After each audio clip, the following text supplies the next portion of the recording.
Flurry Heart's Reign by Singing Lark. Flurry Heart walked through the corridors of the Crystal Palace with a plate of food in her magic.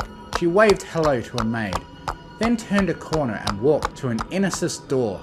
She gripped the handle, but it didn't open, not yet. The ambient temperature dropped as Flurry's heart changed the magic she channeled. Her aura changed from her usual pale yellow to a deep purple. The door unlocked and Flurry walked through, then locked it behind her. She waved the smoke from her eyes and then made her presence known. "Hi Mummy, Daddy," she said. "I brought you some food, daisy sandwiches, frog eye salad and chocolate milk." Cadence sprang out of bed, her featherless wings instinctively opened to fly away, but she folded them as soon as her shock wore off. She couldn't fly anyway, not without her magic. Shining was nowhere to be seen. "I wanted to see you two, and don't worry, it's just us. No pony will bother us." Flurry Heart put the plate on the nearby table. "Cozy says hi. Where's Daddy?" Flurry got the answer a second later. A white blur burst from their closet, tackled her to the ground and pinned her. "Cadence, run! Go find Twilight!" Shining yelled. She sprang out of bed and attempted to open the door, but it remained locked, and with no magic, it would stay so. Flurry effortlessly stood up, despite Shining's best efforts. She smiled and said, "Alicorn magic's great. Shame you don't have any anymore, Mummy, thanks to Tirek. I'm so much stronger than either of you." Her smile fell. "Don't do that again. I'll let it slide today because it was harmless, but if you ever do that to any pony else, whether it's a maid or Cozy Glow, you'll regret it. I'll bring Chrysalis, and then it will never happen again because you two will be my perfect little playthings. You've seen Trixie and Starlight Glimmer and how happy they were when I helped Chrysalis take over her portion of Equestria. You can hurt me any time you want, but if you ever do it again to any pony else..." Cadence sat on the floor, defeated. "Why did you have to free them?" A smirk pulled at Flurry's lips. "I thought it would be fun, and it was. I don't regret it. Now I have an entire kingdom, friends, power, and a mare friend." She lifted the plates of food, then gave them to her parents. "Eat up. Honey Roast worked hard on this meal, so don't waste it. If you don't have at least a bite, I'll cast a want it need it spell again." That's scared enough to eat. Flurry watched in silence until her parents were done. After their plates were empty, she asked, "Mummy, do you even know where Auntie Twiley is?" Shining and Cadence held their breaths. It had been years since they received any news about her. Flurry smiled wider. "She's alive, but she might not be sane. I turned her to stone the same day I unpetrified the others." The news she was still alive was all Shining needed to hear to gain the strength to defy his daughter. Despite his lack of magic and her allies, he needed to try. "Why would she not be sane?" Cadence asked, feeling brave too. "Discord didn't change after 1,000 years?" An image of Discord materialized. "Discord didn't change because even though the elements trapped him, he had the power to keep himself entertained. His physical form is only there to let him control it. But Discord is chaos incarnate. He's already in every chaotic place." The image changed to a petrified Twilight.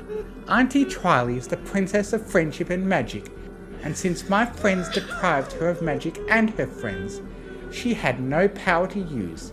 Now Auntie Twiley is staring at a wall in Tartarus with nothing except her thoughts."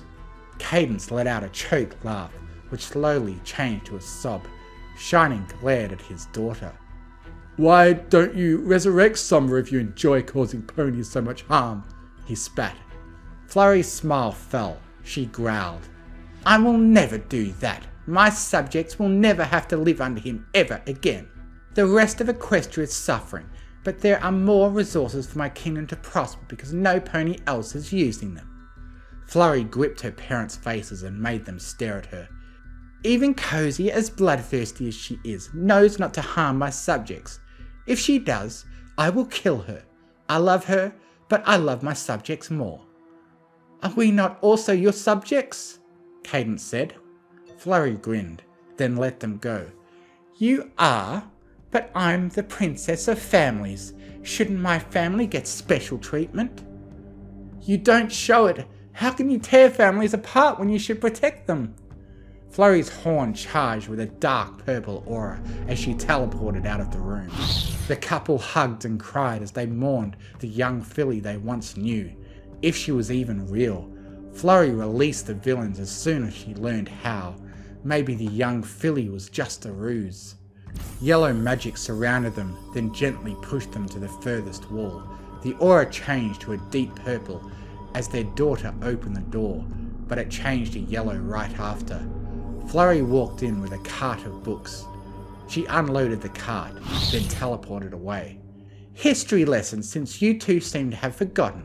Nightmare Moon was still the princess of the night. You don't need to be nice to embody your domain.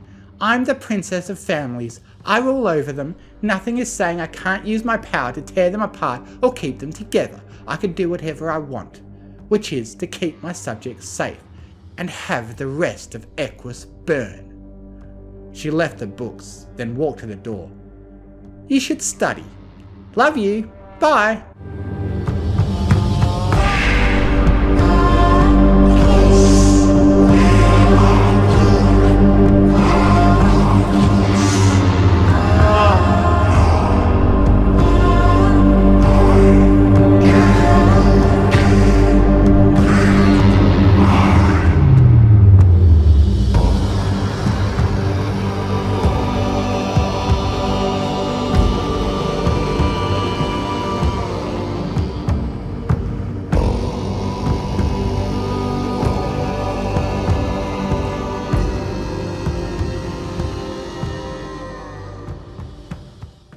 Born by Crimson Equine. Flurry Heart trotted down the sidewalk. She felt ready to go through with this. Her grandfather awaited her as she walked, at a pace as best not to upset the foal. A few steps ahead was Twilight Sparkle. She could see her belly filled with life. They both had their hooves on their offspring. Twilight, being a comrade in this adventure, made Flurry Heart smile. Tradition was important to the Sparkle family. Flurry wasn't 100% with it. She remembered how her grandfather approached her when she was old enough. He caressed her stomach and mated with her bare back. There was Twilight, so content when it was her turn. "Hey there, sport, ready to greet everybody at home?" Flurry Heart looked down and frowned, but then perked up with a smile. "Yes, Auntie, I'm ready for what's to come." Twilight went to Flurry Heart and gave her a tight hug. They both walked together towards the Sparkle estate, a huge mansion that towered over them. The doors opened to find both Nightlight and Twilight Velvet waiting for them. "Hey there, my little girls," said Nightlight. "Wow, you're almost ready to pop at this point."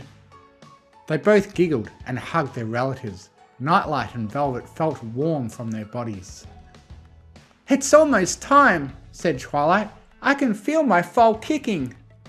Twilight Velvet went and touched Flurry Heart's belly. It was a soft yet sturdy womb that had tension. "I can't wait to give birth to my foal, guys," said Flurry Heart. "I made sure to keep this a secret to Mum. I hope she understands." Nightlight sealed the metal doors with a blue aura. "Don't worry, Flurry. Once we are done, you will be more than happier," he said. "Just think of all the blessings you will get." The two followed their relatives to the foyer. There sat a large fireplace and a bunch of memorabilia of old Sparkles on the wall. Flurry Heart sat on a chair with an old wooden frame. Twilight lay on her side next to the fireplace. Nightlight and Velvet sipped with wine glasses and sat on other ancient chairs. "Remember this, kiddos, once the act is done, you'll have powers beyond your imagination. Just look at Twilight already," said Nightlight. "And imagine an alicorn with such power, able to maybe even rival Celestia herself." "Me being able to rival Celestia of all ponies?" said Flurry Heart. "That sounds way out of bounds. I just want to have my wish granted. Velvet stirred from her chair. No worries, you'll have great luck and power after the ceremony is finished, said Twilight Velvet. You and your foal will be put to good use. Twilight Sparkle got up and went her way to her room. She yawned as she opened its door. Well, I'm going to sleep. Hopefully the foals won't be so active tonight. Flurry got out of her chair. Your semen turned me into a sleeper, now more than ever. Flurry yawned and went her way. I'm going to sleep then. Twilight started it, might as well follow suit. Nightlight scratched his crotch before Twilight Velvet gave a stare. You horn dog! It isn't enough that you rutted your kids, she said. Nightlight drifted deeper into his chair. Sorry, honey.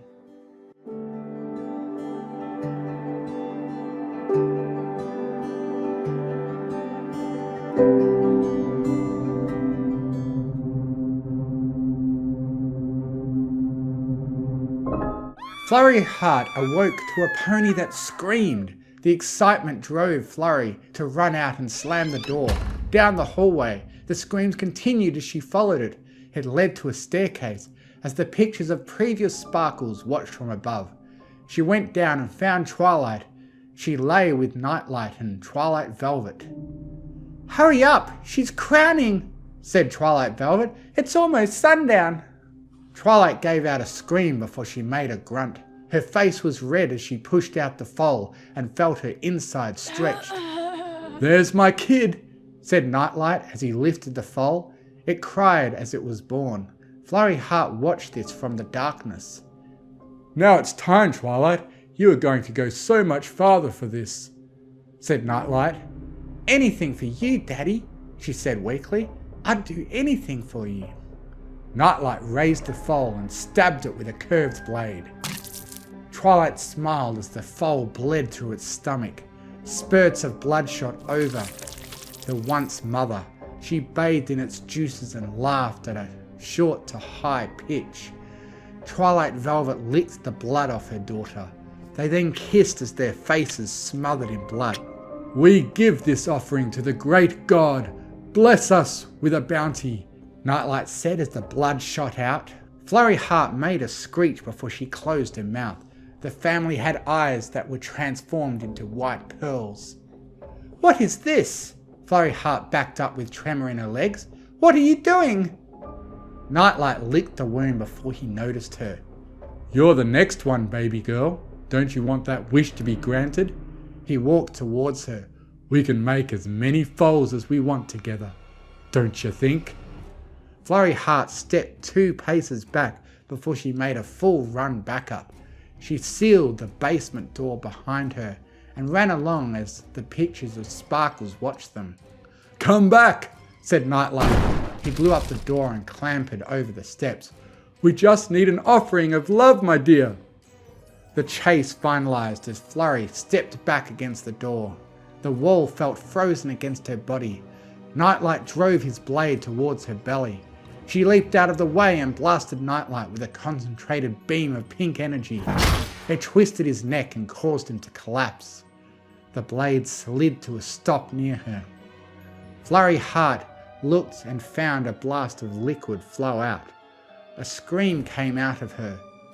The Nightlight she hurt crawled in her direction, a shambled monster ready to finish what he started. Isn't this what you wanted, baby girl? Said Nightlight.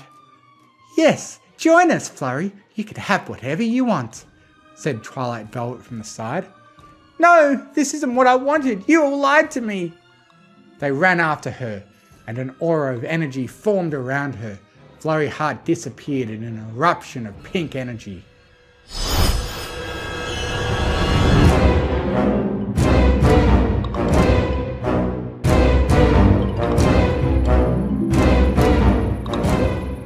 The woods were silent and cold. Flurry Heart felt hard contractions in her stomach. She had but to lay down, to push with all her might. All alone was a nightmare in itself. The foal went out of Flurry Heart. She grabbed its body. I won't let them hurt you, she said. She held it tight against herself.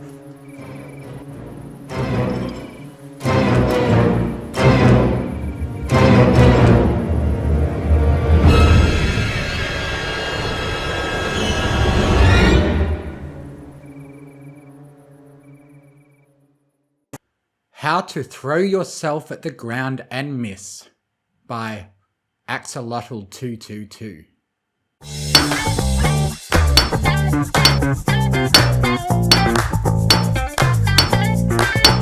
The sculpture wiped the sweat off her brow, letting out a satisfied sigh. She took a step back, then turned to address her queen. "Well," she said with a polite grin, gesturing towards the bust she had finished. "What do you think?" Queen Haven placed a hoof on her chin as she inspected the statue. She said, frowning in thought. "This is absolutely terrible." She then pointed an accusatory hoof at the bust. No, literally everything about this is wrong. Is this even supposed to be me? I mean, just look at that chin. That is way too bulbous for me. I'm much prettier than that." Meanwhile, two of the royal guards stood by, keeping a silent vigil over the courtyard as their queen continued her art critiques. While at least one of them was, the other was snickering to himself, his phone tucked under his wing, in a way he thought was stealthy. He stopped laughing, however, once the guard's mare beside stepped on his hoof.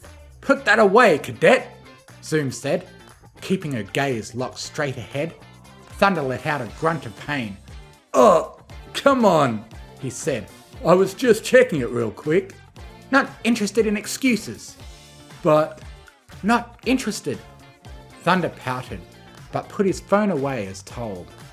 As he slid back into attention, however, he spotted something out the corner of his eye. He pointed with a hoof. Zoom, I think we have a problem." Zoom followed his gaze, her eyes widening. She spun around, running over to the queen. Your Majesty, you're..."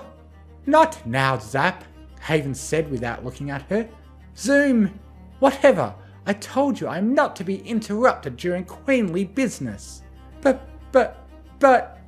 And look at this. You know my nose doesn't look like that. Were you even paying attention?" "Look!" Zoom shouted. Haven spun around to reprimand her, but stopped when she saw the two of them gesturing towards something off in the distance. She squinted, curious. Haven saw the tower where her daughter slept. Nothing unusual. That is, until she noticed that a window several stories off the ground had a small white filly leaning out of it. "Zephyrina!"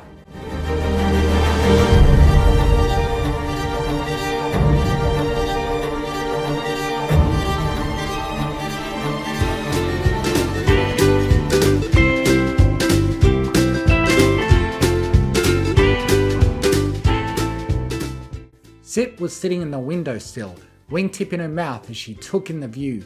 She was wearing a cobalt blue hoodie with a yellow lightning bolt crudely painted on the front, along with a pair of swimming goggles on her forehead. She moved her wing from her mouth, carefully extending her primaries into the air. "Alright, no wind. You know what that means." Zip turned towards her sister, who was sitting in her crib, engrossed in the task of stacking blocks. When she realised Zip was looking at her, she gave her a nearly toothless smile. She then clapped her hooves together with a giggle. "That's right, little Pip," Zip said, affectionately running a hoof through her hair. "Your big sister's gonna be the first Pegasus to fly in thousands of moons." Zip then pulled her goggles down before leaning out the window. "Hear that, Equestria? I'm gonna fly." "Zephyrina!" "Oh, hi, Mummy." Haven skipped to a halt just below the tower, with Zoom and Thunder in tow. "What are you doing? You get down from there this instant!" "But, Mummy, I'm gonna do it. I'm gonna fly just like you said I could." Zip said with a grin so large it could be seen from the ground. "Zephyrina, you get down here this instant before you hurt yourself." "Silly, Mummy. I'll be fine. I did the math." Zip said proudly. "Enough of this nonsense! Zephyrina, you cannot fly!" "But, Mummy, you told me I could do it." Zip pouted, I said no such thing. You told me I could do it as long as I didn't give up. Haven stuttered as the memory came back to her. Well, I suppose... And didn't you say I should never give up on my dreams? That I need to live life to the fullest? Well, you see, what I meant was...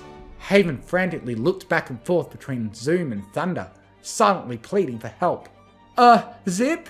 Zoom cautiously asked. You see, your mother was... Lying? Thunder added. Zoom and Haven both turned to glare at Thunder before looking back to Pip. The filly slowly frowned. Oh. She said, disappointed. So, dreams don't really come true then? Usually, no. Even with lots of hard work? Thunder swallowed. No, not really. So life is just biding your time till death comes and sends you into an eternal nothingness? Kinda. Huh. Zip said, leaning away from the window. The three let out a collective sigh of relief. Oh, thank goodness, Haven said. Wait. Zip said. Queen Haven froze. If life is meaningless, she continued, but we only get one chance at it, then I better make the most of it. Oh no, Thunder said. She's full of unyielding optimism again. Zip then leapt off the windowsill. I'm a wonderbolt! No! Haven wailed.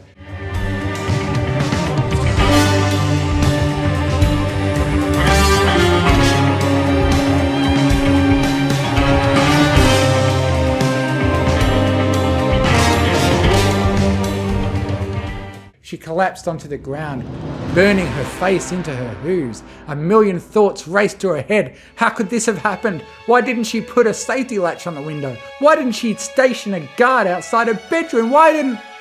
The Queen's musings were interrupted by the sound of a filly laughing. Look at me, Mummy, I'm doing it! Cautiously, Haven looked up. Her eyes widened. I don't believe it, she heard Zoom say. Zephyrini, She's gliding, Thunder finished for her. Wow, I've never seen a filly able to glide like that before, Zoom added. Zip landed in the courtyard with a Yippee! She then turned and ran towards her mother. Mummy, Mummy! Zip said, practically vibrating with excitement. Did you see me? I did it! I flew, just like you said I could. Mummy, why are you crying? Haven wiped her eyes. Oh, Zip, she said, pulling her into a hug. You are so grounded.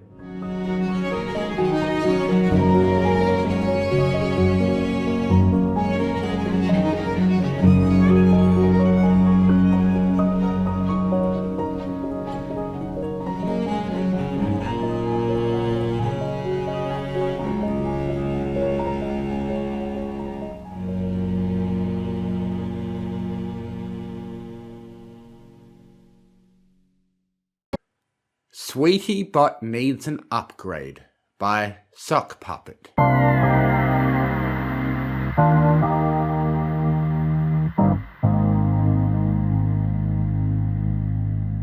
Rarity! Sweetie Bot shouted, storming into Rarity's boutique. Rarity! In here, darling, in here, Rarity called from the kitchen. Sweetie rushed across the boutique and stomped into the room. Rarity! I need 15 bits! 15 bits? Whatever for? A month! I need 15 bits! A month! What? Rarity took her work glasses off and glared at Sweetie. Why? And no, whatever it is, that's a lot of money. But I need it! Sweetie whined, eyes sparkling with saline solution. Then you shall just have to get a job, Rarity declared. I understand the cakes need a babysitter. After what the twins did to Pinky, she'll be on crutches for months. And because I'm made from high-stress aluminum, it's okay for the twins to do the same to me? Don't be such a roboticist! Rarity closed her eyes and took a deep breath. No! 15 bits a month? Just no! But it's your fault I need the money, Rarity! Sweetie declared with another stomp. My fault. How is whatever little crisis of yours, this is my fault? Sweetie paced back and forth, blushing, her tail swishing. You didn't buy it as a pre-installed module when you ordered me new. And now the Flimflam Robotics wants to sell it to us as a subscription. What are you talking about? What module? You know, Sweetie blushed deeper. the upgrade module. Rarity blinked. I do not know. Sweetie, looking at the floor, whispered. The Be a Lady module. Rarity blinked again. Puberty? 15 bits a month seems quite expensive, so that you can get to be even moodier and more of a pain in my flank, to be honest. Sweetie rolled her eyes. No, the Tween module upgrades automatically and for free to puberty. When? Rarity asked. I should put that on my calendar so I can speak to my therapist ahead of time and have him double my big sister's little helper dosage. The puberty upgrade installs at random, Sweetie said. Oh?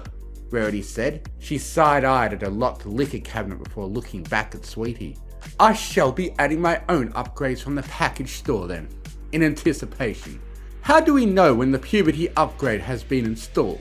According to my manual, I'll start needing 3 times the electrical charge and sleeping more. Of course, Rarity muttered. That'll cost me at least 15 bits a month. So, Sweetie said. I need your credit card number. You haven't told me what subscription module you want. I did. You said, be a lady? Rarity replied. If you want a gorgeous dress and tips on poise and dictation, I can give you those for free. In fact, it would be my pleasure. Sweetie shook her head. Not that. Then I don't understand, darling. Sweetie pulled her iPad from her saddlebag and passed it to Rarity. Rarity's face went from white to a new colour that would have required 15 optical physicists, 4 poets, 9 artists, 6 ophthalmologists, and a trademark attorney to find a name for. No, Rarity said, closing the tab and clearing the browser history. No. But Rarity... Sweetie Bot! Rarity stopped, then stopped again. Sweetie Bot, how old are you? 80 trillion clock cycles, almost 18 and a half. 6 months. You are 6 months old. Don't impose your bionormative unit of measurement on me. That's cultural opprobrium. Appropriation. And no, it is not actually. It's parenting. I happen to be a complete and up-to-date dictionary. I'll buy you a better dictionary upgrade. But I have to have that other upgrade. What pony put this idea into your head? I'll... Rarity reared to her back hooves and punched the air. I don't want to use the upgrade, Sweetie said. I just want to have it. All my friends have it. Your friends, Rarity said through gritted teeth, are biological. And I feel left out. Rarity looked at the iPad again. Honestly, Flimflam is charging for subscriptions to things that ought to be standard. Twilight says her chariot charges 20 bits a month for the airbag subscription. Skillfully tried to hack that for Twilight, Sweetie said with a frown. Nurse Redheart said she's lucky the airbag's only broke her nose and not her neck. Sweetie Bot, Rarity said. I am not buying some bot your age the love-making upgrade. I am not. Not. Whether we call you 6 months old or 18 billion trillion, the answer is no. Roboticist. I will not, cannot, shall not buy my little sister, Nookie. Sweetie's eyes crossed and ears trembled, and she made a sound like a farting modem. Word not found error. Retry idiom. Rarity frowned. I'm not buying you the dictionary upgrade whether you want it or not. When will you buy me the other upgrade? When you're older. Then, when I'm older, will you buy me the deluxe version? Deluxe what? Rarity blinked and turned the unnameable colour again. The deluxe version has an integrated vibe. Rarity pressed a forehoof against Sweetie's mouth. Up. Silence. I can't have this conversation. or I shall need my fainting couch. Sweetie backed up a step, freeing her lips. Well, what will you buy me?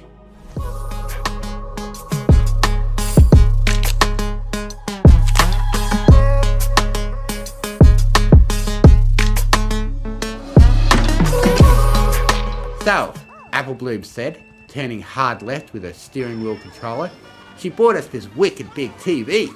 They sat in the Crusaders clubhouse playing Mario Kart on an enormous wall-mounted plasma screen TV. Yup! Sweetie said, I knew that asking her for a lovemaking upgrade would lead to a big fight, and then any other request I made would seem downright reasonable in comparison. She even threw in 8 bits a month and Nintendo Unlimited. Here, blue shell! Jerk, Scootaloo said, as her Wario exploded, her voice nasally from the still swollen broken nose. I was going to win. Button Mash did a hard turn and drift, his black Shy Guy up on 2 wheels, passing Scootaloo as the explosion of the blue shell faded. Is there really a deluxe option for that upgrade? Button asked, his voice quiet. There's also Super Deluxe, Sweetie said. You won't believe what add-on that comes with. Button passed out. Ha! Passed him, Scootaloo said. I win, despite your blue shell.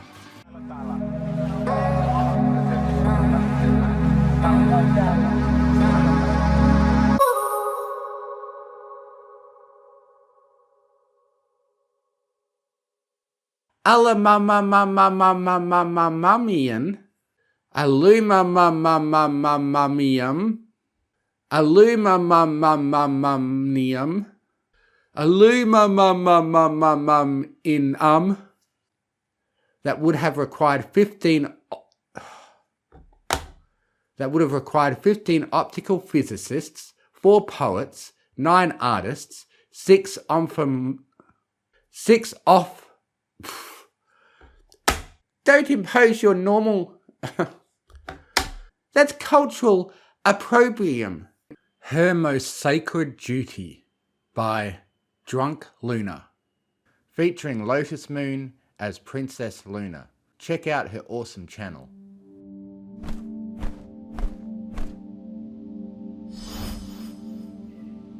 Princess Luna landed outside Ponyville Hospital and teleported inside. She knew exactly where she was going, but her focus still shifted, slightly jarred by the overwhelming sense of loss that always seemed to fill this area of the hospital. The hallway smelled of alcohol, floor cleaner, sadness and death, a stark contrast from the cheerful, bright colours and pictures that adorned the walls of the ward. Luna hated this place, and for the briefest of moments she wished she had stayed on the moon. At least on the moon, foals barely old enough to speak didn't have to die. The alicorn sighed and continued down the hallway. Her destination was the 4th room on the right. Even before she opened the door, Luna could hear the sound of agonal breathing, a clear sign of a life's imminent departure. Doctors called it the death rattle for a reason. Though Luna had heard the death rattle billions of times by now, the sound still tied her stomach in knots, especially when its source was a pony as young as the one in this room. She knew she didn't have much time. She needed to get to work. Sighing heavily, Luna magically opened the door, closed her eyes, and entered the dream realm.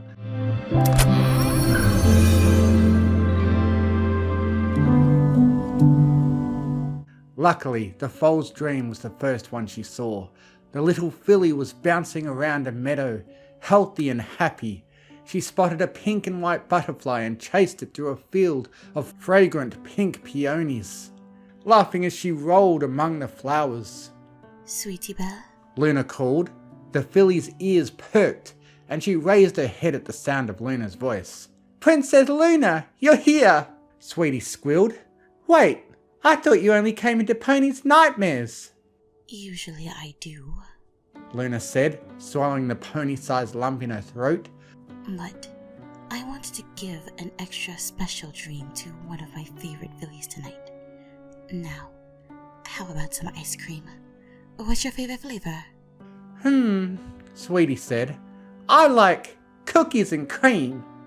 Grinning, Luna created a giant bowl of cookies and cream ice cream, which Sweetie Belle dove into. After the filly had eaten her way to the bottom of the bowl, Luna cleaned Sweetie off and asked her about her favourite kind of cake. "Chocolate!" Sweetie squealed, giggling. Luna created a giant chocolate cake with the most delicious frosting Sweetie had ever tasted. As Sweetie finished her cake, Luna laid down in the soft, cool grass and motioned for Sweetie to join her. "Now," Luna said, "why don't you give me a list of things that you have always wanted to do? What is your greatest dream?" Sweetie thought for a second. "To have my cutie mark, be an alicorn princess, and live in a huge castle with my family and all my friends, like you," Sweetie said. "All right," Luna said with a nod. "then an alicorn you shall be. Stand still, little one."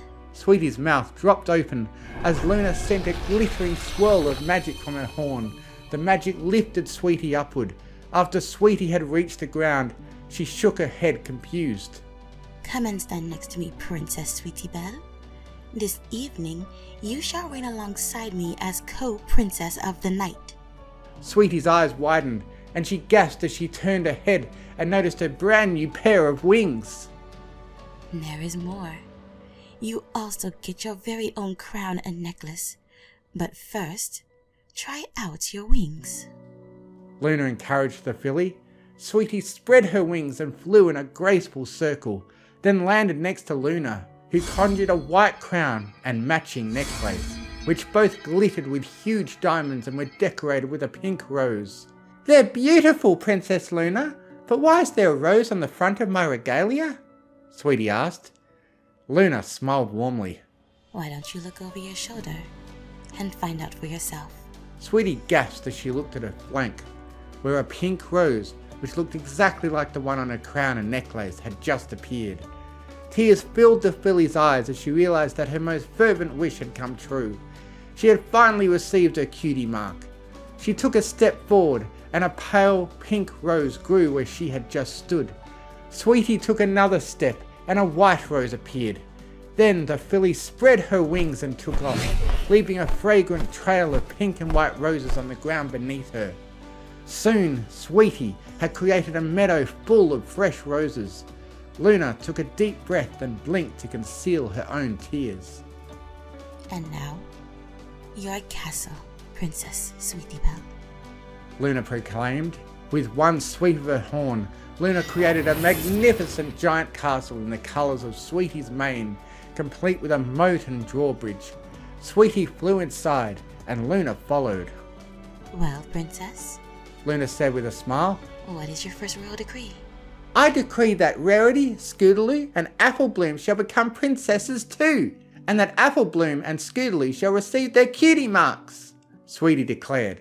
With a nod, Luna conjured Sweetie's sister and best friends, turned all three ponies into alicorns, and adorned Scootaloo and Applebloom's flanks with their cutie marks, a scooter and an apple blossom. Luna was touched that Sweetie's final wish had not been for herself, but for the happiness of her sister and friends. Suddenly, a lapse in the dreamscape told Luna that it was nearly time for her to perform her hardest, most sacred duty for Sweetie Belle. The filly also seemed to know. "Am I about to go home?" Sweetie asked. "Yes, little one," Luna replied softly as she felt the heat of tears behind her eyes. This would never, ever get easy for her, but she also felt honoured to play a role in these moments. She quickly conjured the rest of Sweetie's family and friends. Sweetie ran up to her parents first, oblivious to what was taking place. Luna had just done the impossible, yes. This was a dream, but she had pulled Sweetie's family and friends from the waking world so that they were actually physically present and aware of everything that was happening. Their last memories of their daughter, sister, and friend would not consist of a sick foal laying grey and motionless.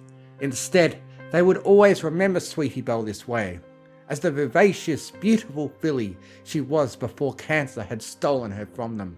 "We love you, Sweetie," her parents whispered, squeezing the filly tightly.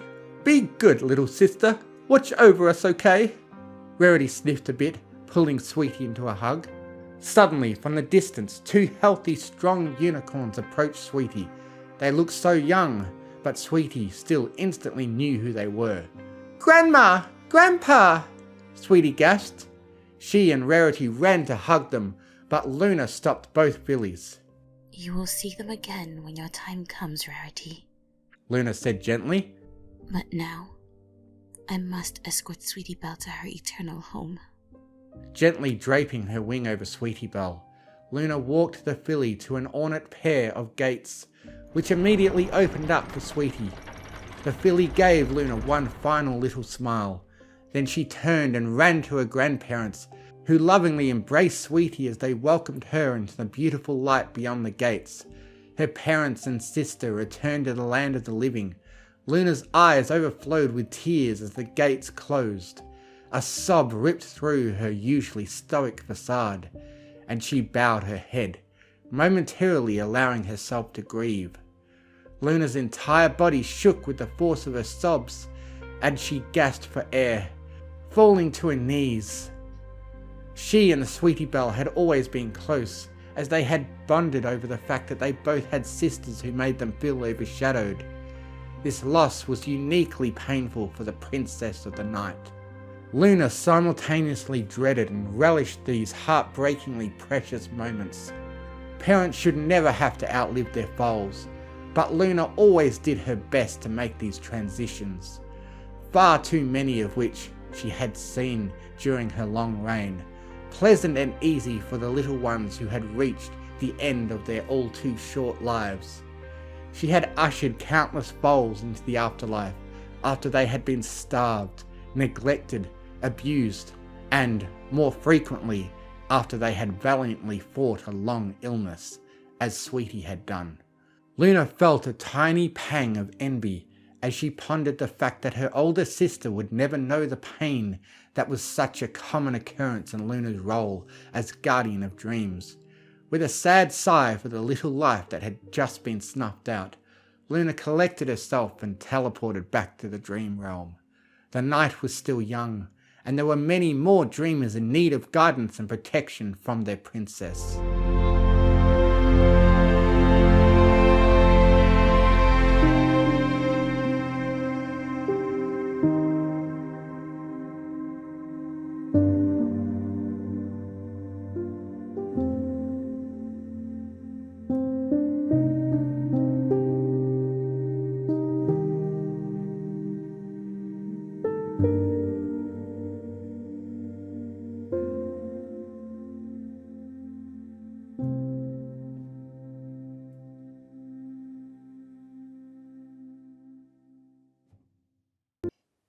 Some Pony to Fall On by Hoofbeats of Time.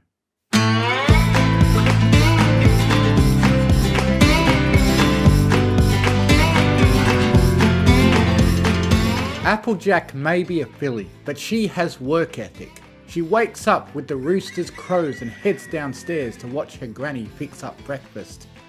Her big brother, Big Macintosh, is right there with her, with his yoke round his neck and a straw hanging out the corner of his mouth. "Mornin', Big Mac," she says, knowing his response will be little more than an acknowledging nod. Sometimes she misses her brother's talkativeness. Big Mac plods behind her chair and braids her mane into pigtails. He's gotten mighty good at mane styles as of late. Before, there was no need for him to play stylist. But Applejack can't rightly say she minds how he gently folds each strand, how he never rushes or gets sloppy. She thanks him, just as Granny calls out to set the table. Baby Bloom snoozes in her bassinet while Applejack and her big brother tear into their meals like possessed. Once they're done, they wash up and Applejack flanks Big Mac out the front door. "Tasted great, Granny." Yup. "Y'all stay safe out there." Big Mac goes to plough the fields, while Applejack sets her sight on bucking trees on the East Acres.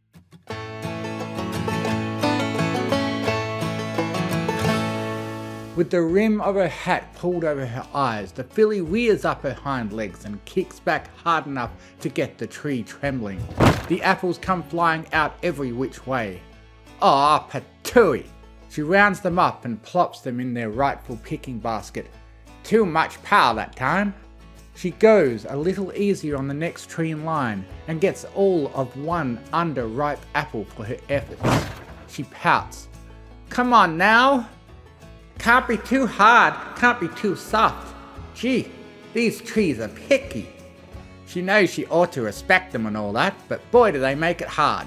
Alright, she'll definitely get it this time. The filly marches up to the next tree, raises her legs and kicks with a little less speed, but a lot more oomph than earlier.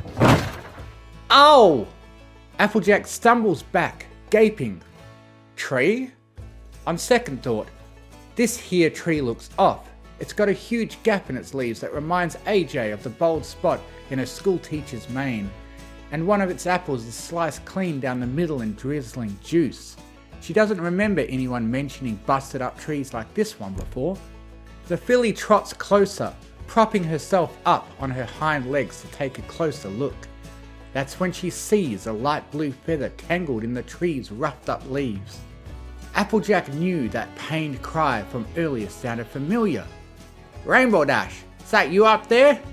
Didn't I tell you all to stay out of the... A pair of roomy magenta eyes gaze back at her. AJ? Rainbow rasps out. Voice so strained, Applejack's own throat hurts just hearing it. Whoa, Nelly, Rainbow, what's the matter with you?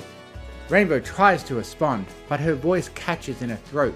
She coughs weakly and winces, holding a hoof to her chest. Don't you worry none, Rainbow. The earth filly calls out, jaw clenched tight. I'll get you down.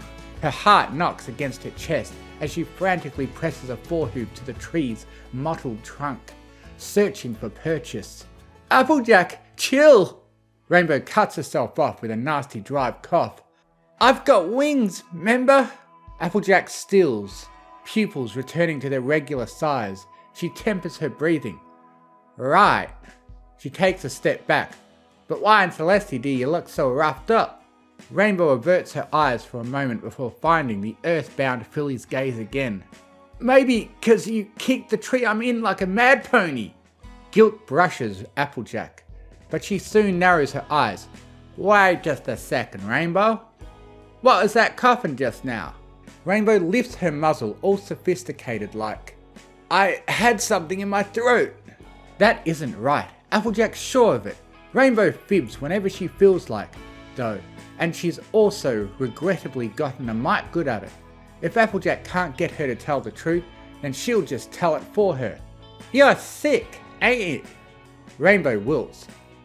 How did you know? Applejack grins. Ya just told me.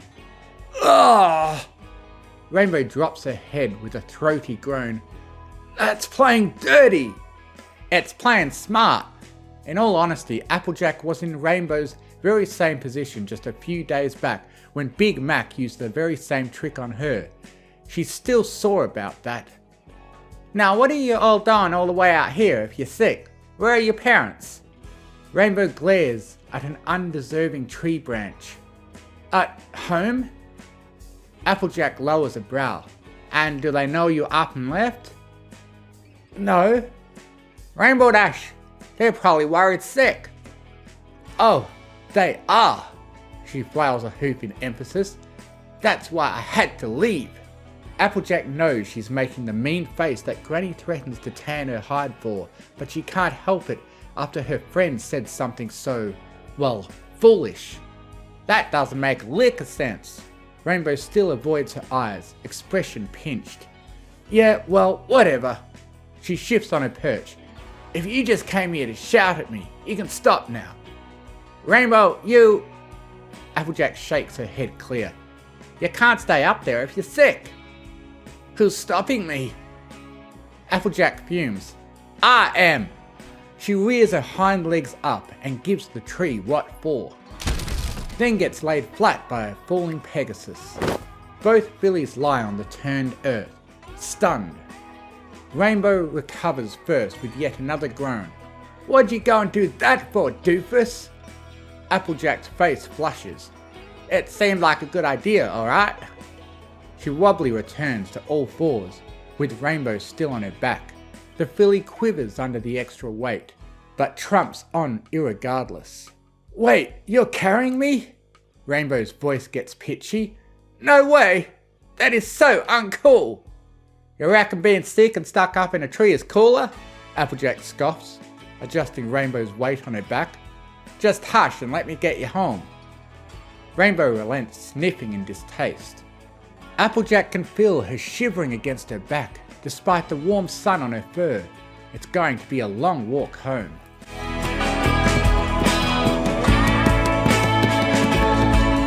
She gets about a third of the way through before they run into Big Mac, who stares incredulously for a moment before scooping Rainbow off of Applejack's back and onto his own.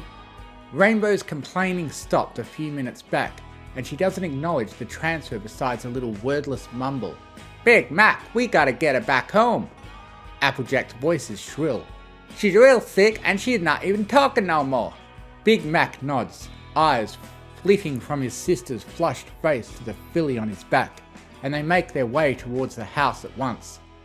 They burst inside, panting. Granny looks up from where she's rocking Baby Bloom in her bassinet and gasps. Good lordy, is she... Granny, my friend Rainbow's real sick. We gotta get her medicine, 'cause she's not talking no more and Rainbow never stops talking. Calm down now, dearie. Bring her here. Granny plods on over and they meet her halfway by the couch. Big Mac sets the little Pegasus down like he's handling explosives. Then takes a step back to let Granny do her work. Granny presses a hoof to Rainbow's forehead and takes a look at her eyes, all the while muttering under her breath. Seems like any old fever to me. Rainbow speaks up then, soft and strained. Feather flu, she manages, squinting. That's what Mum and Dad said. Granny bobs her head. So it's a Pegasus then. She shrugs and steps back. Ain't nothing we can do then. What? Applejack cries out. But Granny, yeah. Not Granny nothing, Billy. Your friend here needs a doctor who knows how to help Pegasus. I'll call up her folks and they'll take it from here. Applejack shrinks, eyes downcast. But, Rainbow... Big Mac places a hoof on her withers. How about I take her on up to your room so she can get some rest? Applejack swallows down a retort, tipping her head in a half-hearted nod. Okay. He scoops Rainbow up again and makes his way up the stairs to Applejack's room, and the farm filly follows close behind. Soon Rainbow's all cozy and tucked in, having finally drifted off to sleep. AJ sits at her bedside, wincing with every cough or sharp breath, wishing she could do more, help more, see her friend grin and hear her fib and feel the down on her wings while they roughhouse in the fields. AJ, comes her voice, and Applejack hates how weak it sounds, how un-Rainbow Dash it sounds. Hey there, RD. Sleepy magenta meets teary green. Both fillies just stare at each other for a little longer than polite. Sorry for lying. What? Rainbow shifts in the sheets. Earlier, when I said I wasn't sick. Rainbow, I don't rightly care about that anymore. Applejack tries very hard not to sniffle. Just want you to get better. Rainbow isn't so good at hiding her sniffling, but Applejack lets it slide on account of her being sick. Okay, her voice cracks. Can you... The Pegasus points to the space beside her on the bed. Oh! Applejack smiles for the first time in a good little while, joining her friend on the bed in a heartbeat. Rainbow stays stiff and unmoving for a little while before shimmying a smidge closer. Applejack giggles and closes the distance. The two fillies cuddle, with Rainbow's little wings wrapping round AJ as much as they can, and Applejack's hooves holding her friend close. Sometime later, Rainbow's parents walk in, flanked by Granny Smith. They come upon the scene of the two snoozing fillies, one sniffling and coughing, and the other holding her so tight you'd need a crowbar to tear them apart.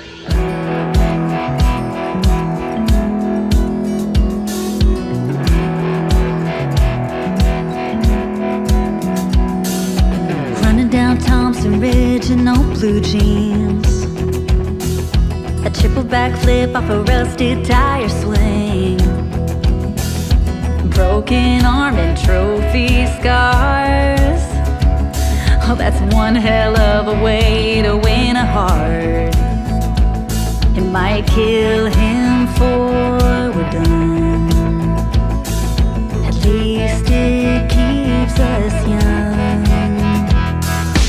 Young like summer nights, dancing around in circles, bathing in the moonlight.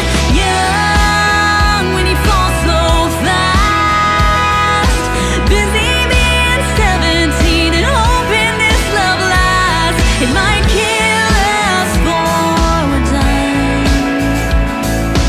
Love keeps us young. Her Song by Alpha Serendi.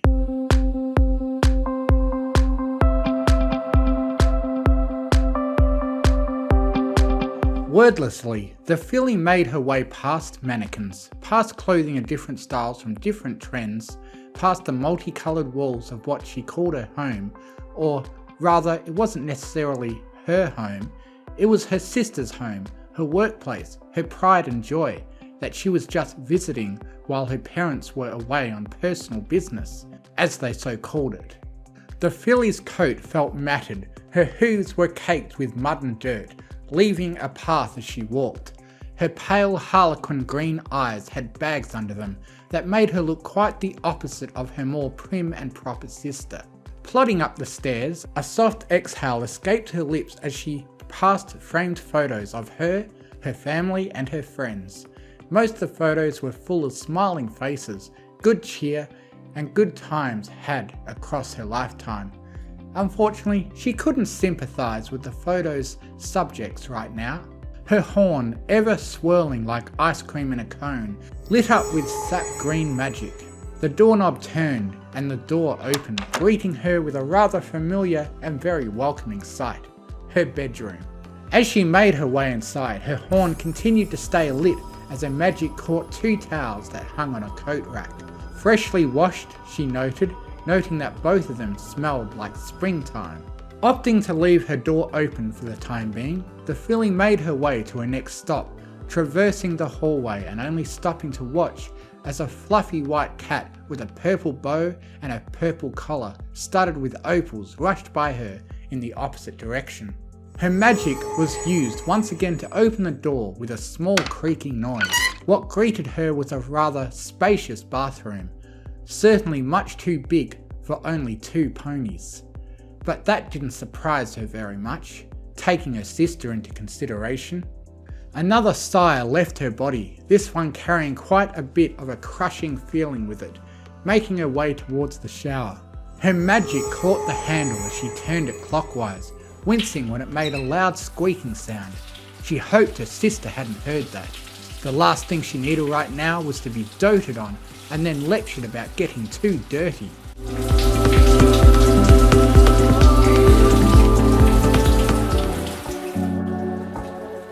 After a minute or two passed by, the water became warm and the filly stepped inside. She closed her eyes and relished the feeling of the water hitting her matted coat and her dirt-filled hooves. Relished the sound of water hitting the bottom of the bathtub. Relished the scent of the steam that began to form. She felt at ease and entered her own mental world where no pony could bother her. A vocalization escaped her throat. The sound filled the shower, reverberating with force. It was a sound of emotion. It was a sound of, perhaps not happiness, perhaps struggle and pain.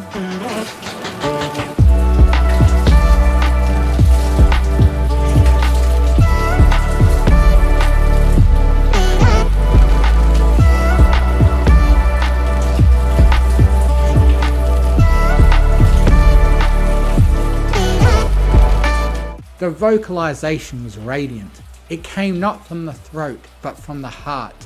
All the while, the filly retreated into her mind, imagining herself standing inside a gazebo, ponies facing her with ears open as they listened to her song of exhaustion and turmoil. Exactly what turmoil occurred or was occurring, who was to say? No pony knew the answer to that. The gears in her mind turned as the movie began to play. It was of the day's events thus far. A day full of helping other ponies realize their true talents and what makes them an outlier in a sea of sameness. Together with her two friends, they helped many clients, some living in the quiet town they called home, others visiting the town from other cities both nearby and far away. It had been a rather successful day, although there was one client in particular whom had been rather oppositional when it came to being offered assistance in finding out his special talent. That, perhaps, was the source of her negative emotions, the source of the exhaustion and the pain that she was experiencing and wanted so badly to be released from. The pitch of the fillies' song fluctuated accordingly, going from note to note flawlessly in spite of being made up on the spot. She imagined her audience wearing smiles on their maws as they listened to her tune, and that, combined with the warm water, made her body feel lighter than it had been before. Slowly, ever so slowly, her vocalization of misery and aching turned into a vocalization of happiness and freedom. She certainly hadn't expected any kind of turnaround in the song she was singing. But one thing she had learned was that songs, whether singing them or listening to them, can guide you through emotions, sometimes in a way you never thought was possible. In that moment, she reflected on why she loved to sing so much.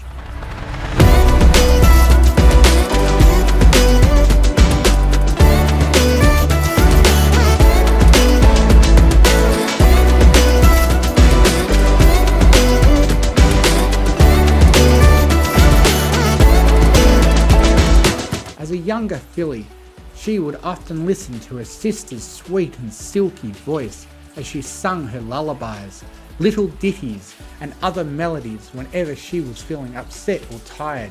Whenever the fashionista would have free time on her hooves, she would often help with writing duets that the pair would then perform together. It was the best form of sister bonding a talented musician could ask for, and it was always what the filly came back to whenever she got into a sibling spat and wanted to think back on good times. Her cutie mark began to glow, a shield streaked with red, pink and purple, holding a purple star with a pink 8th note.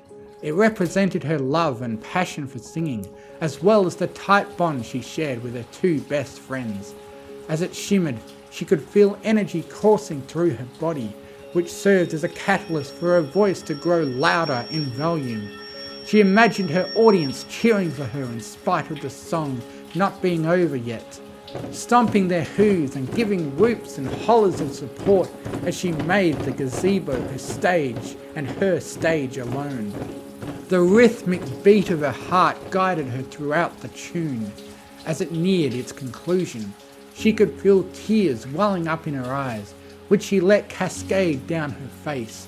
The water continued to pelt her fur, although it was clear that after such a long time being spent turned on, the shower was losing its heat, threatening to interrupt the song in its occupant's heart. Although she had wanted to avoid seeing her sister, it didn't matter now. The song was carrying her across the seasons, across the world, across many different ponies and many different places, allowing her to tune out everything around her as she continued to sing until her lungs said,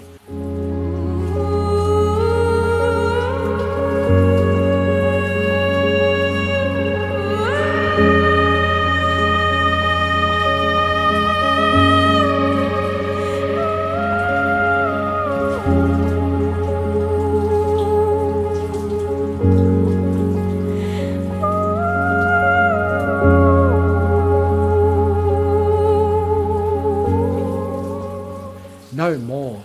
She felt like she was flying high in the sky, letting the wind take her as she zoomed through clouds, much like an adventurous Pegasus would. Many different movies were playing in her head at the exact same time, But while that would confuse most any other pony, it was nothing out of the ordinary for her. Eventually, after what seemed like moons and moons, the song ended. Her performance was met with even louder cheers and even louder stomps from her audience. Her sister hugged her tightly, thanked her for this wonderful time, and told her how much she loved her.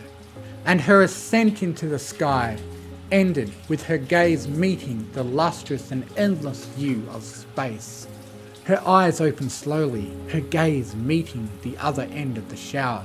She felt like her usual self once again, all stress and exhaustion gone from her body and soul. Her horn lit up once again as her magic caught the handle of the shower, turning it off with a squeaking noise.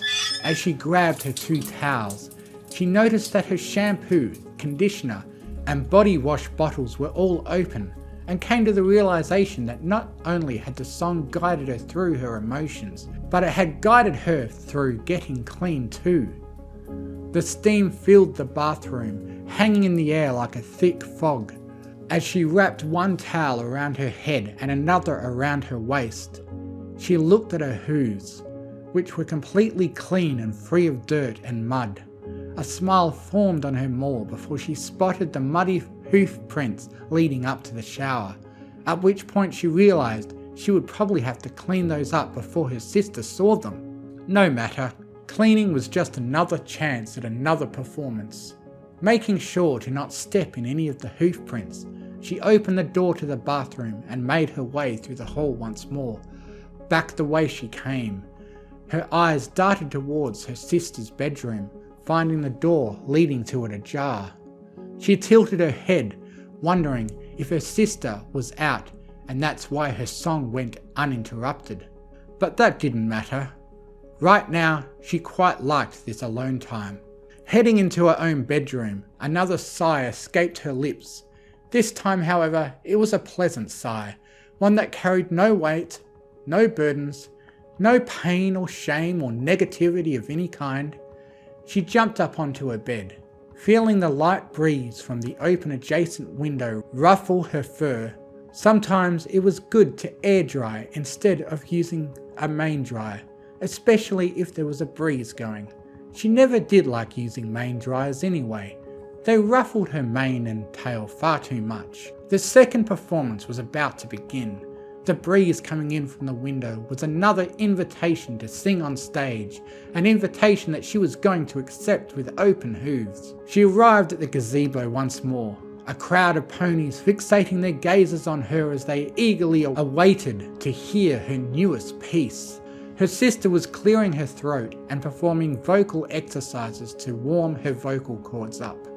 An unknown force was ready to propel her through the cosmos at her command. She closed her eyes, opened up her mouth, and sang.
Cozy Glow, Professional Small Assassin by Mockingbird.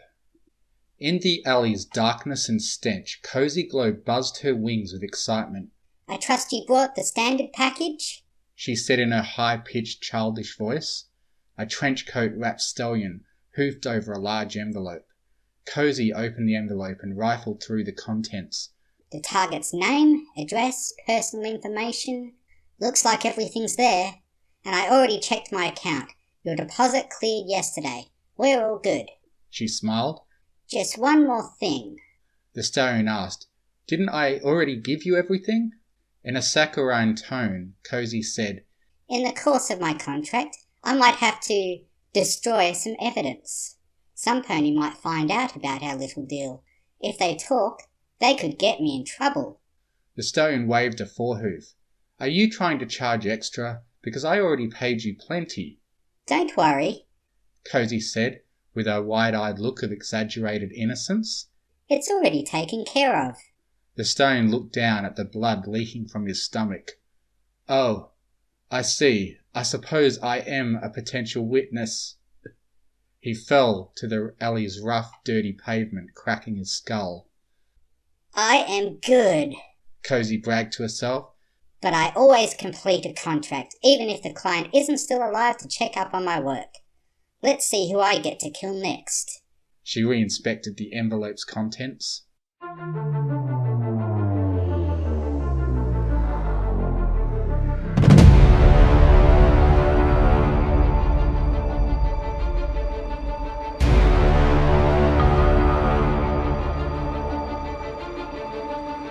Cozy's back carried a basket a little bigger than her own tiny self as she walked up to the enormous mansion's front door.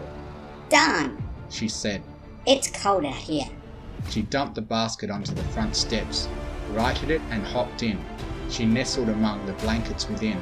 I sure hope these ponies find me soon. She reached out of the basket with one hoof, picked up a bit of gravel and threw it at the doorbell. The doorbell didn't sound. She tried again, striking the doorbell dead center, but with no result. How can such rich ponies have such a cheap, cruddy doorbell? She asked. She picked up another piece of gravel and threw it at the window. With a crash and a tinkling, a pane of glass broke. A moment later, light started to come on. After another minute, the door opened. Wah! Cozy Glow cried. Wah! Oh, you poor dear, Celestia said. Did some pony abandon you? Let's bring you into my humble castle and warm you right up. Yes, Cozy said to herself. I'm in. Minutes later, Cozy Glow was in a situation some ponies her age would find embarrassing. Most would find completely mortifying, and a very few would find far more gratifying than they should. Cozy Glow, however, took a professional attitude. Her only feeling was a quiet satisfaction that her ruse was working. Being wrapped in a diaper, being cuddled and bottle-fed warm formula, she was willing to do anything, put up with any hardships to succeed. Compared to the time she crawled through 3 miles of barbed wire and swam up 3 more miles of sewers just to assassinate Prince Blueblood's older brother on the toilet, this was a piece of cake. Like taking candy from a baby, but even easier, because her target brought the candy to her and insisted she take a big delicious bite.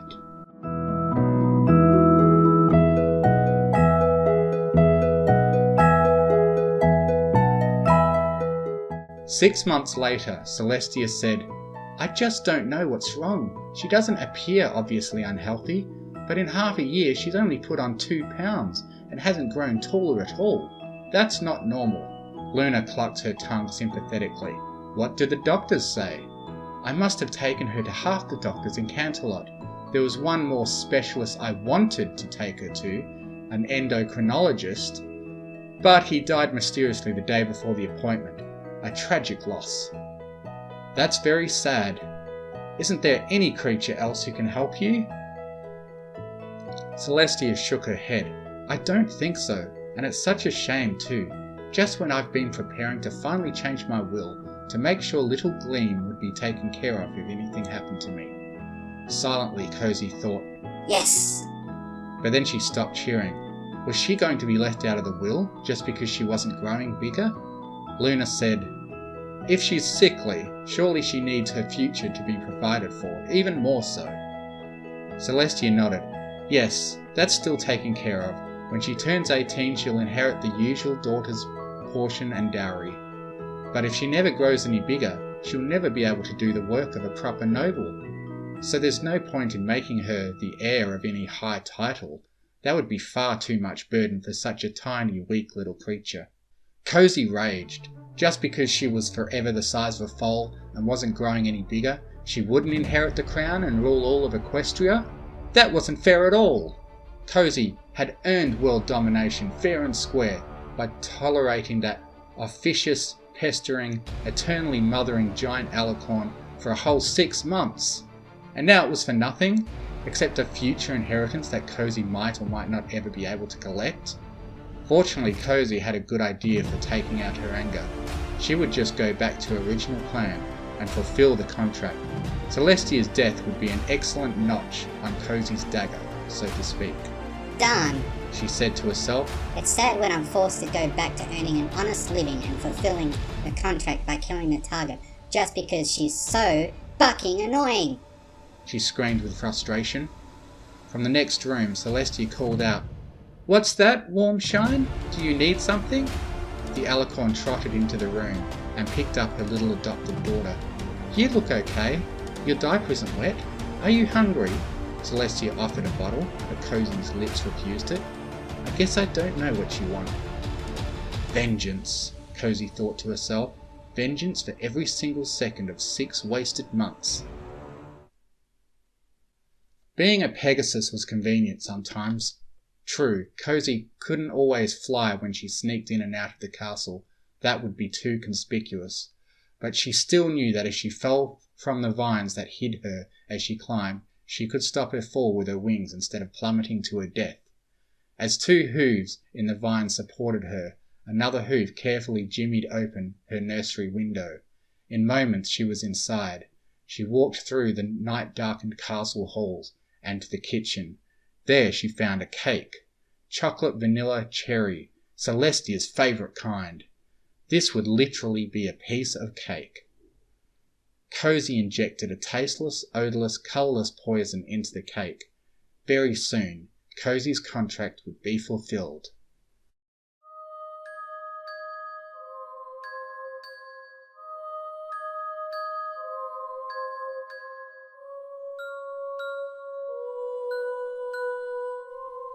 Celestia looked around the banquet hall at the dozens of ponies slowly collapsing.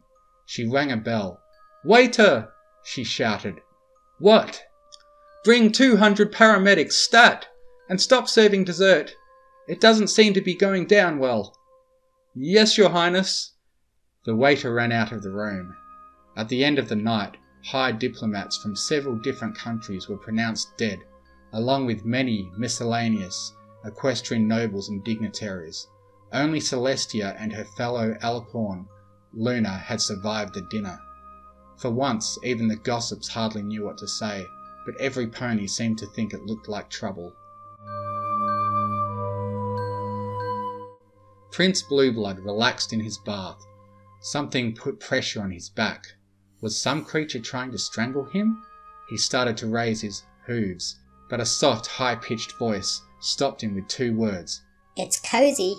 His eyes opened to see a tiny foal-sized Pegasus.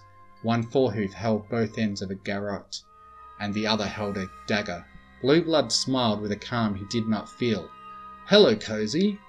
I'd like to say you're looking well, but the truth is, I don't think a diet of all foal formula all the time suits you. You're looking a little pudgy."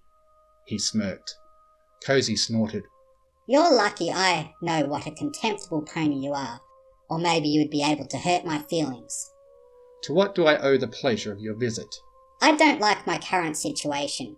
I've decided to fulfill my contract. Slowly and carefully, Blueblood shrugged. "What's that to me? So do it. Unless I'm the target, of course. But isn't my insurance policy with you all paid up?"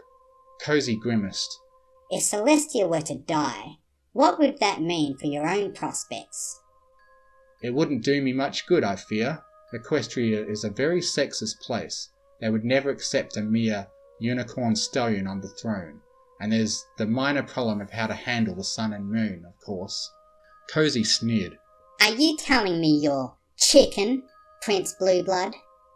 Merely realistic. I have nothing to gain from her death, and much to lose. If some pony assassinates Aunt Sally, the sun won't set on Equestria until the killer is caught. If Celestia is your target, I advise you to break your contract. Cozy stared into Blueblood's eyes. Her hoof very slightly twisted the garret. You know something you're not telling me, Blueblood. Out with it. The unicorn prince sighed. If you truly want to, say, change Celestia's circumstances, there is one power which might be able to equal Celestia's, and maybe even move the sun and moon, which would be a handy thing for any usurper. What is it? How do I get it? You might have heard of the elements of harmony and the power of friendship, Government propaganda. Cozy said angrily. You don't conquer your enemies with a cute song and dance numbers and the power of friendship. Friendship is for weaklings who can't take what they want by force. As that may be, but I do know of some ponies who claim to offer a path to this power, even if they're lying, even if they're faking, they might have some kind of clue. If you can properly use them, even if it's a sham, it might offer you a way to get at some powerful, important ponies who are involved. Cozy gritted her teeth. Stop obfuscating and talk. One way to gain access to some friends of Princess Twilight Sparkle herself would be to apply to what she calls her School of Friendship. If the school is what it claims to be, you might learn to wield the elements of harmony, even if it's a fake. Some of her friends teach there. One way or another, I think a pony as resourceful as yourself could hardly lose by going there. He smiled. Surely you have as much confidence in yourself as I have. Fine, Cozy Glow said. Tell them I'm a long-lost niece of yours. Drop a hint or two. That if they teach true friendship to me, maybe I'll teach it to you. Make them think they can tame you through me. Use all the advantages you can to get me into this school. As the pressure on the garret relaxed slightly, Blueblood took a deep breath. Grand niece, if you're to play that part at all convincingly, it hardly befits a grand niece of mine to visibly threaten my life, in the bath or elsewhere. The way of nobility is to threaten another pony's life with such subtlety that any witness cannot attest with confidence that potential fatalities were even alluded to. Cozy sighed. Fine. She removed her weapons from Blueblood's neck and hid them away. Are you satisfied? It's a good first lesson. If you are to properly play the part of my grand niece, there are many other lessons to be learned, he grinned. While you're here, why not scrub my back? I trust if you truly wanted to put a dagger in it, I would already be dead. So in a way, you're the safest bath assistant I could choose from among all Equestria. Fine. Cozy Glow agreed. She picked up a scrub brush shaped like a duck. But afterwards, I could use a bath myself. I had to do a lot of sneaking and creeping just to get in there. Blueblood nodded. For as long as you hold up your end of our alliance, I shall always treat you as a lady and a relative. Getting you properly cleaned and dressed in the style of nobility is only one early move in a very long game. The two ponies shook forehooves. Pleasure doing business with you, Cozy said. May our deal last forever. Peanut Butter and Genocide by Lackluster.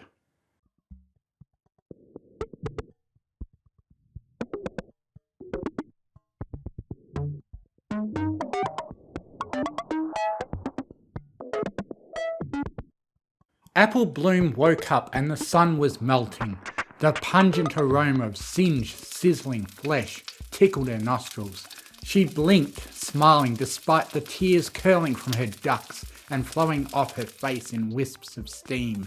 The knowledge of her own mortality was rooted more greatly in her heart than ever, for in mere hours she would feel the prominent, cancerous crispiness from the sun's sizzling overtake her once and for all. Her bed was also on fire, but no pony cared about that. She casually ejected herself from the bed, the fresh cries of 1,000 suffering souls wafting through her window. Bits of her skin snagged and tore off in the wood of her floorboards. And that was okay. The skin was but one other reminder of this mortal coil. It would grow back. Her unravelling epidermis, so slimy and shining with her own slow cooking innards, produced the achingly rancid crisp crackle pop of her own skin. So slimy and shining with her own slow cooking innards, produced the achingly rancid snap crackle pop of her own skin. There was nothing better to help her wake up in the morning. Her melting forelimbs aided in her shuffle across the floor, bit by bit of her being severed in her zombie-like trance. She caught a glimpse of herself in the mirror, the flesh dripping and dropping from her entire skeletal system, the sheer violation of any rightful natural look for a beast of flesh and bone made Granny Smith look kind of okay, I guess. Her eyes, wide, puffy and swollen, did not blink back at her. They had not blinked in ages. Their glazed, unholy orbs returned her blank trance-like stare. The sockets were visible around the droopy, hideous spheres. Their dark pupils were an enigma. They should have been a weepy slush of tissue and other goodies long ago. Her shuffle ensured they made a slurpy, ploppety noise like jelly within her own fleshy prison. Applebloom left her bedroom. She craved the orange juice.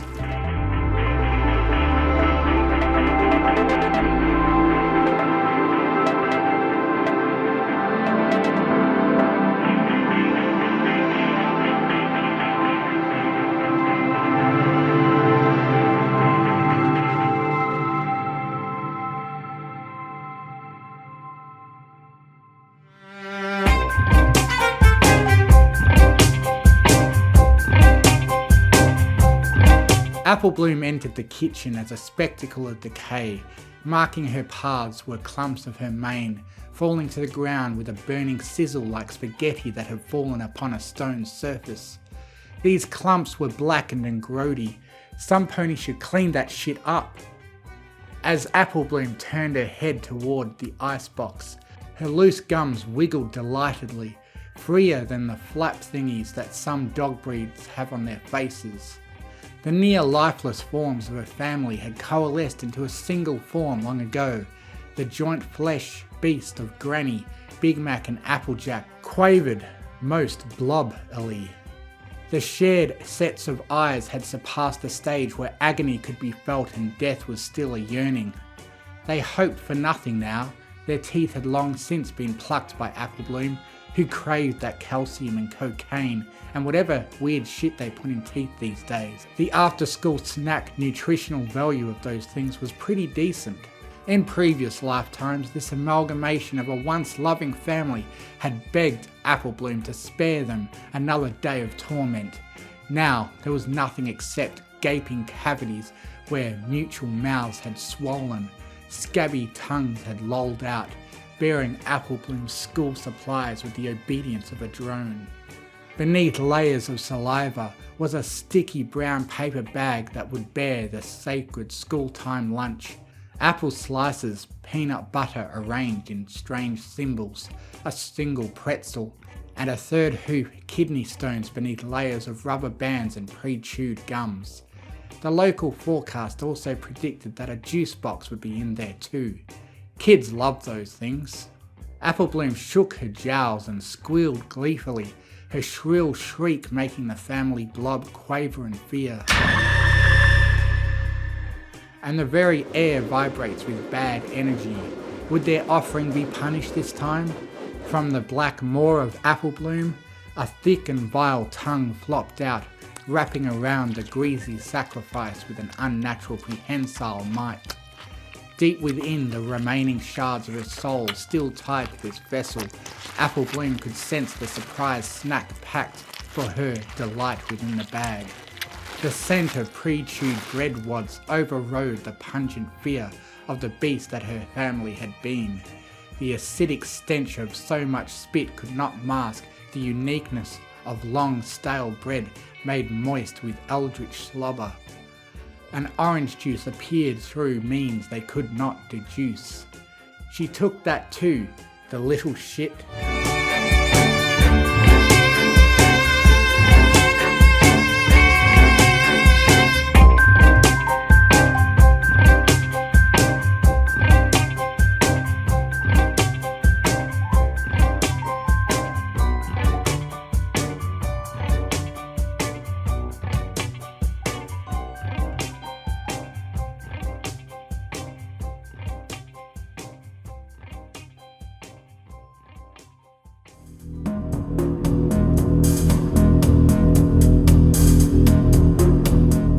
Apple Bloom trotted to school and only bones stuck out where her legs had been, but those would grow back. They always did.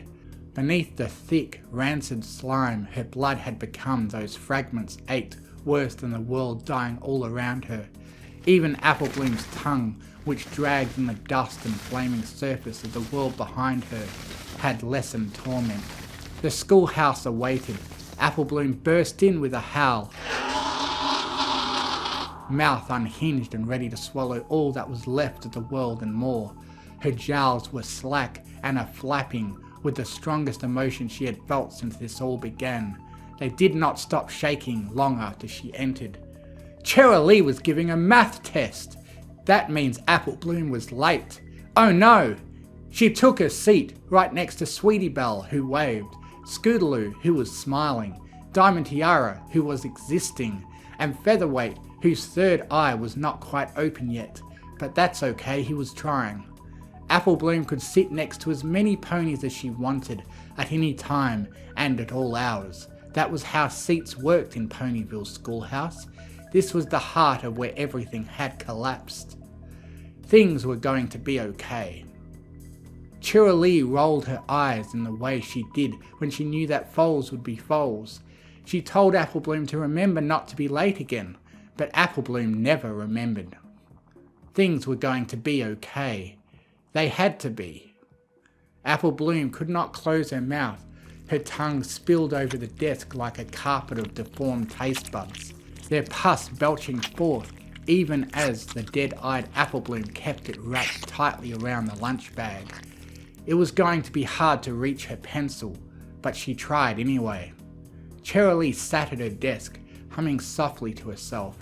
Sweetie Belle nibbled at the edge of her pencil. Scootaloo did Scootaloo things, and Silver Spoon was still a real pony that existed.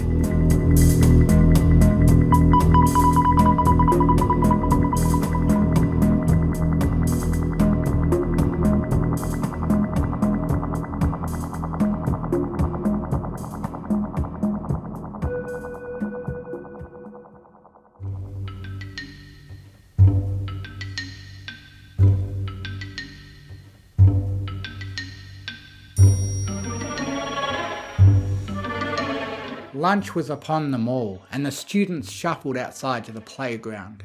The day was sunny. The remaining grass was still green. Cheryl was also there because she was a single middle-aged mare who lived a tormented existence. It wasn't because she was a single middle-aged mare who had already resorted to dyeing her grey hair. It was because of the children that surrounded her everywhere. At least the boogers that Truffle Shuffle stuck under all the fillies and Cheryl desks could be removed. But removing children was illegal, and that meant that nothing bad could happen to them. Not by Cheryl hoof anyway. All the children milled about, sitting with their fellow students and laughing gaily. Apple Bloom and the other crusaders were being completely normal. Not a single one of them was currently on fire. Instead, all three of them were burning. The eyes of Sweetie and Scoots filled with terror. However, they were being so quiet that Cheryl knew they could be ignored. She slipped a thick, swirly straw into the clear jar she pulled from her own lunch tote, slurping up all the mayonnaise battery acid she had brought to eat delightedly. Apple Bloom was so courteous to keep her friends' screams muffled by wrapping her tongue over their mouths, pressing the life from them gradually before the teeth in her ears' interiors bared themselves hungrily. In went the limp, dazed forms of Sweetie, Scoots, and other assorted students. Even the grinding of their bones was done with the utmost delicacy. and what parts of them weren't devoured fell to the ground as pinkish, red and grey chunks of slippery slurry splats. Eventually, Apple Bloom wiggled her tongue again. She let it flop around upon the ground and writhe on over to where Cheryl was slurping her concoction. She wrapped up her teacher with the mighty constriction of the salivatory organ and dragged the helpless mare into a dripping, gaping, slobbery maw. Her gums flapped madly around as she chewed into the mulberry bone and crushed her sinew, shredding it messily in her mouth. The other students screamed as Apple Bloom corralled them with her tongue, scooping them into her mouth one by one. She chewed them mercilessly until every one of them was nothing but mash in the maw, being gargled alongside cherry backwash. Then she spat out the greasy bone-bit-infested mess onto the greasy slob that she was given for lunch by the family she had left. The moist flesh of her classmates poured the proto bread and squeezed and squelched as she squished it between the two slices. Apple Bloom bellowed for the peanut butter to her genocide. There was one other pony on the playground. Bulk Biceps was the biggest kindergartner in Apple Bloom's class. He sat in the back of the class when he showed up at all. Bulk Biceps only communicated in bellows. Every day he brought the same lunch of protein powder and salsa. He had never brought a spoon. He just mixed them together because he was fucking retarded. Apple Bloom's tongue seized him. She constricted the incredibly buff colt with a flailing tongue and dragged him into her range of attack as he screamed. Her ripped tongue seeped into his paws, tearing his skin that was so well cooked by the dying sun. Once the stallion was properly flayed alive, a positively pulpy mess of pain, Apple Bloom sent her tongue into every place that his skin tried to hide, carefully carving up all the peanut butter stored within, past blood and bone. When she was rewarded with the pleasing condiment, Apple Bloom gulped down the last of the young infant, Bulk Biceps. She stretched her gaping maw around him and slurped him down, crunching and chewing his softened remains the whole time. She couldn't wait for school tomorrow. Author's note. End me.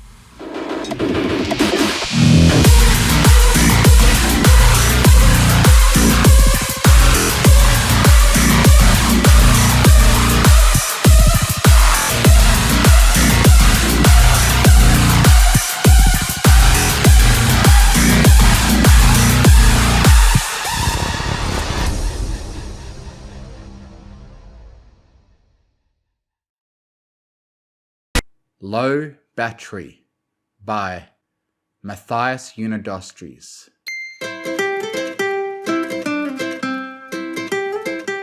Later, girls! Shouted Sweetie Belle as she waved a forehoof in goodbye to her two best friends. See you tomorrow, Sweetie Belle, Scootaloo said as she flapped her wings and took off in the direction of her aunt's house. Apple Bloom smiled, tiredness evident in her eyes, and said, "Well, Nelly, I'd say I'd see you girls bright and early Sunday morning, but after today I'm plumb tuckered out. I'm sleeping in tomorrow." Sweetie Belle looked up at the sky, then down at the horizon. Celestia's sun was almost fully set, casting an orange glow throughout the sky. "Wow, we've been crusading extra late today," Sweetie Belle remarked. Apple Bloom pouted. "Yeah, and we still got nothing." Sweetie Belle shrugged and said, "Well, maybe it means we should try crusading smarter, not harder." Apple Bloom appeared to think it over for a moment, then replied, "Nah." Sweetie Belle just rolled her eyes. "Anyways, see you tomorrow, Sweetie Belle," Apple Bloom said before galloping off. Sweetie Belle watched her friend leave, and then leisurely strolled in the direction of Carousel Boutique. As she walked, the unicorn filly thought to herself, "Wow, we really did crusade for a while. It's been exactly 3 hours, 16 minutes and 39 seconds since we met back up after dinner." Well, they had dinner. I was drawing with those crowns Rarity gave me. I still had enough charge from yesterday. I can't believe all my RAM was so focused on crusading ideas that I didn't remember to plug in before going into sleep mode last night. Whatever though, I'm totally fine. though it's kinda weird that I didn't even get at least a 30% warning. I know my battery is pretty good, but still, I can't believe I still have...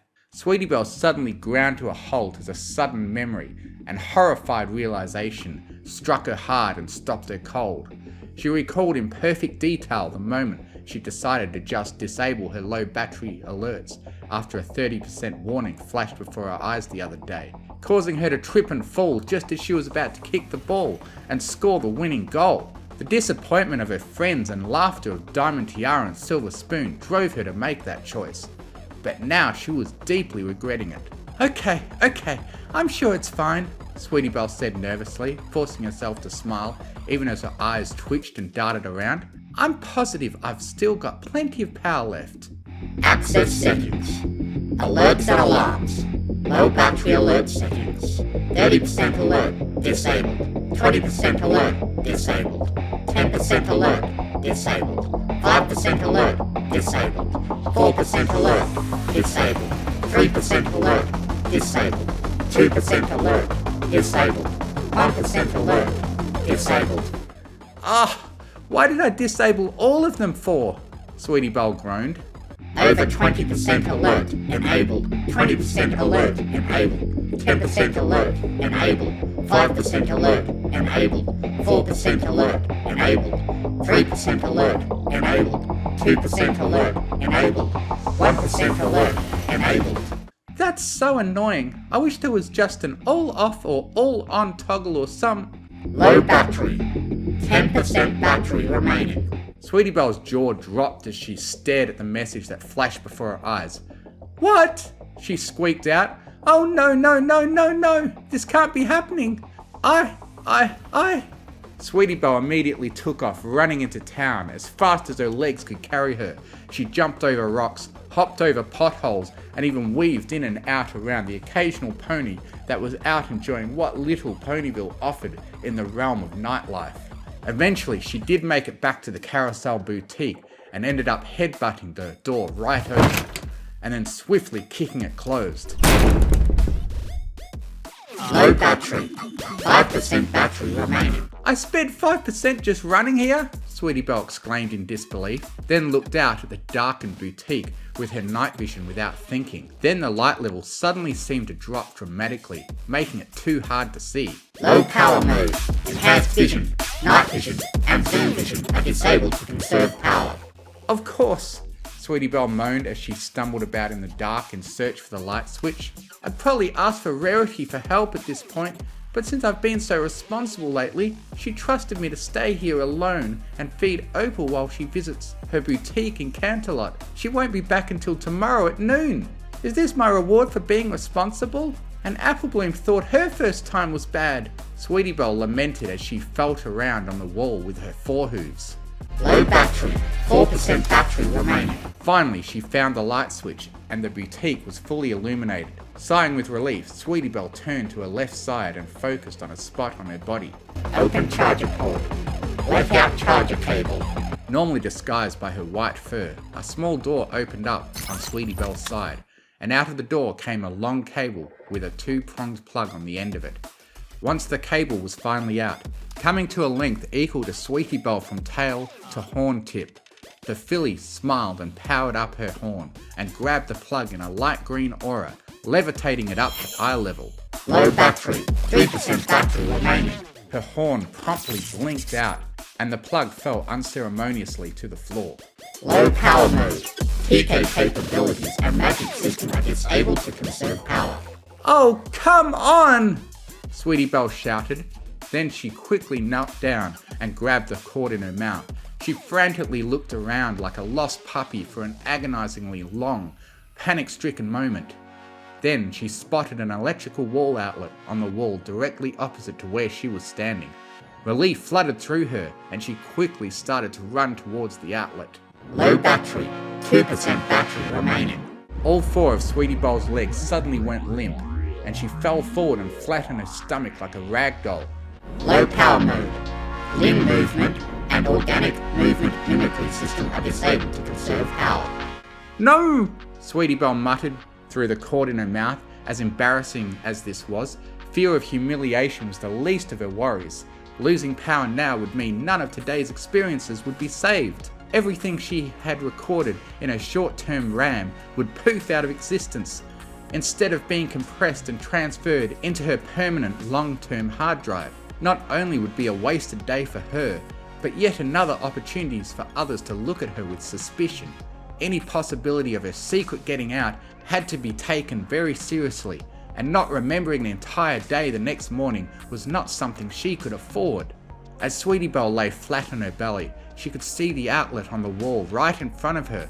It was only a few steps away from her, so close yet so far. Warning! Short-term memory not saved to hard drive.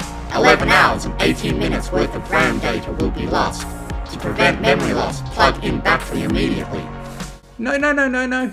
Okay, I can still make it. It's right there, Sweetie Belle thought frantically, and she spat the charging cord so that fell right onto her right forehoof. Power settings. Rerouting power. Reroute to limb movement. Sight. Rerouting all remaining power to limb movement and sight. It suddenly felt to Sweetie Belle as if her entire body had gone numb, including her nose, tongue, and throat. Her sense of hearing also vanished, with all the grace of a speaker being unplugged. Low power mode. Speech and vocalization system. Hearing, smell, touch, and taste are disabled to conserve power. This feels awful. I hate not being able to touch anything, Sweetie Belle thought as she fought the urge to freak out. Warning! Due to critically low power levels, limb movement will be limited and delayed. Sight will be basic and unenhanced. Don't care, just let me focus, Sweetie Belle hissed mentally as she forced her hind legs to move. With great effort on her part, she lifted her hind legs up enough so that her back hooves were flat on the floor. She then pushed down with them as hard as she could as she walked her forward, scooting herself across the floor and straight towards the electrical outlet. As she slid ever closer to the outlet, she raised her right forehoof slightly and gave it a slight flick and twist so that the charger cable hanging across it swung and wrapped around the hoof, coming to a stop on the top of the foreleg. Low battery. 1% battery remaining. Oh my gosh! No, please, no! I had a good day today. I don't want to forget, Sweetie Belle thought as she shakily raised her right forehoof towards the outlet. Warning! Short-term memory not saved to hard drive. 11 hours and 19 minutes worth of RAM data will be lost. To prevent memory loss, plug in battery immediately. I know, I'm trying, Yes! If Sweetie Belle's organic movement mimicry system had been operating at the time, she would have let out a huge sigh of relief as her chest heaved up and down as she stared at the end of the charging cable, now securely plugged into the outlet. Oh, thanks Celestia and Luna and Twilight and Cadence and even Discord, Sweetie Belle thought with immense euphoric relief as she felt the percentage of her battery level slowly increase. Speech and vocalization system enabled. Hearing, smell, touch, and taste enabled. All senses set to base level.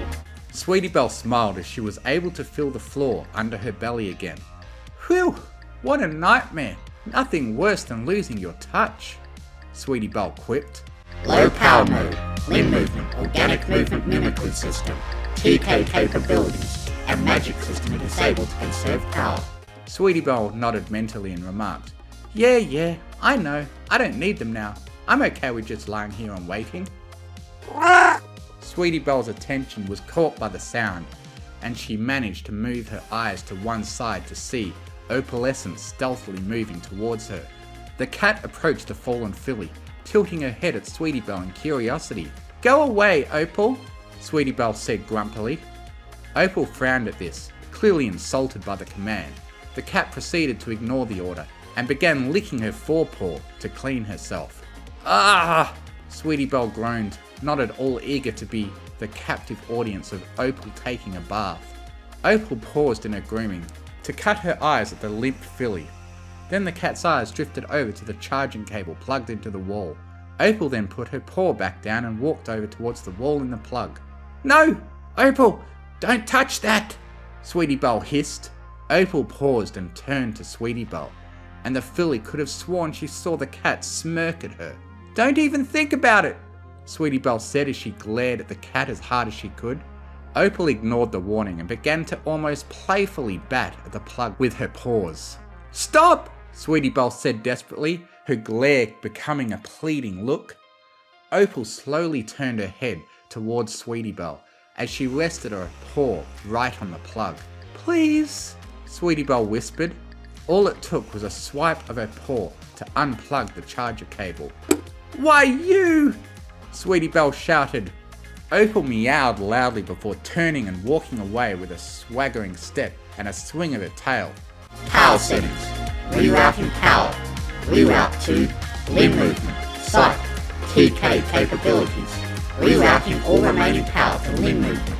Sight and TK capabilities. Opal heard the sound of hooves stomping hard on the floor and turned just in time to see the filly that was limp as a rag doll a moment ago flying towards her with outstretched forelegs. Opal hissed as she just narrowly avoided Sweetie Belle's pounce. The cat ran towards the kitchen with the furious filly in hot pursuit. Sweetie Belle was too angry to care about anything as she lit up her horn and snatched up mugs and plates in her green aura, then hurled them in Opal's general direction. Opal yelled as a dish shot over her back like a frisbee as she ran across the kitchen counter. She then jumped back down onto the floor and made a quick dash underneath Sweetie Belle's legs. Sweetie Belle attempted a sharp turn, which didn't go so well for her due to the lack of grip her hooves had on the kitchen floor, and the long charge cable hanging off of her, which tripped her up slightly. With a fierce growl, Sweetie Belle got back up and ran out of the kitchen, just in time to see Opal fleeing up the stairs. Sweetie Belle followed and chased Opal right into the spare room the filly always stayed in whenever her parents left her with Rarity. Once inside, Sweetie Belle kicked the door closed, smiling wickedly as she knew now that Opal was trapped. Sure enough, the cat was backed up against the wall beside the bed, her back arched and her fur standing up on end. Sweetie Belle gave an evil chuckle as she stalked towards her foe, her horn glowing as she levitated a large pitcher of water over to it. Opal's eyes widened at the sight of the pitcher, and she closed her eyes and circled up into a ball as she waited for the inevitable.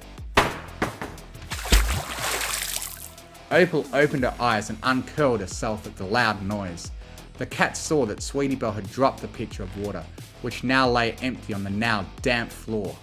Also, Sweetie Belle herself had fallen on her side and lay completely limp and unmoving. Opal blinked and stared at the filly for a moment, then smirked and hissed at her, before walking right past her towards the door. It wasn't until Opal had reached the door that she suddenly realized that it was closed. And it wasn't until after she'd scratched at it a few times that she realized she had no way of opening it. Opal huffed and walked back over to the fallen filly. The cat looked at Sweetie Belle for a moment, then huffed again and meowed loudly into the filly's ear. When that did nothing, Opal began pawing impatiently at Sweetie Belle's face.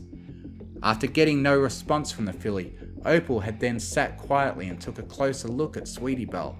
The cat's frown deepened, and slowly but surely, the beginnings of a feeling of actual concern began to take shape.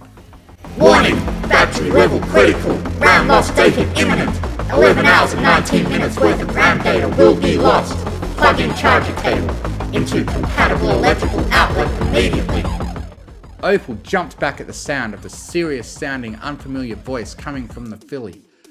Once she got over her initial surprise, Opal's seeds of actual concern finally sprouted as feeding times in the recent past came to mind.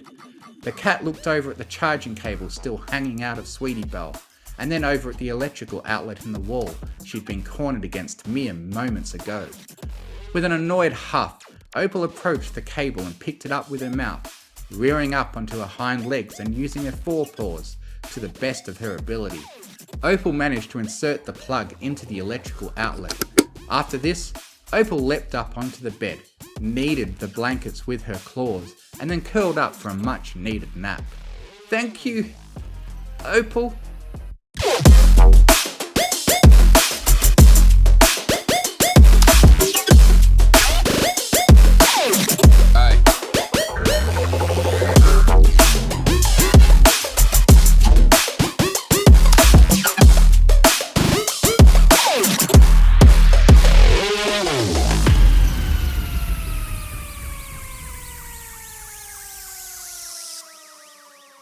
The End. In Memoriam by Fan of Most Everything.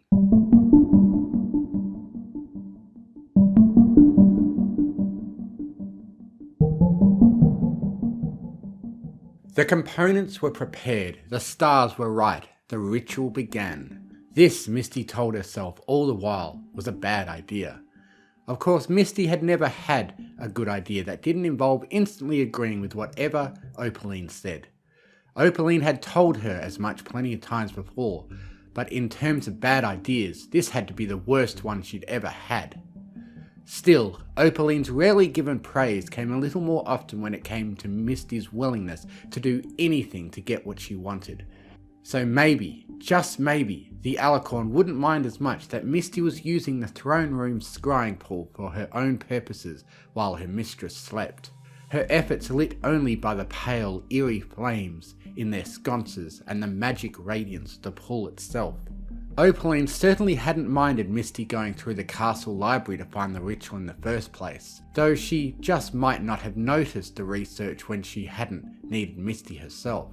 Anything Opaline needed took priority, not because she needed Misty specifically, but because she'd be too busy with something truly important.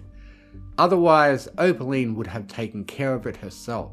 The library carried lore from across all of time, from faded, propaganda-filled tales of the usurper Twilight Sparkle to modern gossip rags from Zephyr Heights. Misty didn't know how Opaline had collected most of it, but as with many things she didn't know, she didn't question it. That wasn't her place. She just thanked her lucky stars and worked with it. Amid the yellowed scrolls and backlogged Sears Roanbuck's catalogues were some truly dangerous texts. One that even Opaline treated with caution, the nastiest according to their slightly less perilous contemporaries. Could grab a unicorn's soul through her horn and pull it right out of her body. That turned out to be true, but the book needed the user's magic to do so. Blank-flanked and dead-horned as she was, all Misty got from them was an uncomfortable tingling in her frogs as she paged through them. She found what she was looking for in an especially tingly tome, one that seemed to have a face on its front cover and definitely had a cutie mark on the back. That was probably a bad sign in hindsight, but Opaline wouldn't let a little squeamishness stand between her and more power, so neither would Misty, especially when the ritual to reach out and take what she wanted promised to be so simple, even an earth pony could do it. And that was back before they could grow massive plants with a stomp. The castle's alchemy lab was as well stocked as the library, so it was a simple matter to gather all of the components. Only once Misty started trotting widdershins around the scrying pool had her foolishness really struck her. Every poured reagent, every muttered syllable, every mystically significant ear sign made her internal panic build up more and more, but she kept going. In fact, she couldn't stop. She tried midway through, but her body was running without her input by that point, behaving like the spell was as much a part of her routine as sweeping the hallways or fluffing Opaline's pillows. The Necronomicon had said that once started, the ritual would want to see itself to completion, but Misty had thought that had been an exaggeration, like so many of the mad Saddle Arabians' other warnings. It wasn't like she'd run into any octopus-headed minotaurs or conjuries of spheres while preparing the ritual. She wasn't even sure what a conjury was. A shudder brought Misty out of her thoughts just in time to notice the mist billowing out of the scrying pool, filling the throne room and washing out its polished golds and deep blues. A similar deadening of sensation struck Misty as the mist coiled around her legs. The stink of the ingredients, the heat emanating from the pool, even the grit of the stone beneath her hooves seemed to fade from her mind, never entirely gone but shifting into the background. That just left more room for her panic to claim, especially once she realized she hadn't moved for several seconds. The ritual must have been complete. At least the parts it wanted to finish itself. That still left asserting her will over the conjured spirits. and Misty wasn't sure how much she had left to assert after doing all of this under Opaline's nose. At least the alicord slept as mightily as she did everything else. No amount of bone-deep loyalty could get Misty to deny that Opaline snored like a sawmill and could sleep through an earthquake. A shake of her head and a stomp of her hooves put Misty back on task. "Spirits!" she cried, her own voice sounding like it came from the next room. "Oh, ye departed souls, called back to this land of sorrows, hear me and heed me. By will and wit be bound to my bidding. Ye dark and fearsome shades who have answered my beacon, know that it is I who control the gate and key to this world ye once walked." Something like sunlight began to glow from the depths of the mist, a warm gradient of pinks and yellows and oranges fading on occasion to a pure, bright white rarely seen in the castle. Emboldened, Misty practically shouted the next part of the binding. "And by my name shall ye know thy master, mistress, for I..." "Are we talking like that time Luna went to a spear shaker in the park performance?" said a scratchy voice. "Seriously, when are we? Can ponies cool up before you die?" "Rarity always said trends go in cycles," said a more gentle voice. "Maybe it's the same for language." A third deeper one clicked an ethereal tongue, then spoke in an accent foreign to all of Misty's limited experience. "Come on, y'all, you're distracting her. I ain't happy about getting pulled out of lithium either, but this'll go quicker if and we're all civil." Much of the mist had faded as the three voices had made themselves known, revealing three luminous bodies hovering above the surface of the pool. One of each tribe. The bodies were vague, mare shapes with no features but bright, glowing eyes, difficult to spot on the entirely white unicorn, and clearly defined if incomprehensible cutie marks, impossibly present on all 6 flanks. The earth pony floating between the others and glowing like the Alchemy's lab sodium lamp, nodded to Misty. "Go on now." She said, with no visible motion of jaw or tongue. "About to introduce yourself, right?" Right." Misty cleared her throat. Yeah, and verily thou shalt know me as, The Pegasus on the earth mare's right, like a winged chunk of sunset, brought a spectral hoof to a muzzle, shaken with mirth. "Oh, Celestia, sweetie, do you remember that play you put on just after we got our marks?" The unicorn gasped and brought a hoof to her own face. "The one where Rarity costumes kept every pony from noticing the awful dialogue? Gosh, I haven't thought about that in centuries." The earth pony huffed out a sigh. "Right, might as well drop all the fancy talk, Philly. We ain't the ones to stand on the ceremony anyhow. I'm Apple Bloom, the joker with the wings of Scootaloo, and Miss Playwright over there's Sweetie Belle. How about yourself?" According to the book of whinnied names, Misty should have been trying to dominate the spirits, to coerce them into her service through force of personality. But this was as welcoming as the slumber party at the Bright House, at least while her cover had held out. She didn't so much slump to the floor as her legs gave out, heavy with relief and exhaustion. "I'm Misty." "Pleasure to meet you, Misty. Now, what can we do for you?" The other spirits moved to Apple Bloom's sides, all 3 at least interested, even if Scootaloo was still quietly laughing to herself. Misty tapped her hoof tips together as she took in all she'd done. The request seemed a little ridiculous compared to all she'd gone through already. Then she looked to her own unmarked hindquarters and stilled her resolve, turning back to the spirits. She stood back up, squared her withers and said, "I want a cutie mark." Vague as their expressions were, Misty could still tell the spirits were shocked by that. They just stared at her for a few moments, shocked still and eyes wide. Just as anxiety began to twist in Misty's gut, Scootaloo said, "Did we ever try necromancy?" "Not for ourselves," answered Sweetie Belle. "But there were a few one-on-one clients where I broke out some parlour tricks. Mostly just burnt sage and spirit boards. It's not like Twilight ever let us learn anything serious." Misty took a step back. "Twilight? As in Twilight Sparkle?" "Well, sure. Ain't she still around?" Applebloom looked around as though expecting Opaline's ancient adversary to trot in from the mezzanine. Ain't seen her in Elysium yet. Hey, where are we anyway? Said Sweetie Belle, floating high. Misty knew the spirits couldn't leave the trotted out circle, but that didn't stop them manoeuvring in it, nor taking the throne room as a whole. I'm pretty sure this isn't Castle Canterlot. Misty cleared her throat. How about we focus on getting me a cutie mark? Like you said, faster we do that, faster you get back, right? The three spirits reconvened, muttering amongst themselves. Misty barely dared to breathe until they turned back and Applebloom nodded. Fair enough.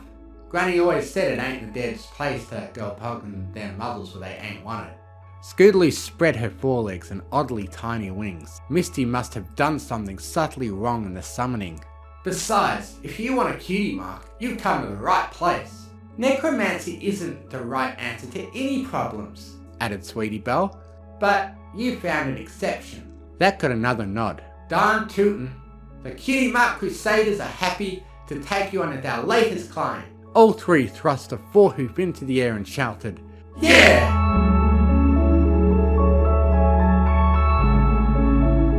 Yeah, Misty added a beat later. So, what's first? Sweetie took another turn around the room. Well, we're going to need to get a chart together. Misty? Misty's ears folded back. Oh no! She scrambled away from the archway she should have been keeping an eye on the whole time. Who's that? Said Scootaloo, not at all helping. Applebloom rubbed her ephemeral chin. Almost sounds familiar, don't she? Opaline burst into the room. Wings unpreened and mane still in curlers. She looked around the room, more furious every time she turned her head. Finally, she rounded on Misty, snarling and stalking towards her. What have you done? What is the meaning of this? Misty shrank into herself, trying not to tremble. Trembling was an unacceptable sign of weakness. Sorry, Opaline. Opaline? Sweetie echoed. Opaline froze. She turned to the spirits. Diamond's filly? Added Applebloom. Ears folded back, eyes wide, the faintest shudder down her spine. Somehow, impossibly, for the first time Misty had ever seen, Opaline actually looked afraid. No, it's not possible! Scootaloo tilted her head as she looked back at her. How the hay did a friendship school dropout become an alicorn? Shut up! The alicorn cried loud enough to make the vials Misty had emptied shake and rattle. Shut up! All of you! I'm finally free of your insipid lessons and I will not put up with them any longer! Sweetie Belle just sighed. Yeah, that's Opaline alright. I said shut up! Opaline's eyes swept the room. She grabbed a flask in her magic, tugged out the stopper, and tossed the whole thing into the scrying pool. A pillar of black smoke and foul-smelling water erupted from it, the former filling the room in short order. Misty choked and staggered helplessly until a breeze cleared the air. She looked up, saw Opaline flapping her wings and glaring at her, and immediately wanted the smoke back. Misty focused on the floor, telling herself the tears in her eyes were just from irritation. So, what were you thinking? I was only trying to... Never mind what you were trying to do. A wingtip forced Misty's head until she stared into Opaline's furious eyes. Smoke still spewed out of the darkened scrying pool behind her. What you did was waste countless reagents for some foolish errand that will take valuable time and resources to undo when we can least spare either. Opaline narrowed her gaze. But before any of that, you and I are going to have a long conversation about not taking what doesn't belong to you. Misty knew that meant Opaline would spend a long time talking about all the ways she'd messed up, and she'd spend a long time agreeing with the one who knew best. Best to start out early. Yes, Opaline. Yeesh, some pony took after her grandma. Both ponies froze. Misty reacted first, looking further up. All three spirits hovered around Opaline like oversized fireflies. Scootaloo took special pleasure in drifting down, upside down, and hooves behind her head, until she was muzzle to muzzle with the alicorn. Opaline glowered at her. I dismissed you! You just disrupted the ritual cycle that kept us in place, said Sweetie Belle, which you'd know if you paid attention in magic class. She turned to Misty, and one of her eyes briefly dimmed to her background luminance. A wink? Twilight didn't let us learn necromancy, but I had to prep for substitute classes somehow. We can leave, continued Scootaloo. We just don't want to. Both made way for Applebloom, who found a way to crack her fetlocks despite being a disembodied spirit.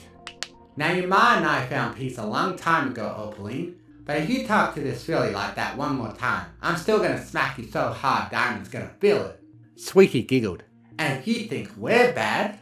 If Opaline had looked afraid when she'd first seen the Crusaders, she looked outright terrified now. Her pupils were pinpricks, her horns sending off useless sparks, her speech sputtering and incoherent. Scootaloo patted Misty on the withers, which felt a little like her legs falling asleep. How about we get out of this gloomy castle and help you find that special talent? It took a few moments for Misty to catch up with everything. She furrowed her brow. I thought you'd find me a cutie mark. Oh, we've got a lot of work to do. Wait, said Opaline. You summoned these three just to... Applebloom jabbed a hoof to her side, making the dread mistress of all pony kind flinch back like a startled foal. Hush now. This here's adult talk. Opaline gave her a flat look, absently rubbing her ribs. Really? Sweetie tossed her mane far more effectively than she had any right to, given how it was just an extension of her soul. We're more adult than you've ever been. I'll have you know that I... Yeah, sure, whatever. Scootaloo drifted to another archway. Come on, Misty. Toxic home environments are another specialty of ours. Step one's getting out of them. And Misty, at least half as bewildered as Opaline, followed the three ghosts out into the dawn.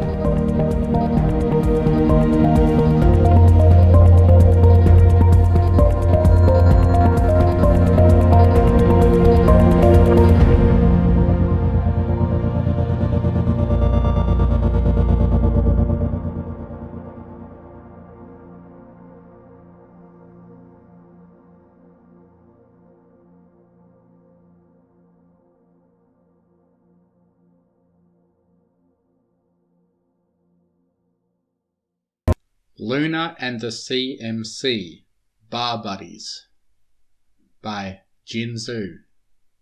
I just can't believe we finally got our marks today, Applebloom shouted excitedly, punching the air and shaking the wagon she was riding in. I know, right? Sweetie Belle smiled from next to Applebloom. I keep expecting to wake up and find out it was all just a dream. It's really about time we got them too. I was thinking we were never going to get them, Scootaloo joked. It was almost time for the sunset. Scootaloo, Sweetie Belle and Applebloom had spent the last few hours at their own cute Sonara and were thoroughly partied out. They told their sisters they needed some air and time to take it all in, and their sisters told them to be back at Scootaloo's house by morning, after which Rainbow would bring the other two fillies home. So Scootaloo had hitched the old wagon they used to a scooter, and the three had taken off into the quickly oncoming night. They hadn't decided to go anywhere specifically, electing to just follow Scootaloo wherever she took them. Scootaloo elected to aimlessly wander around Ponyville. I still can't believe our sisters are just letting us stay out all night too, Applebloom shouted again. Well, I can kinda see why, hummed Sweetie Belle. They all know that getting our marks is a life-changing event, and that we probably just want to spend the night together to kinda let it sink in. Plan out our future together. I mean, I've never heard of three ponies getting roughly the same mark at the same time before. The last time a bunch of ponies got their marks at the same time, they became the elements of harmony, so we're probably pretty special too. Right, replied Scootaloo, and I mean, what trouble are we going to get into? We're still too young to drink, and I haven't crashed my scooter in like a week and a half. Applebloom and Sweetie Belle exchanged worried glances. I wonder if... Scootaloo started, but then suddenly hit the brakes and gasped. Is that Princess Luna? Applebloom and Sweetie Belle both let out a loud gasp as they saw what Scootaloo saw. The Princess of the Night was indeed there, stumbling out an outhouse next to Ponyville's premier bar and grill. And is she drunk? Questioned Apple Bloom. Unfortunately for them, it sounds like Luna heard Apple Bloom say that. She turned to face them and paused, squinting her eyes so she could attempt to recognise the ponies in front of her. Cutie Mark Crusaders! Luna got on 2 legs, shouting in her royal Canterlot voice. Come hither for 1,000 conquering cheers as we commemorate the turning of age. Yes she is, Sweetie Belle responded dryly. The Cutie Mark Crusaders figured hanging out with an obviously inebriated adult was probably not the smartest choice, but considering that adult was a princess and had given them a direct order, they cautiously trotted over to Luna. Your Rainbow Dash hath informed me of this establishment, Luna boomed. She said it was a great place to hang out and chillax. Scootaloo suppressed a snort. We wish to commemorate your momentous achievements in dismantling the trials put ahead of you, and thus... Luna contained as the CMC reached her. You shall follow thusly as we celebrate the turning of age. Luna landed back on all fours and marched regally into the bar, leaving 3 confused and slightly scared fillies. Is she asking us to drink with her? Sweetie Belle finally managed after a few moments. Because if so, I don't think this is really a good idea. I agree, Apple Bloom shuddered. I once broke into the Apple family cider store and got a little tipsy. I don't think I've ever seen Applejack as angry as she was when I stumbled into her room instead of mine by accident. But we were invited by an actual princess, Scootaloo reasoned. It's not like we can just ignore that. And besides, if Luna is actually willing to get us drinks, we can just have a few and head home. Rainbow Dash is watching over me tonight, and I can probably worm my way out of trouble with her, especially considering Luna is here on her recommendation, and we can stop after a few glasses or cups or whatever. The other 2 Crusaders didn't look too convinced, but agreed to follow Scootaloo inside. The bar itself didn't look too interesting. There was a bartender behind his bar on the right, and there were some circular tables with bar stools scattered about, and on the left wall there were a couple of booths, several occupied by stones and mares of different levels of inebriation. In the far corner there was one round booth where they spotted Princess Luna, who waved them over excitedly. The fillies all clambered into the round booth next to Luna. Scootaloo sat immediately to Luna's right, then Apple Bloom, and finally Sweetie Belle. Luna waved over to the bartender, who froze in place as he spotted 3 fillies. Another round! Luna boomed. Of course, Princess, the waiter responded smartly. He turned to the Crusaders. And what for the 3 of you? Another round for them too, it is their trial day! Luna shouted with glee. Princess, we aren't allowed to serve alcohol to minors, the bartender nervously stated. You deny them victory on their day of passing their trials and disobey a princess? I could have you gelded for less, Luna yelled, suddenly enraged. Another round, good sir! The bartender swallowed nervously, and upon getting apologetic smiles from the fillies, returned to the bar. Several bargoers decided now would be a great time to leave, to not get affiliated with the oncoming crimes. And bring back more of these fries! Princess Luna? Sweetie Belle stated nervously. He's kind of right, we're too young to drink. Bull scutter! Shouted Luna in response. What? Utter Tommy rot! Luna bellowed. The Crusaders wondered if she was just making up phrases now. Back in my time when a pony received their mark, they would show their coming of age in a duel. If more than 1 mark was received on that day, those ponies would all be dropped in the woods and forced to defeat a beak, such as a manticore or timber wolf. And then they would drink to celebrate! Luna's voice finally dropped. Only problem is my dearest sister told me it's improper to throw ponies to wild animals, especially children.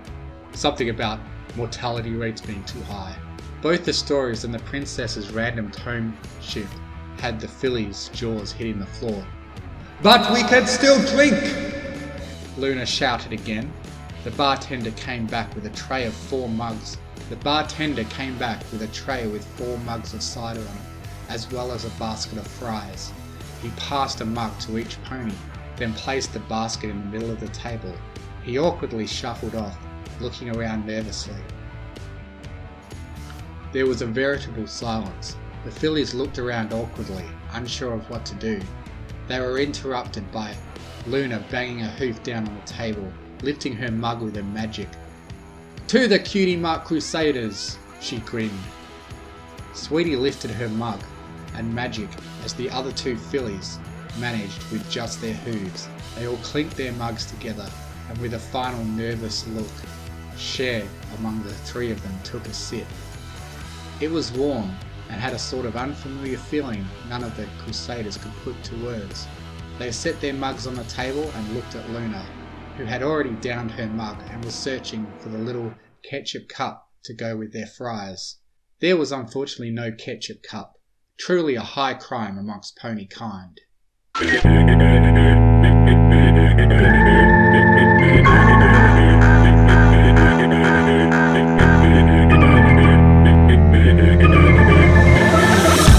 I feel really neat, Scootaloo yawned. It's like there's a cloud in my brain. Is this what being drunk is like? Scoots, you have to try this, Sweetie Belle exclaimed, pushing a tall glass towards the Pegasus. The glass had a long, thin neck, and at the top split into a wide circle, adorning the top of the glass. Adorning the top of the glass was what looked like salt. The liquid inside was a bright green. Luna says it's called a martini. This one is made from apples. Scootaloo took a sip and immediately scrunched her face up at the strong alcoholic taste. That's good, she lied, much preferring the cider. But she was a tough Pegasus. Tough Pegasi could drink hard drinks and not care. She had to not care. Here, Apple Bloom, why don't you try? Apple Bloom was the most relaxed she'd been in her life. She finally understood why her family made so many bits during cider season. Taking the glass from Scootaloo, she downed it in one gulp. "Oh my stars, that's incredible!" she exclaimed. "What did you say this was called?" Sweetie Belle gazed up at Luna for confirmation. Luna had long since passed the wild part of being drunk and was content with just sitting there, watching the fillies have fun and spacing out. "It is called an apple teeny, little one," she said slowly. "They're great," Sweetie Belle squeaked. "Can we get some more?"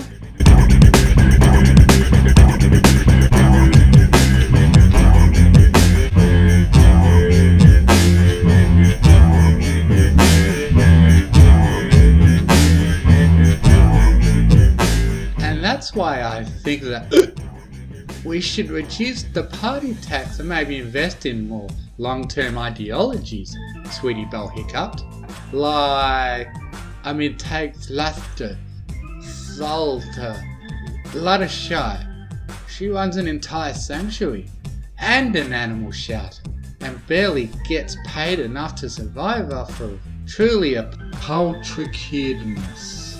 Pony, I get that parties are important for overall morale, and that party ponies are well subsidised by the government, but the fact that they've levied such a high tax price on us just exacerbates the rest of the issues the town's facing. It took forever for the town to drum up the paper to fix the town hall, plus vis-a-vis all the monster attacks. We really should invest more in a reserve fund for rebuilding the town the next time it gets dismantled, right? Luna nodded thoughtfully at the filly's tangent. Apple Bloom's mind was currently on another planet. Scootaloo just stared at her unicorn friend without comprehension. Sweetie Belle, I know you like big words, but I didn't understand a thing you just said. Scootaloo drawled. Sweetie Belle flopped onto the table, laying her forelegs and head down flat against.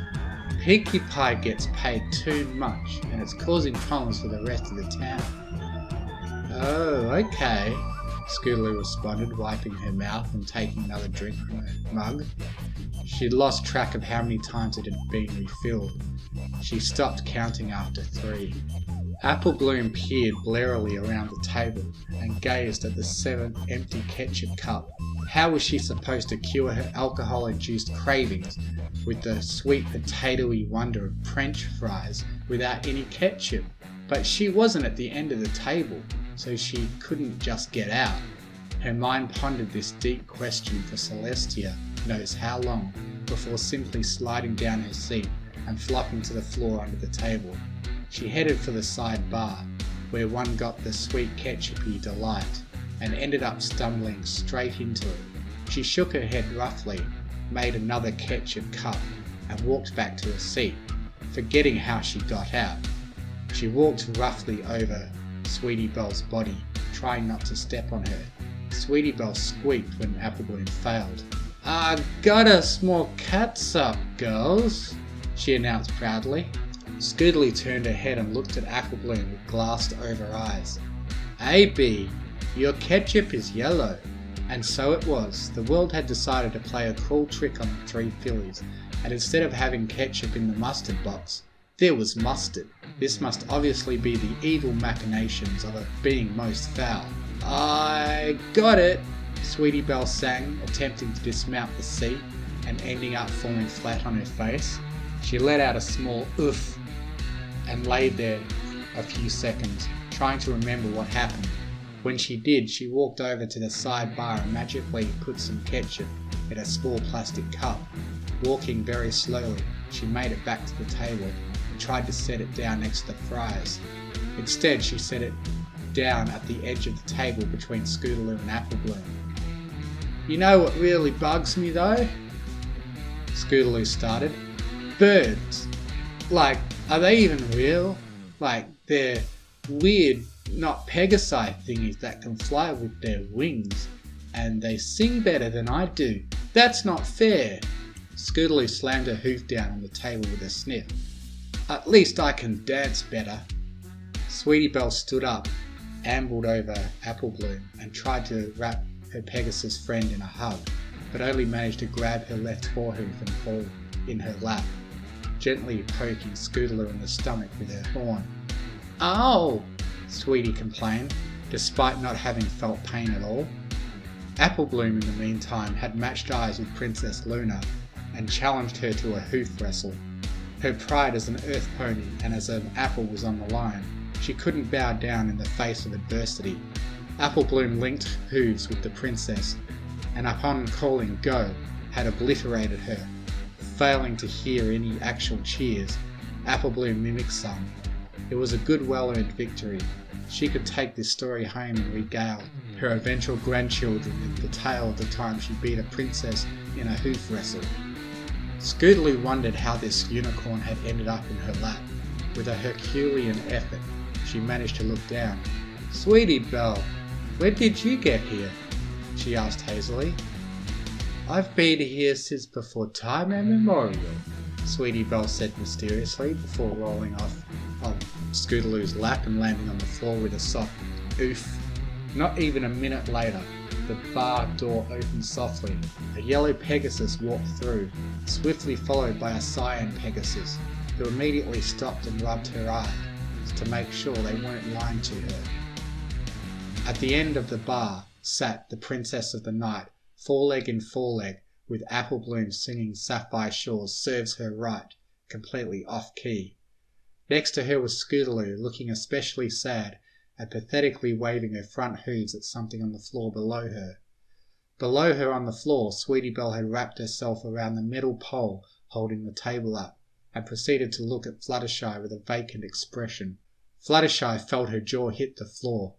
"Fall, Fluttershy?" Sweetie Belle called, recognizing the Pegasus before waving happily at her. "I was just talking about you earlier." The cyan Pegasus looked around and spotted a nervous-looking bartender. She shut her jaw tightly and felt the familiar feeling of anger swelling up as she marched over to him. "Why the hay do I see 3 drunk fillies here?" she asked, gritting her teeth. Luna threatened to geld me if I didn't feed them all alcohol, he muttered meekly. Fluttershy took a deep breath as she brought her hoof up to her face. Rainbow stared at him with a look halfway between confusion and anger. Okay, Rainbow Dash started. I'm going to get my friend Princess Twilight to help these fillies home and send a letter to Princess Celestia. Fluttershy, you stay here and make sure none of these fillies leave either, okay? Fluttershy simply nodded as Rainbow Dash turned around. The bartender decided to try his luck. If you don't incriminate me to Celestia and just tell her sister is drunk, I can offer you and your friends free drinks for life. Rainbow Dash stopped, a smile slowly creeping up her face. Keep talking. Not that, Twilight! By Galaxy Knight.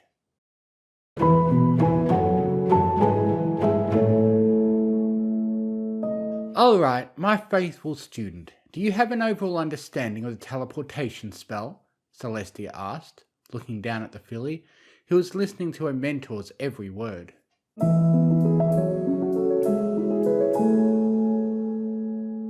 Twilight reread the spell in the book and glanced up at the ceiling with her initial thinking face. And then she met Celestia's face with a smile as bright, if not even brighter than the sun itself. I think I got it. Celestia smiled. That's great. Now, show me what you've got. Twilight stood up and put a look of intense concentration on her face. Her aura came to life and gradually became brighter every second that passed. Eventually, it lit up the walls of the empty room they were in, and then there was a blinding flash that enveloped the room. However, as a result, much to the filly's disappointment, nothing happened. The light faded and she was still standing in that very same spot. She proceeded to put an extremely grumpy but delightfully adorable pout on her face. Celestia had to stifle her chuckle. What did I do wrong? Twilight asked. Celestia tapped her chin thoughtfully while scrutinizing the spell in the book. Worry not, my dear. You just skipped an important step. She placed the book down and explained. You can't just teleport to nowhere. You are required to picture the location you desire to go to. Since you're a beginner, I advise you should begin with a small distance. Twilight watched her with curiosity. Why can't I go a long distance? Long distances require more power and focus, Celestia answered. Twilight sighed. Okay, I'll try again. Celestia swiveled her head and tried to find a reasonable distance for the filly to try teleporting across. As her surprised eyes tracked the room, she spotted the perfect spot by the window.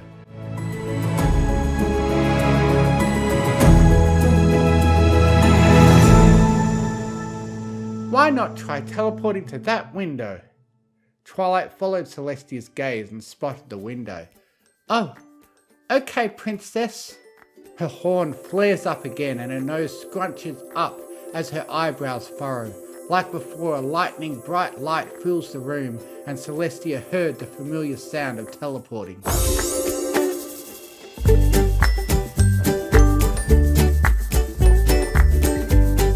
When the light faded, Twilight was gone from her spot. Celestia's face lit up. She brought her hooves up and clapped. Well done, Twilight, you did it! A minute later, but where did you go? I'm over here, she shouted. Celestia whirled around to the window she pointed to earlier. She found the foal dangling outside. Help! She cried. Celestia lit her golden aura and lifted Twilight up and placed her gently on the ground just beside her hooves. My goodness, Twilight, you did it! You teleported. I'm so proud of you. Twilight jumped up and down on her spot. Yes, yes, yes! But as she cheered, her horn flashed with uncontrolled magic. She was leaning against Celestia's hoop. She ended up teleporting herself and Celestia to another place. Celestia's eyes widened as the magic took hold of them. She squeezed her eyes shut and braced for the impact. A loud explosion drilled into the princess's ears, and then silence.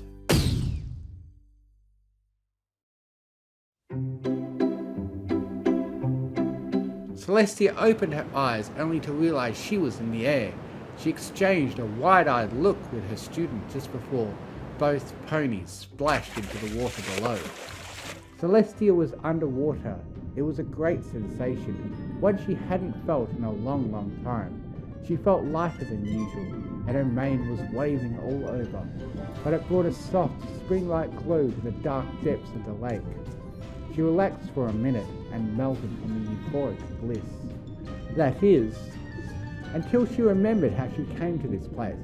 Celestia jerked back to reality and looked around frantically for her student. She spotted Twilight somewhere in the distance and flapping around for the surface. Celestia swam over to the filly, moving ever so smoothly. She took Twilight in her hooves and took them to the surface. 5 seconds later, and the ponies broke through the top and gasped for oxygen. Twilight held on tight to the princess, but her expression was plenty anxious. "I'm so sorry," she cried. "I'm super sorry, Princess Celestia. I didn't mean to. I just lost control of my magic. I swear, I didn't." "It's okay, Twilight," Celestia assured. "I'm not angry. I can't just expect you to be perfect at this when you only began. You will get better with time." Twilight rubbed one leg over the other. "But I got your beautiful mane all wet." Celestia giggled. "That's okay. It's just water. It will dry off. And besides," she leaned and brought her voice down to a whisper, "that was fun." Celestia finished with a wink. Twilight laughed. "Yeah, it was."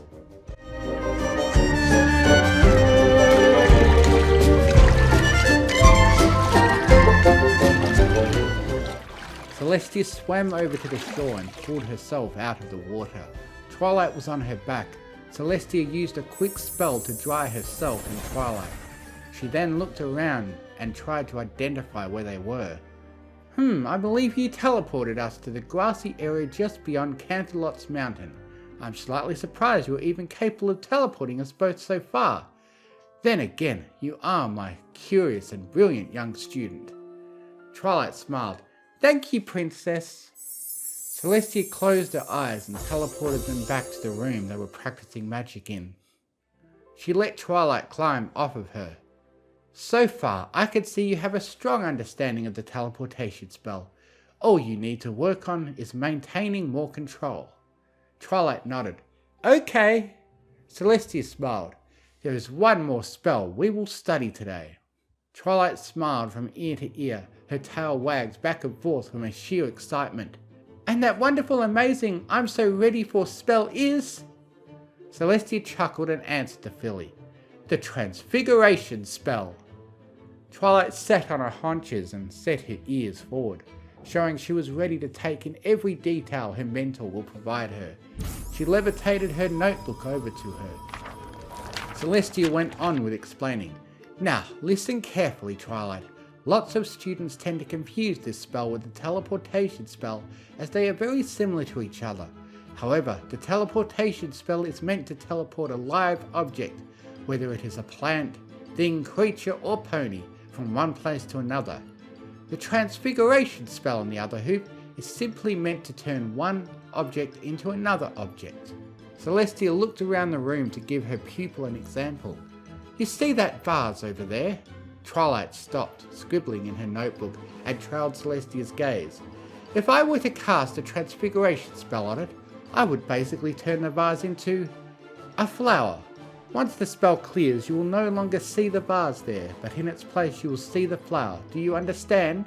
Twilight eyed her notes and then beamed at Celestia. "I got it!" Celestia passed her the Star-Swirled of Bearded's Book of Spells Volume 1. Twilight paused for a minute and read the section under the heading Transfiguration. She placed the book down and looked around the room. Her eyes landed on the vase Celestia pointed out. Her face became her concentration face once more. "And remember, my dear, the idea of the transfiguration spell is somewhat similar to the teleportation spell. You will be required to picture the other object in your head." Twilight angled her horn, and the bright light blazed on. It lasted for a few seconds. Celestia waited for the pop sound of transfiguration, only to hear silence.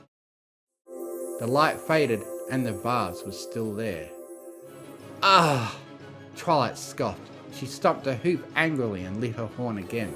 She put in all her might, and a second later Celestia heard the pop. The magic cleared. The vase was gone, and in its place was a 5-layered chocolate cake. Celestia's eyes widened. That was the cake the bakers were working on for the upcoming summer sun celebration. But that wasn't the main reason Celestia was stunned. The main reason was, it was a cake! Celestia was obsessed with cake. Twilight looked up. "Ooh!" she cooed. She spun and faced Celestia. "Did I do it right?" Her eyes were shining. Celestia gave her a sheepish smile. "Well, yes, Twilight, you did do it right. How else would this?" She flicked her eyes to the cake and felt her mouth water. "Absolutely delicious cake get here." Twilight giggled. "Oh yeah."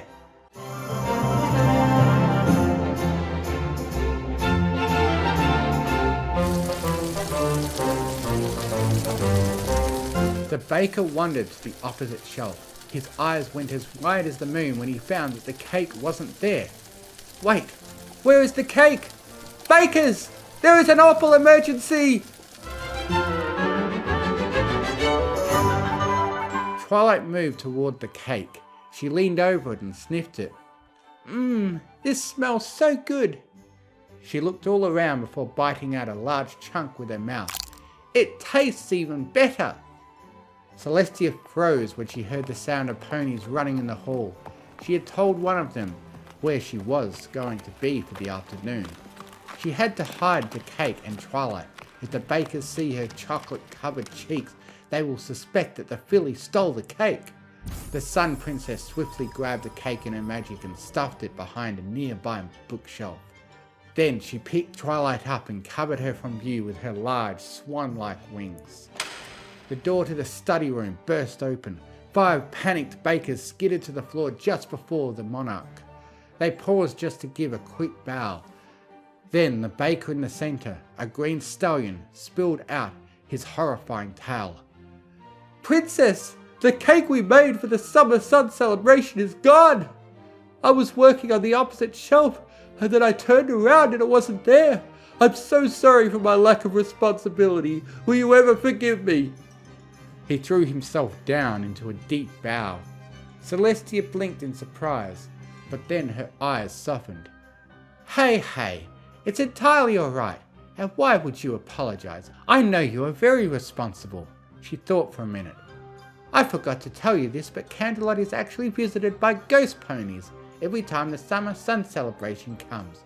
It's a rare occasion, but they come and they apparently really like cake. They must have taken it. But that's alright, and don't be afraid of the ghost ponies. They're really friendly." The bakers exchanged a look of relief. The green stallion turned to the princess. That's good then." Celestia smiled. "Worry not, we have plenty of other desserts for the summer sun celebration, and if that doesn't assure you, I promise I will come after and assist you with baking a new cake." The green stallion looked dumbfounded. "Really? I mean, you don't have to, princess." Celestia shook her head. "No, I want to help you. No doubt together we can bake a cake twice as fast. Perhaps that cake can be even bigger than the last." The green stallion smiled. "In that case, thank you very much for your mercy, your highness, and your kind and generous offer." He and the other bakers bowed. Celestia chuckled and winked at them. "No problem." After they were gone, Celestia looked down at Twilight. "Phew, that was a close one." She released the filly. "Wait, princess, are there actually ghost ponies?" Celestia glanced up in thought. Maybe, who knows? They both exchanged a laugh, and Celestia took out the cake from the bookshelf. "This cake is ours now, but don't tell any pony, got it?" she whispered. Twilight nodded. "Yes, ma'am." Celestia cut them both equal slices and they gobbled them up happily. Celestia loved relishing the taste of this wonderful treat. Once they were done, Twilight's cheeks were covered in chocolate cream and crumbs. Celestia scolded her. "Twilight, You need to remember to eat carefully next time, okay? You got your face all dirty. Twilight lifted a hoop to her face and wiped the edges of the cream. She brought the hoop to her eyes. Oh, oops, sorry. And okay, I'll remember. Celestia used a handkerchief to wipe the filly's face. Now, are you ready to practice the 2 spells once more? Twilight bobbled her head with a look of fierce determination. Celestia had the impression that if Twilight were to be the hero of Equestria, she would have the gut to face off any evil of any sort, and if she were to fight them, she wouldn't give up until the very end. Celestia teleported a bunch of random items on the table, set just a meter from the bookshelf. Let's begin practicing the transfiguration spell. I want you to turn these objects into something else. Twilight faced the table and readied her horn. It sparked to life, and with great concentration, she fired a laser at the teacup. A moment later, the teacup became a butterfly. Woohoo! Twilight cheered while she jumped up and down with excitement on her spot. Her horn flashed with out-of-control magic again. Oh, no! Twilight yelped, but her horn didn't listen and blasted to a book. The resulting flash was brighter than the last. When it cleared, there was Celestia's crown in its place. Celestia's eyes went straight up to her head, only to find it missing. Twilight looked terrified. I'm so sorry. Celestia laughed. She levitated a golden crown back to her head. It's alright, but here, let me show you how to control your magic. You need to relax and concentrate, angle your horn, and pay attention to the aura. Twilight did as she was told. She bent her head and her eyes crossed up as she tried to look straight at her filly-sized horn. Twilight's horn glowed again and she was still looking at the magic. This time the aura surrounded Celestia. Celestia called out to her. No, Twilight, not that! Twilight's eyes were wide, yet her magic stubbornly carried on. Celestia squeezed her eyes shut, and a heartbeat later, a magical explosion rang in her ears. The next thing she knew, she was hovering above a bunch of chickens. Celestia's blood ran cold. She feared chickens. She didn't know why, but she just did. So Celestia lit her horn and teleported herself away seconds before that horrifying impact. If she landed, all those chickens would come on her and look at her and squawk at her. Brrr. She reappeared in the study room. Twilight's magic was still spinning crazy. Her eyes had gone white and she was transfiguring things out of random.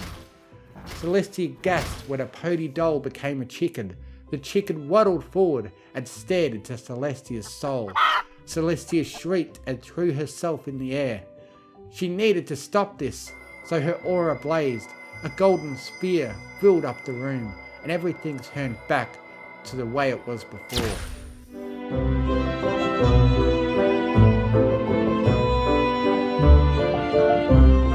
She landed and Twilight thudded to the floor. Celestia sighed. Goodness, that was something. Twilight looked up with tears in her eyes. I'm so sorry. Celestia smiled and extended her wig. She pulled the filly close. There, don't be sad. You won't believe how fun that experience was. With all the boring meetings and delegating stuff I do, this was like a breath of fresh air for me. Really, I should be the one thanking you. Twilight blinked in surprise. You actually liked that? Mm-hmm, Celestia responded. Twilight grinned and stood up again. In that case, can I try practicing the teleportation spell, please? She gave her mentor her puppy-eyed face. Celestia found it impossible to say no to that face, so she relented to the filly's wishes. That could also be an excuse to have some more fun. Alright, Twilight, yes you can. Twilight grinned a toothy smile. Then she inflated her cheeks and scrunched down her eyebrows. Her aura burst forward and encased both her and Celestia in a fuchsia hue. Celestia's eyes widened for the 10th time that day. No, not that, Twilight! she shouted. Her warning came late as they vanished from their spot. They rematerialized over a hill running right down to a lake. Ah! They yelled in unison. They went rolling down the hill. Twilight teleported them again. Approximately 2 seconds later, Celestia and Twilight were keeping their balance on a tree branch. They were being blown in a powerful hurricane. Celestia spat some of her hair strands out of her mouth. Twilight was holding on to Celestia for dear life. They were on the wild blue yonder and Las Pegasus. Celestia couldn't help but scream with utter delight. The filly she was with wasn't faring so well. Celestia and Twilight landed in the middle of a play in Manhattan. The whole audience stopped cheering immediately and stared at the princess as if she was an alien. Celestia and Twilight were in the ever-free forest just beside 2 very hungry timber wolves. Twilight was too busy panicking and shrieking, so Celestia had to pick her up and run, the timber wolves chasing behind. Celestia unfurled her wings and took off into the air with speed she had no idea she possessed. She did a loop in the air and faced the timber wolves. "Take that!" Celestia taunted. With that, she turned and flew to a nearby open field. She landed, breathing heavily. Twilight was speechless. Her eyes met Celestia's. They stared at each other for what felt like a long time. Both ponies fought to catch their breath. Then Celestia started to laugh. Twilight stared, dumbstruck. But Celestia continued laughing. She laughed and laughed and laughed. It was a slow, gradually building thing, and it brought Celestia so much joy and happiness. She laughed so much, she had to lie on the grass and put her hoof on her rib. It was slightly aching from all the laughing. She reached over and pulled Twilight in a hug. "Thank you, Twilight. Thank you so much. Thank you so much. This was the happiest day of my life. It's been centuries since I've had a good adventure. In the middle of all my work, I never got the chance to go crazy and enjoy stuff like that. So thank you." Eventually, Twilight joined in, and they both laughed.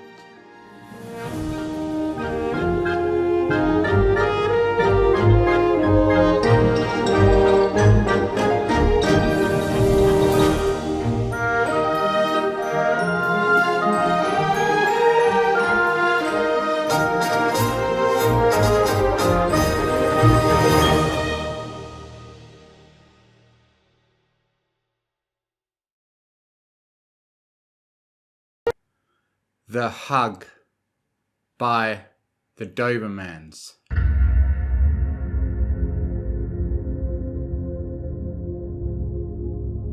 Cozy Glow awoke, or thought she did.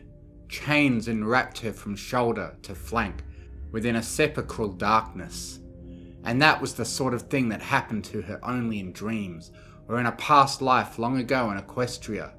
From the shackles that bound her hooves and the stillness of the space surrounding her, she gathered she was in a prison, but of a different kind than to that which she had grown accustomed. Here she could feel the humidity of stagnant air against her clammy coat, and could hear the tinkling of metal links as she laboured to breathe within their constricting grasp. She tried to brush a damp curl out of her face, but the chains were too heavy for her to lift. From the way they echoed, she could tell that she lay on a raised surface in the centre of a small room or cell. She relaxed, letting them weigh her down, and cast about wide-eyed into the sightless murk.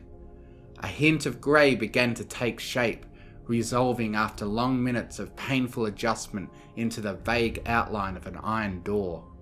Something coughed behind walls of what she could only imagine was solid rock. She had guessed right. The idea that she was free began to take root in her mind. Free at last from a timeless void she had endured during her petrification. That she was no longer a statue implied that some agent had released her, although whether it had been the work of an unknown benefactor or simply the natural decay of the spell's power remained to be seen. The crackle and the flare of energy that had locked her in stone, and the triumphant faces of all the creatures of Equestria, uplifted in joy, flashed through her mind. The princesses had not tried to conceal their smiles as they blasted her, and Twilight had hovered above it all, watching. Her mouth and throat burned, and the slightest wrong move brought her an aperiodic thump of pain to the inside of her skull. She had misplaced the memory of the taste of food long ago, but the basic need for water had lingered all the lost years. The ceiling dripped into a puddle far out of reach. The notion that she was being tortured nudged her train of thought. Hello? She asked the gloom. It did not respond. Water. Please, can I have some? Her dry, cracked voice sounded pathetic to her, and she hated it. She noted the smooth, rust-free metalwork of chains. They were exactly the kind she would use on her classmates for their part in overthrowing her. She mused. As for the princesses, she had a more short-term plan. Her request for water had gone unheard or had been ignored. She deduced from the enduring silence. Though she was sure it was only a matter of time before someone came, she reasoned that whoever had freed her hadn't done so to dehydrate her in a dungeon cell. No pony was that crazy. The minutes stretched like sunset shadows, marked only by the subdued cough hidden from sight. One of phlegmy interruptions blossomed into a squeal of dry hinges. Hoofsteps followed, heavy on an unyielding floor, underscored by curious rumbling as of wheels. A perfect rectangle of white light appeared to frame the door, which began to grind inward. Cozy turned, blinking long, sleepy lashes toward the harsh illumination that had flooded inward and driven the darkness to the opposite side of the cell. Two faces glared at her like grim capitals atop columns guarded by metal plating. The fierce reflections from their helmets forced her to shut her eyes. There was a series of clicks as the locks that secured her chains to the platform released. She felt a quick acceleration as a tingling pressure enveloped her and lifted her into the air. Water, please. She peeped as she floated in the direction of the guards, keeping her eyes squeezed shut to accentuate her tone of need and helplessness. It had been smart of them, she thought, to deprive her of the basics, to weaken her physically and reduce her mental capability, to render any escape attempt far less likely to succeed. Whomever she was dealing with, they had proven they were adept at assessing risk. Her usual charms would have to be amped to the max if she wanted to get out of her predicament. Again, her plea went unanswered. Something slammed above her after she landed, jolting her eyes open. She was in a cage, a shiny cart that had been fitted with vertical bars and topped with a thick metal slab. One by one, the locks at the ends of her chains began to glow and snake like the tips of octopus legs to find the bars and latch to them. When the last one had snapped into place, the cart began to roll. She couldn't see much from her vantage point, but what little that passed beyond the bars revealed more about her captors. The floor was neither crystal nor stone, but of a substance that seemed to have qualities of both. It was grey like a single giant boulder, and smooth like the facets of the castle of friendship. It spoke of dissatisfaction with the status quo. It spoke of a drive to order and cleanliness. The guard stopped. One of them held his muzzle in front of a blackened mirror that had been set in the otherwise featureless wall of the corridor. A plane of red light scanned down his face and disappeared with a chirp. Silence still, Corrections Warden. Rank 4, Canterlot Maximum Security Corrections Facility. A mayor's voice spoke. The guard's expression was unreadable as he barked instructions at the mirror. Open door to Block 89. Prisoner 7121523. In transit. Decrement prisoner count in Block 89 by 1. Opening door to Block 89. Prisoner 7121523 deleted. Please exit. Door will close and lock in 15 seconds. Cozy mulled over the warden's name as the cage jerked and rolled forward. Silent Steel, a jailer. He would be humble and obedient to authority. but opinionated and stubborn as a brick off duty if he was anything like Celestia's old palace guards. A hard sell unless she could work more information out of him. The pair led her down another hallway into a dim chamber and made an about face. An armoured hoof lifted to tap one button of a numbered rectangular array that was the chamber's only distinguishing feature. Cozy heard a panel slide shut behind her, then the whirring of unseen machinery as the floor jolted. Everything became heavier for a moment, and she felt dizzy. It all made sense to her. They knew her history and the dangers she posed, so in addition to the cage and the chains, they were using magic to confuse her. That way she couldn't make any kind of play even if she charmed them into letting her out. The droning of the machinery faded. There was another hiccup of gravity, this time lifting everything by the slightest amount. The pain in Cozy's head leapt to intolerable life at the brief touch of vertigo. She curled up as much as she could, anticipating the next assault. The cycle did not repeat. Instead, the entrance panel opened, admitting the clamour of many soldiers chatting while they snapped their armour together. There was an undercurrent of energy in their voices, as if they were gearing up for a decisive battle that they expected to win. Their rumbling banter receded when they saw her emerge from the chamber, flanked by Silent Steel and his partner. "Make way!" the warden shouted. "Prisoner in tow! Make way!" "Honour guard, form ranks!" shouted a stone whom Cozy assumed was a senior officer. "2 columns left and right. 10 long, 2 deep, like we drilled." A lane carved itself from the room's chaos as the columns aligned. Silent Steel guided her cage to one end, opposite a set of broad double doors, and took the lead position while his partner moved behind her. The message was clear. There would be no escape for her without an entire army's intervention. "Open doors!" the officer shouted. "Forward on command of Warden Steel!" The scarred, steel-reinforced wooden slab swung open at once. A wind entered the barracks, cool and carrying birdsong, and a noise that Cozy could only identify as a city's frenetic unrest. Light poured inward too, bright and strong like a unicorn's magic searching the night. Its clear white glare hinted that they were someplace close to the sea, or high among snowy mountain peaks. "Detail! Forward march!" Silent Steel bellowed. The rows of soldiers obeyed. Each carried a spear in one foreleg, their limber shafts pointed toward the heavens. The soldiers' timed, steel-shod steps sounded like an earthquake. Cozy bounced under her chains with each collective clash of hoof on stone. Once they had pulled outside, all mystery as to their whereabouts was removed. Cozy squinted at the misty horizon beyond the marble-laden mountainside. Canterlot had changed. The sun and moon motifs at the pinnacles of the minarets were gone, as were the hanging gardens that had draped over the parapets. Giant versions of the glowing mirror she'd seen in the prison hallway had been hung from the tower walls in place of floating banners that had once cast rippling shadows on the white stone streets below. The company was marching toward the city centre, deeper into a warren of flashing coloured lights and excited voices talking to everyone and no one in particular from behind shop windows. Rows of legs lined either side of the street amid discarded food and drink.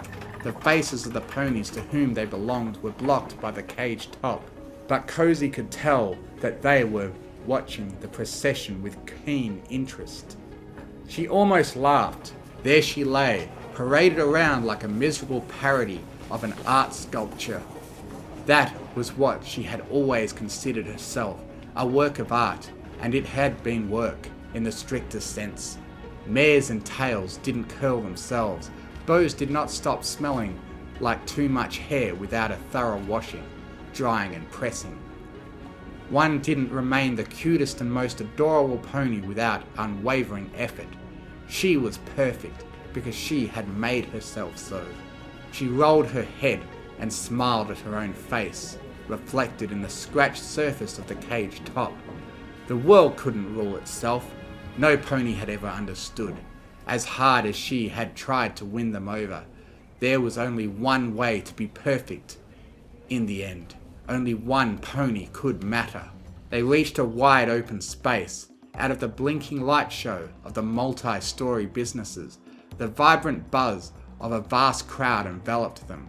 Some voices diverged from the general noise to shout curses at her in thick accents and in an unfamiliar dialect.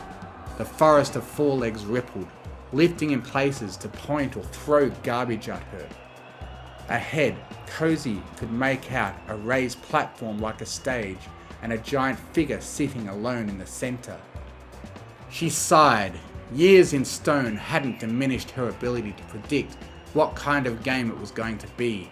It was time to have a chat with the boss. They proceeded without slowing through the mass of onlookers, who had been barred from their path by heavy rope fences and additional files of spear-wielding guards. A rump had been built between the ground and the stage, and when they ascended it, Silent Steel slowed and raised his hoof. "Company! Halt!" he called. The twin lines of guards fanned out in a semicircle around their prisoner. When they had taken their positions, they gave a final stomp and planted the butts of their spears on the platform's planks. The warden himself knelt and gestured toward the cage. "Your prisoner is delivered to you, Your Highness, in the sight of your innumerable subjects." A mare's voice rang out. "Release her." The aimless conversation of the crowd dulled to a murmur. Silent Steel faltered, his averted gaze slipping upward. "Princess? Do it. Where is she going to go?" "Yes, Your Highness," he replied. He pointed his horn at Cozy. The locks of her chain snapped open, and the top of the cage rose into the air. Cozy followed it a moment later, floating up and over the bars. She landed belly up in front of a pair of enormous hooves. Up they stretched to the blurry heights of a massive, solid gold chest plate, a long, graceful neck, and an out-of-focus face, haloed by the fog-veiled sun. Twilight Sparkle, she whispered, the name caught in a dehydrated throat. A glass of water popped into being on the platform next to her. "Drink, please," said Twilight. "I can help you if you're not strong enough." Cozy nodded and opened her mouth. The glass tipped at just the right angle to let its contents fall without splashing. It tilted back again when she needed to swallow. When Cozy had her fill, Twilight sent it away with another flash of purple light. "How are you feeling?" she asked. "Can you stand?" In reply, Cozy rolled onto her stomach and pushed. Standing under her own power felt unnatural after the long dream, suspended in the darkness. Her legs trembled, but she remained upright. When she was sure she wouldn't topple over, she backed up enough to look Twilight in the eye without craning her neck. "Why?" she demanded. Twilight regarded her for a long moment, searching out her meaning. "Why what?" she asked when she realized it had eluded her. "Isn't it obvious? Cozy sneered. Why give me a chance at life?" "So you know that you were loved." Cozy grimaced. Love? Blah! Is that what all of them are feeling, Princess? She swept a hoof across the now silent crowd. The love? "No, not them. Quite the opposite, I'm afraid. There's one here, though." Cozy put out a hoof to her brow and turned to the audience, casting this way and that, as if to pick out a single smiling face along the multitude of angry expressions. She turned back to Twilight with a smile of her own. You. She giggled. You, of all ponies, love me. That's rich, Your Highness. So funny I forgot to laugh. Tell me another one. "It's true. It's the reason I finally agreed to all of this." So that's it. You got me down off that pedestal to give me another shot. "I am to give you the hug." Cozy backed away until she bumped into the interlocked spears of the guards. It was then that she caught sight of a table situated at the far end of the platform. A ceremonial hourglass had been set at its centre next to a small hammer. Behind it sat 3 ponies dressed in grey robes, all of whom were scrutinising Twilight like it was she who was the prisoner. The hug? Cozy inquired, hopping away from her captors. Yes, it is a custom that the Alicorns of old used to follow when they wanted to set things right, to make amends, or at least that's what the scholars tell me. I wish I could remember. Cozy cackled, clutching her sides and rolling over backwards. The more things change, the more they stay the same. She managed to say between breaths. I can fill you in on what hugs are, and let me tell you, the thought of pressing the flesh with a smelly horse like you is spectacular. Twilight appeared not to have heard her. She was watching the 3 at the table, who were frowning back at her. The mare in the centre nodded and swiveled the hourglass on its brass axis. Beige sand began to fall. The princess sighed. Do you have anything to say to me? She asked Cozy. The filly rose once more and dusted herself off. Do I have anything to say? Where do I start? How about with, I made you? Twilight pondered the idea for a moment. I agree. You and I are the reason we're all here. She gestured to the crowd and to the bristling balconies of the city. Discord's plan worked perfectly. I'm not sure all of the creatures of Equestria would have accepted me as a leader so easily if the friends I'd made along them hadn't seen the outcome of our battle. Everything worked out. Yeah, that's right. Cozy chuckled. Without me, you'd be no pony. A bumbling nerd who got her crown by being at the right place at the right time and by knowing the right ponies. The same ponies who trapped me in stone because they couldn't deal with how badly they'd failed. How badly you failed. You were supposed to teach us. Any noise the onlookers had been making came to an abrupt silence. Twilight's ears drooped as she slouched under the weight of Cozy's words. If she had a response, she had stifled it. Cozy saw the pain she was causing to her foe and pressed the advantage. And where are your friends? She queried, advancing close enough to drink in the misery that filled Twilight's downcast eyes. You always did a lot of talking about tolerance and respecting other creatures' voices, but I don't see anyone else sitting here with you making the decisions. Where are the brilliant professors of friendship you shoe-hammered into your school to teach all the creatures of Equestria how to be nice and hold hooves and claws and flippers or whatever? I don't see any of them, Princess. I only see you. Twilight regarded her as if from an impossible distance. Oh, Cozy, after all these millennia, you're still missing the obvious. Still missing the point. Millennia? Cozy stammered. That's right. You haven't noticed? Look around. What do you see? Cozy did as Twilight advised. The clothing was off. The fashion, the main styles, the makeup, all of it was as if some pony had taken a photo of a typical Canterlot scene and tweaked the chemistry. It was in the faces too. They were still ponies, but ponies from another country it seemed. She was surprised she hadn't caught on when she'd noticed how different the buildings were from when she'd last seen them. They hadn't changed because they'd been rebuilt after she'd destroyed them. Generations of architects had come and gone. Entire schools of thought as to what style became a capital city had passed in and out of favour. The eyes of the crowd devoured her. She knew a power play when she saw it. They were bored with prosperity.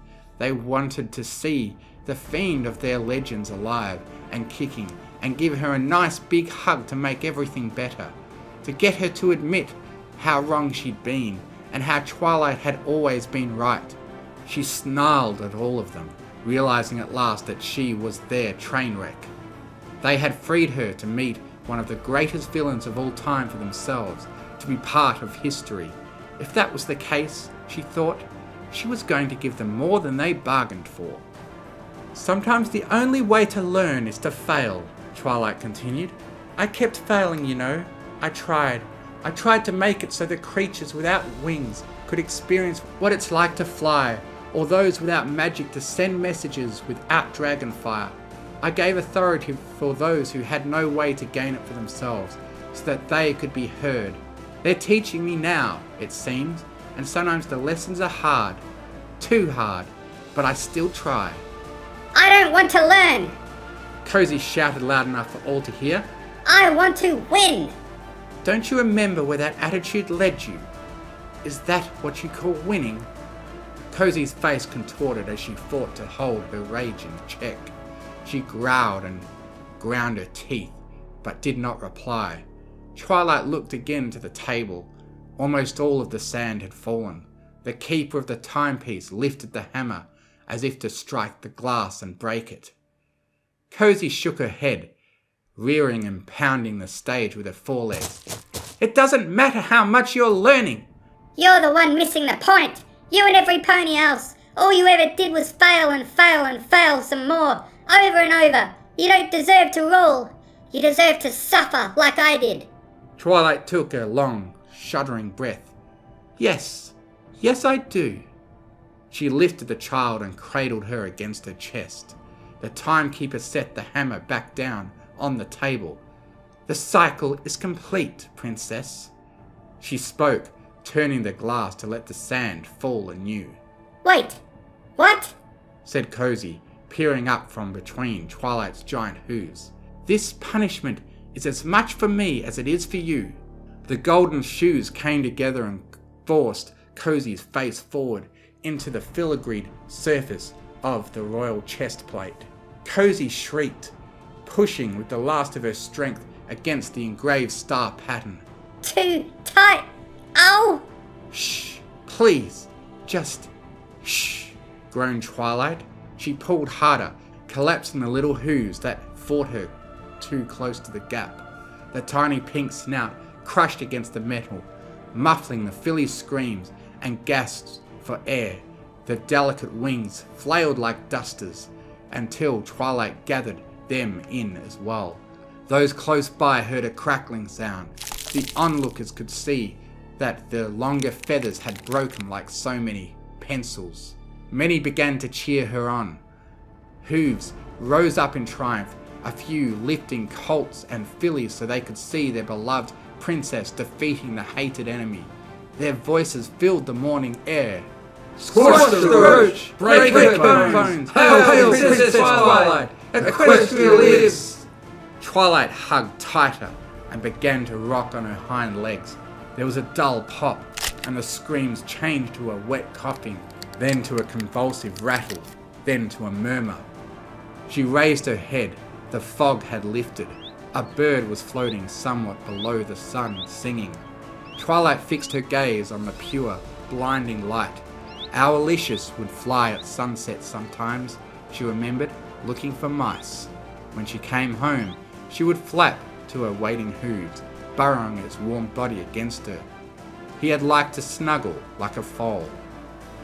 Long minutes passed. The timekeeper turned the hourglass twice more. When the last grain had slipped through its neck, she stood and approached the edge of the stage. A mare creates, a mare unmakes, she proclaimed. The crowd erupted into applause and roars of approval. The guards, who had been keeping the central path clear, pushed back against the surge. Those who had watched the proceedings from the stage eyed them with suspicion. The mare raised a foreleg for silence. The convicted has, by her own words, condemned herself, and has therefore received the love of her princess, and by proxy that of all the kingdom. 3 turns of the glass, 3 cycles completed, the span of a life. The hug has been administered in the manner of the ancient alicorns, in fulfillment of the requirements set forth in the Codex. All hail Princess Twilight, justice is served. A mare creates, a mare unmakes. All hail Princess Twilight. Twilight dropped the soft, silent form between her hooves onto the stage and covered her face. Filthy Pegasus, down with the lot of them, some pony nearby muttered to themselves. The mare next to them ruffled her wings. Excuse me? What did you say? Twilight heard them, but didn't care to offer any word of rebuke or guidance. She sat alone, pouring out her sorrow with tears and cries of shame. Behind her, the guards worked to unlock the golden chains that had bound her to the spot. Magic began to bleed from the world.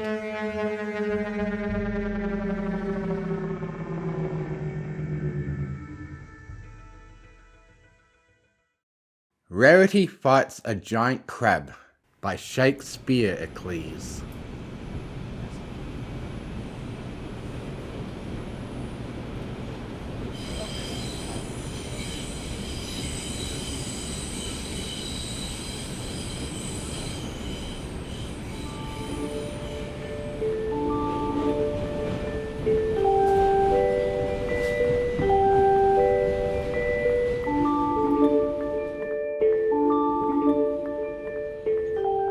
Rarity knew that a long train ride was almost always made shorter with the company of good ponies with whom to converse.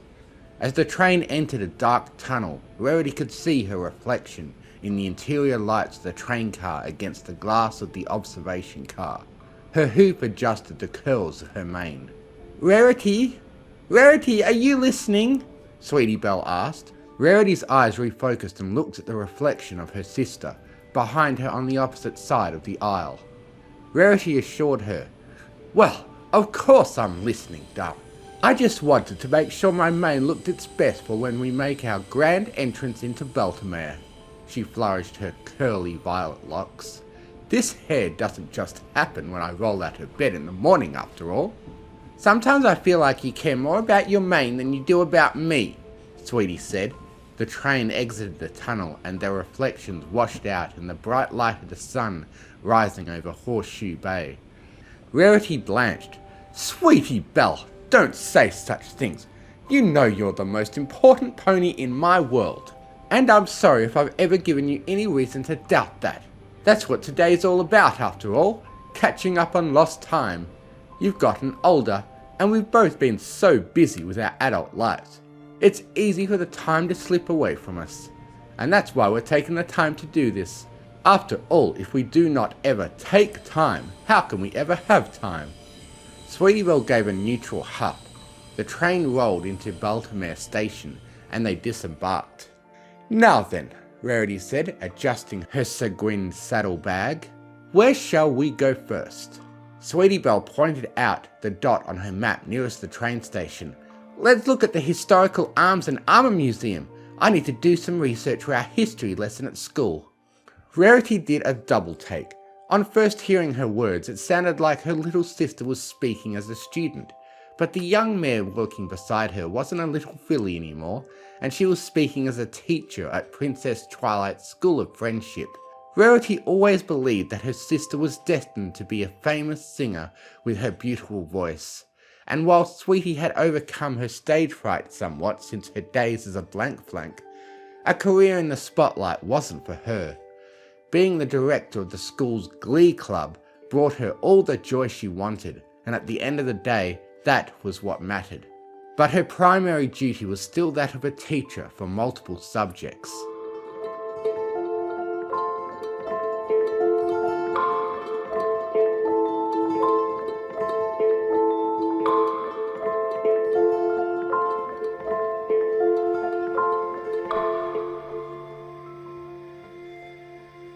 "What else have your students been learning about lately?"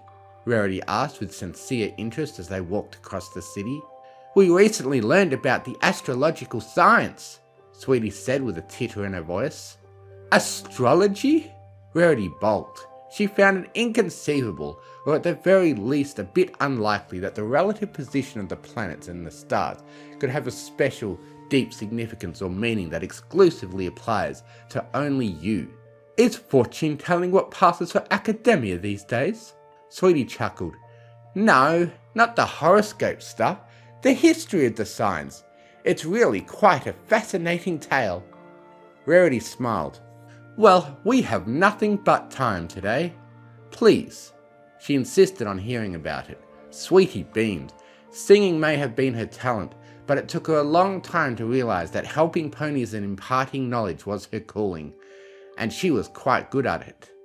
And her older sister could hear her tone of voice shift into teacher mode.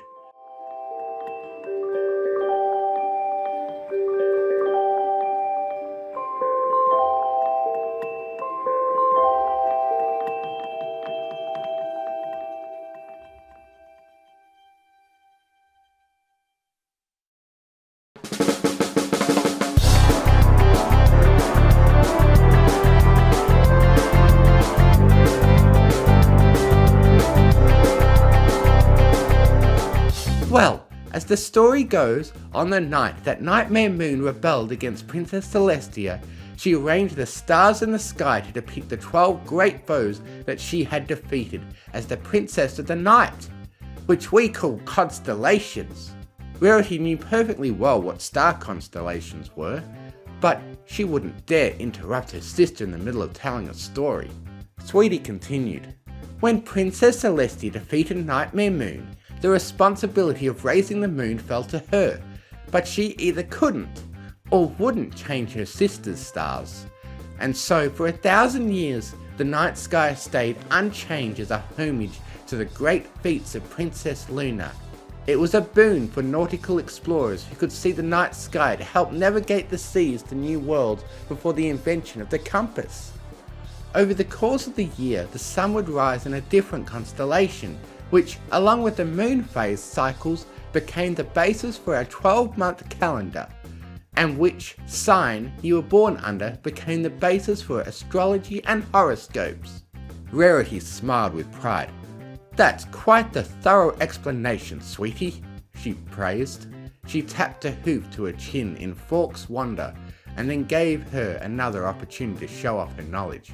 So remind me, what are the 12 signs? Sweetie Belle tapped at the air in front of her, as though checking off an invisible checklist as she spoke. There's Aquarius, the water elemental. It's in the name, really. Aqua. Then there's Pisces, the fish. I guess it was a really big fish, like a shark, or maybe even a sea serpent. And I'm sure it was this big, Rarity said, extending her hooves out to either side of her as far as she could, mocking every fishing story she had ever heard. Sweetie shared a giggle with her. Next, there's also Sagittarius the archer, Gemini the twins, Virgo the maiden, and Libra the adjudicator. Adjudicator? Goodness, that's a spelling bee word if I've ever heard one, Rarity exclaimed. It means a judge, or a pony who makes decisions, Sweetie explained. And let's see, there's Aries the ram, Taurus the bull, Leo the lion, Capricorn the goat, and Scorpio the scorpion. Quite the menagerie Luna kept up there, Rarity said playfully, counting up everything in her head as they neared the museum. Though, I think that's only 11. Standing in the entrance queue, Rarity looked in the windows of the museum front, admiring the intersection of blacksmithing and tailoring. The seams of metal suits jingled as the ground trembled, likely from a passing trolley. Sweetie Belle gave it no notice. She was lost in thought as she double-checked her mental list. Her eyes lit up as she arrived at the answer. Oh yeah, there's the...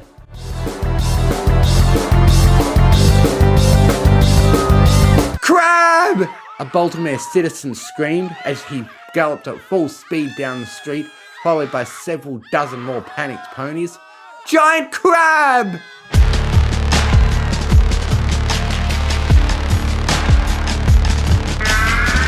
Rarity looked in the direction from which the ponies were fleeing. Down the avenue between the rows of buildings, she could see the glittering blue of the water in Horseshoe Bay, and what looked to be a mountain rising out of it. The ground tremors grew stronger, coming in sets of 6 as the terrible beast came ashore in a thunderous scuttle. Each of its legs came down like a meteor, leaving craters in the paved cityscape. Its claws were the size of city buses, swinging like wrecking balls at the buildings with the misfortune of being in its path. The massive crustacean bore down on them as it made its way down the avenue. Rarity protectively grabbed her little sister's hoof and pulled her past the ticket kiosk into the museum. She shielded Sweetie's body with her own under a sturdy display table, hoping that it might save them from any falling debris. As the rumbles grew into earthquakes, a monstrous screech pierced the air and the building across the street was smashed. Stonework the size of a refrigerator crashed against the front of the museum, smashing the window and sending artifact displays scattered across the tiled floor amid stones, dust and broken glass. Sweetie Belle didn't want to look, but did so all the same.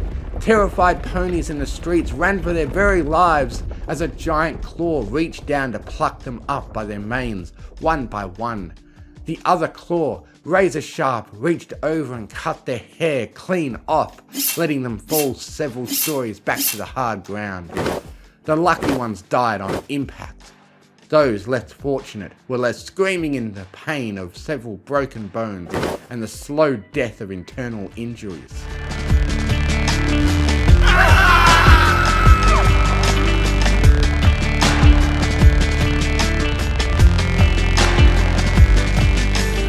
Sweetie Belle tried to pull away from Rarity's grasp. "We have to do something!" "No, no!" Rarity cried, clutching her closer.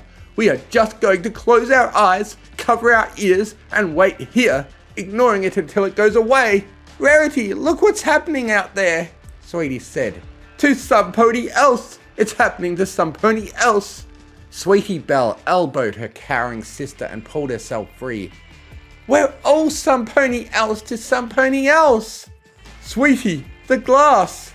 Sweetie Belle put on a set of iron horseshoes and grabbed one of the swords from the floor. "What are you going to do?" "What I can!" Sweetie charged out of the stall, gripping the sword in her magic, and swung it against the crab's leg with a repeated metallic clang. As though she were striking it against stone, a giant claw moved with unnatural speed, grabbing the pony by her mane. She shrieked as she was lifted up into the air and carried away by the thunder of giant, chitinous legs.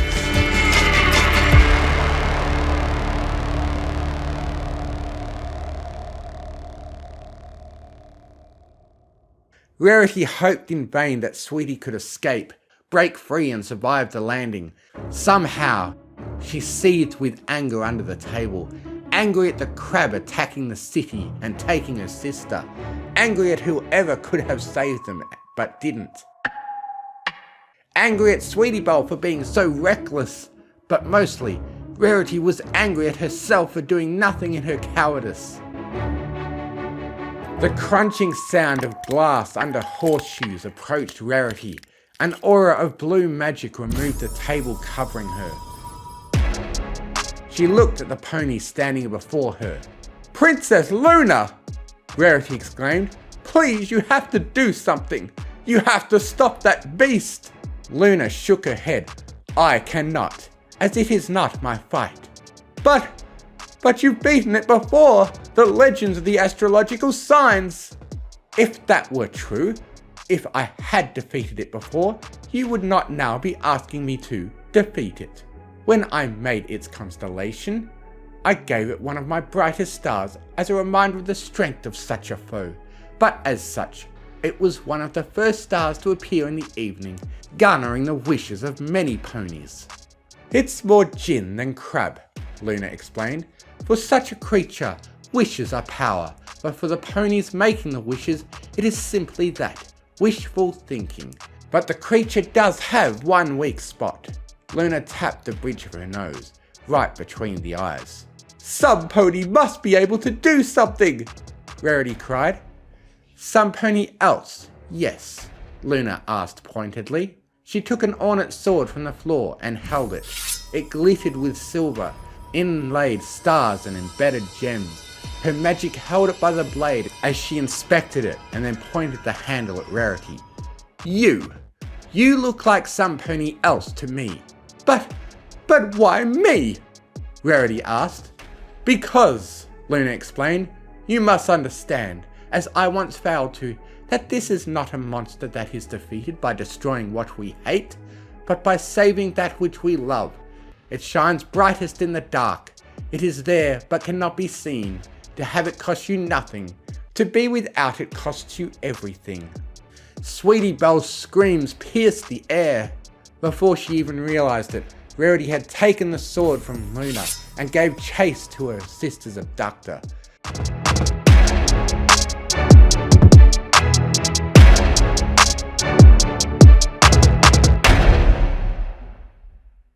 Though it had a much larger gait, accompanying its massive size, out of the water, the crab lumbered along slowly through the city. Rarity was able to catch up in very little time.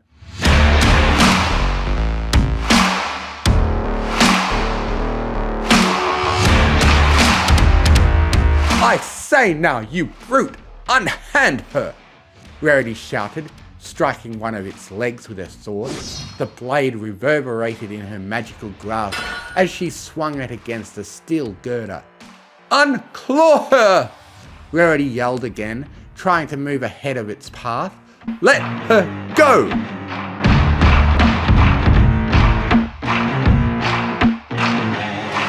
Sweetie Belle shrieked as she continued to flail at her captor's grip on her. The giant crab's claw held her suspended nearly 3 stories in the air by her mane as it carried her. But Rarity had not chosen her words poorly. Her magic was ready to catch her if she was to fall. She swung again at another leg, only to be repelled once more by the impervious chitin armor. But she did manage to get its attention. It turned and brought its leg up to stomp it back down at her. The leg's jab was fast, but Rarity was faster, diving out of the way as the tip made an enormous pothole in the road, scattering broken cobblestones. While all unicorns had magic, it was of varying strengths and disciplines. For some, it was alchemy or botany, or something elemental based like water. In Rarity's case, she had honed a fine dexterity to suit her talent as a seamstress, but her special magical talent was her ability to find and manipulate crystals and minerals. In another life, she could have been an adept geomancer. Her eyes scanned the cobblestone road the giant crab was straddling. It was like one big claymore. Rarity's magic grabbed as many of the road stones as she could manage and wrenched them from their setting, flinging them upwards in a grape shot against the crab's underbelly. She saved a bit of magic to be ready to catch Sweetie, and scarcely any more to shield herself from the stone shrapnel. The building's windows in the immediate area were shattered from the debris, but the crab remained unscathed. It turned to face her in heavy steps, the claw with Sweetie held tight while the other swung at Rarity in a wide arc. Again, Rarity dove out of the way, rolling inside the broken storefront. Her fur was marred with dots of crimson from the nicks and cuts of the broken glass littering the floor. She ran through the store to the stairwell to the second floor. The claw swept through the second floor windows and several of the load-bearing structures. The rest of the building above her creaked and shuddered around her as she ran towards the windows and dove out. She landed on top of the rust-coloured carapace of the crab's body, and the building started to fold in on itself and topple over. Rarity grabbed a piece of the falling rubble and aimed it at the beast.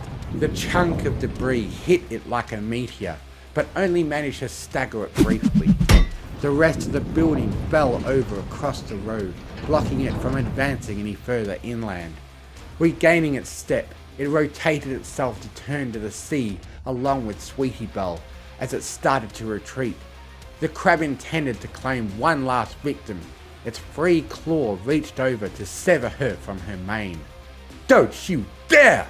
Rarity sprinted across the crab's back with her sword and swung at one of its protruding eye stalks. Seeing the attack coming, it retracted its eyes in time to avoid her slash. The crab's body lurched to one side, sending Rarity skittering off the smooth edge and falling to the sand of the beach.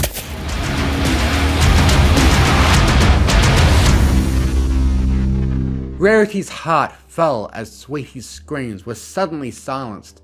Her eyes clenched shut, but she could still hear the muted thud of her little sister's body landing in the sand. Rarity felt her legs fail her as she too fell into the sand in crippling grief.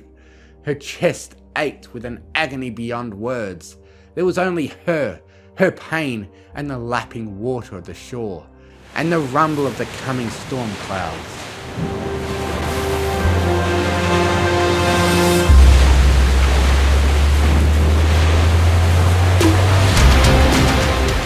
As quickly as she had been overcome with grief, it was replaced with pure, undulated rage. She opened her eyes, but her vision was blurred with tears and red. The great beast lifted a leg to continue departing. The air rushed out of Rarity's lungs in a noise that sounded nothing like any mare or feral beast, but every bitter battle cry of absolute rancor. She ran and put herself between the giant crab and the water, cutting off its escape. "No! I'm not letting you get away to terrorize some pony else someday," she snarled. The manicured sand beach bellied the once rocky shore that used to line Horseshoe Bay, but Rarity could feel it beneath her hooves. Her magic called out to it. A boulder burst up from the sand at the crab like a cannonball, and then another, and another, driving it back with a furious salvo. The crab staggered and Rarity grabbed one of its legs with her magic, much like another constellation creature, the Ursa Minor. It was no mere oversized animal. It was a supernatural titan that was resistant to magic, and she was no savant mage like Princess Twilight Sparkle. The grip of her magic faltered as it tried to pull its leg away from her. She poured more of her effort into her hold, barring the leg, just long enough for her to bring in another boulder like a wrecking ball to its leg joint, snapping the hinge inverted. It sounded like a tree trunk snapping in half, followed by a shrill hiss from the creature. The armor of the leg might have been impervious, but the leg was nonetheless broken. Even so, it had 5 others, and they were all scurrying towards her in rapid stabs. Rarity bobbed and weaved from the legs, giving them only sand to strike. Another well-placed boulder halted its advance once more, but the next shot was blocked by the broad side of its claw, shielding itself from a barrage. It reared up a front leg to stab at her again, and she rolled away to dodge it. But it was a feint. As she rolled, the other claw swung across the haymaker, grabbing her by her mane and lifting her into the air. Rarity's world flashed white with the pain of being lifted by her hair, and with the lightning strike from the storm, the crash of thunder came right on its heels as the midday sky grew dark and the rain started to pour. Rarity flailed with her sword in panic at the claw holding her. She would do just as well to stop a speeding train with a twig. Basked in the wetness of the cool rain, the crab's eyes re-emerged to peer up at its tiny adversary. Held aloft in its grip, Rarity glared back down at it in seething hatred. With the dark storm clouds blotting out the sun, the rusty orange shell of the crab shimmered with an ethereal aura. Points of light dotted its back with interconnecting lines, like the lines of a star constellation. The brightest star, the one she saw first, sat at its head, glowing right between its eyes, the wishing star. Starlight, star bright, first star I see tonight. I wish I may, I wish I might, have this wish I wish tonight. The crab's other claw creaked open as it moved towards her neck. Rarity swung her sword over her head and sliced off her own mane. She fell with her sword under her like a spear, with the full weight of her hooves against the hilt guard. Rarity recalled so many fanciful wishes she had made upon a star as a filly. So many things. She had wanted such petty things. She wanted wealth. She wanted fame. She wanted beauty, talent, and a Prince Charming. But in that moment, none of that mattered. There was only one thing Rarity wanted. Only one thing she could wish for, if she could. As she dove the entire length of the blade into the crab's brightest star. Through her grit teeth, her growling voice shook along with every muscle in her body. I want my sister back, you son of a bitch!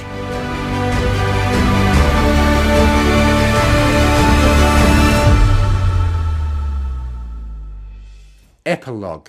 Rarity lurched with a start in her chair. Her jaw ached from gritting her teeth in her sleep.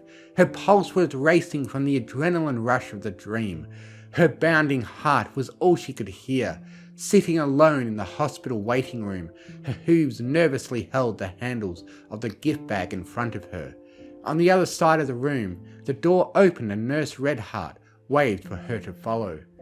Opening the door to oncology, Rarity could barely bring herself to look at her little sister in the hospital bed.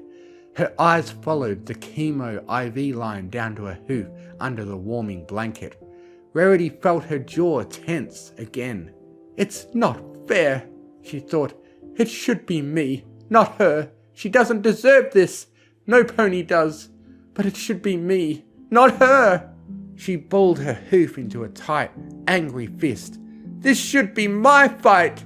She wanted so much to just punch something, punch the sickness right out of her sister. She was almost unrecognizable without her fur.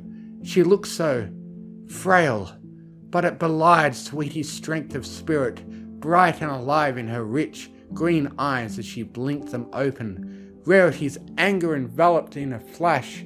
She didn't want Sweetie to see her like that. Princess Luna's words from the dream echoed in her ear. This is not a monster that is defeated by destroying what we hate, but by saving that which we love. Sweetie squinted at Rarity and tilted her head in confusion. Before she could even speak, Rarity shushed her and opened the bag she had brought, presenting her gift and placing it on her little sister's head. This should help keep your head warm. Once it was in place, Sweetie Belle reached up and touched it. You can't, but I already have, Rarity said with finality. You can give it back once. Rarity felt her throat closing up. Once you're better. Sweetie Belle's eyes watered as she felt the violet locks draping over her shoulders with her hoof. Rarity blushed as she touched her own bare scalp where her luxurious curled mane had once been, fashioned now into a wig adorning her little sister. She leaned over and hugged her. It looks better on you anyway.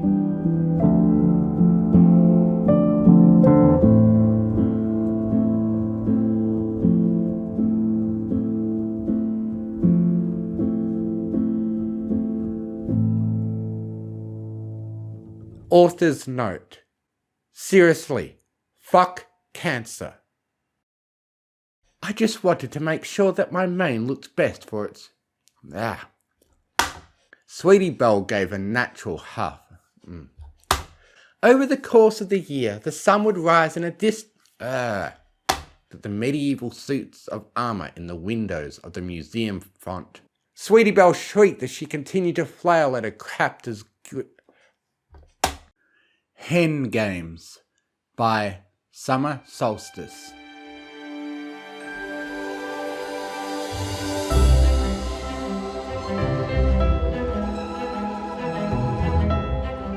Celestia watched over Scootaloo's shoulder as Applebloom and Sweetie Belle departed, sisters leading the way. Their forms gradually disappeared into the eventide horizon. Celestia brought her head low to the filly and spoke. Child, you are expecting some pony to accompany your return to Ponyville, are you not? Scootaloo's answer came uncertainly. Yeah, Rainbow Dash was supposed to pick me up with every pony else, but I don't see her anywhere. Celestia pondered. I'm certain it's nothing to fret over, but I could look for her if you'd like. Scootaloo bobbed her head rapidly, and Celestia returned it with a single placent nod. Turning away from the filly, she gestured to her guards and then Scootaloo. Guards, see that this young lady is protected on my leave.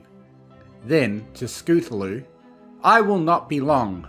Though Celestia knew not much about Twilight's friends, she could expect with certainty the Rainbow One would arrive by feather over hoof.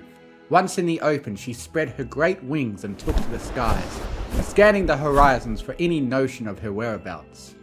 She found none, nor others. This was not unusual. Pegasi generally shied from late night flying for safety reasons. Immediately she waited for the mare's arrival and reflected. She realised a part of her didn't wish for Scootaloo's departure. Not so soon at least. It was exceptionally rare she had the opportunity to care for young ones. She'd been eager to allow Miss Cherylee to bring her class for a field trip.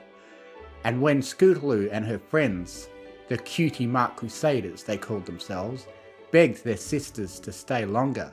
Celestia leapt at the chance. True to the public perception of her as the nation's kind of mother figure, Princess Celestia adored caring for others, young ones in particular. It reminded her of when Luna and her were fillies, and she, the older sister, responsible for her little sibling's behaviour. Many times she opined for those simpler days, but for a long while now, Luna had been as grown as she was. Oof! The wind was knocked from her lungs. Something had struck her from the side and sent her hurtling to the ground. But she quickly realigned herself as she caught her breath and swivelled about to see who or what had impacted her. She heard a familiar voice. Oops! Sorry, Princess! With nervous laughter, Rainbow Dash flew down to meet her. Didn't see you there. Got caught up with some stuff and came here as fast as I could. Which, as you could probably tell, is pretty fast. Not that I'm bragging or anything. Indeed, never bragging, she thought mirthfully. It's alright, I've endured far worse in my time. Come, Scootaloo is waiting for you. When Celestia returned alongside Rainbow, Scootaloo's expression brightened. She bounced on her hooves excitedly and tossed the two a wave. Sup, Squirt, said Rainbow, and ruffled the filly's mane into an unkempt mess. But where Scootaloo expected her to offer up her back, Rainbow continued. Had some tryouts come up, so I won't be able to take you home tonight, and your aunts won't be able to come for a few days either. Was thinking the princess could keep you a bit longer till I got the time. Scootaloo pouted, cast her gaze downwards. Oh, okay. Oh, come on, kid. You get to hang out with the oldest living relic in the whole world. Who wouldn't kill for a chance like that? Celestia frowned, raised an eyebrow in Rainbow's direction. I mean, the, most experienced mare in Equestria. I'm not saying you're old. Rainbow gulped, and Celestia, after snorting, burst into a fit of ladylike giggles. Scootaloo followed on the joke, and eventually Rainbow too joined in, though more nervously. I'll take good care of her, Celestia assured. There are many things in the castle that should keep her busy. Oh, Scootaloo whined. I can't go canterlotting? Canterlotting? Is that what they call it these days? No, however, I'm afraid not. Not unless I can find a pony to escort you. The city is safe, of course, but I'd rather not take the risk. Scootaloo stuck out her bottom lip, but nodded reluctantly. As Celestia observed, Rainbow crouched to Scootaloo's ear and whispered words unheard.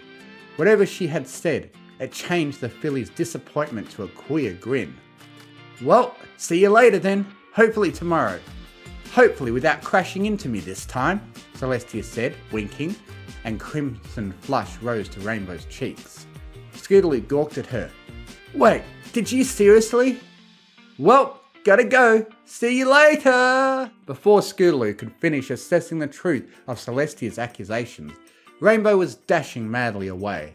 She hadn't bothered to finish her sentence before she was gone, words becoming harder and harder to make out as she disappeared like a twinkle into the dusk horizon.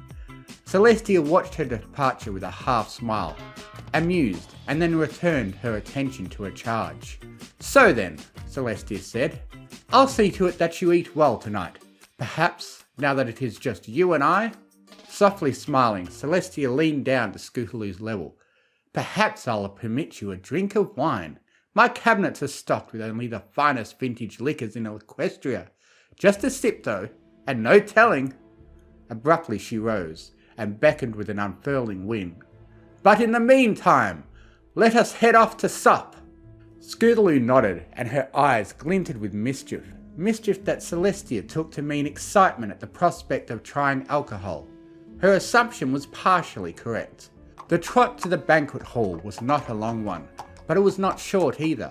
Along the way she dropped to chat briefly with ponies she knew well, but generally tried to keep pace with the hunger of a growing foal.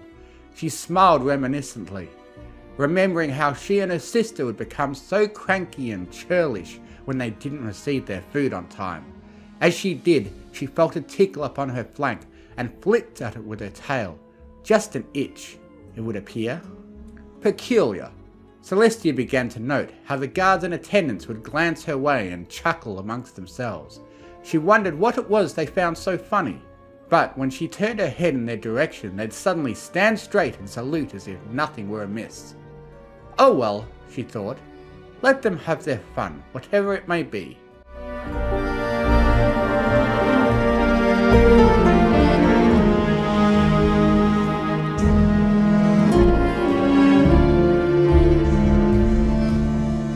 Later that night, after being filled with a generous meal prepared by the masterful hooves of Celestia's chefs, Scootaloo lay in bed, gazing up at the darkened ceiling. She took in the size of the room. It was massive for any one foal or grown pony for that matter, and stocked to the rafters with the sort of amenities a mare like Rarity could die for. She wouldn't admit it for the sake of her own ego, but without her friends it felt lonely. Too large just for her. The accompaniment of her friends and classmates had been a reassuring presence, and made the whole place not feel so big and intimidating. If nothing else, she would at least be entertained for a while thanks to Rainbow's pranking idea, which when she thought about it, a light bulb went off above Scootaloo's head. Hey, get out of here! What did I tell you about doing that? Squawking, Scootaloo slapped her hoof against the light bulb and sent it crashing to the floor. That stupid thing seemed to really enjoy interrupting her when she was about to have an idea. Now, she had to recollect herself and figure out where she had been. So, where was she? Oh, right! A light bulb went off inside Scootaloo's head, mark her words, because this was going to be her best plan for getting a cutie mark yet.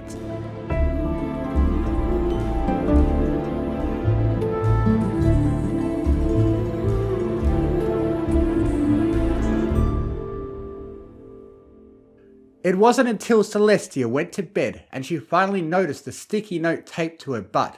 It crumpled against her fur when she sat onto the cover, to which she plucked the paper off with her magic and floated it before her so she could read. Sun-sized, it read, and she scowled lightly. The talk over how she had a larger than average plank was not an uncommon one, and it was a joke she didn't much appreciate. She'd never personally been one for mocking others' appearances.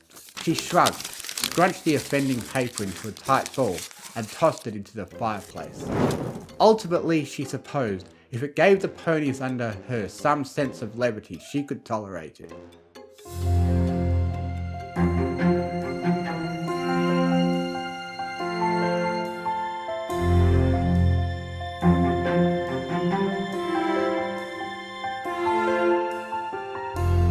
The following morning, upon her wake, she'd forgotten entirely the joke and the prankster who played it on her. She had a busy schedule to work through today, and in her mind the best way to start off a day such as that was to freshen up in the morning. Her shower went without trouble, and then she went to Scootaloo's room to alert her for breakfast. But oddly, when she knocked upon the filly's door, she received no answer. When she peeked inside after announcing her presence, she saw the girl wasn't present at all. Strange, she mused, but she figured she'd find her somewhere, and she did, once she made her way to the dining hall. Apparently Scootaloo had beaten her there. "Good morning to you," Celestia greeted. "I was wondering why you weren't in your chambers." Scootaloo beamed. If Celestia didn't know any better, she swore it seemed like she was trying to hold something back. "Morning, princess. Yeah, I was really hungry, so I came early." Celestia nodded and politely took her place opposite the girl. Breakfast had already been whipped up for her, but not yet for Celestia. The chefs waited typically for her to give her explicit request unless ordered otherwise. When Celestia seated herself, however, she startled as a sound ripped from the seat. Celestia's features contorted. She sat up immediately, looked down to the chair, and there saw a whoopee cushion. Behind her, she could hear Scootaloo's barely contained snicker. "Now just what is going on here?" she mumbled to herself.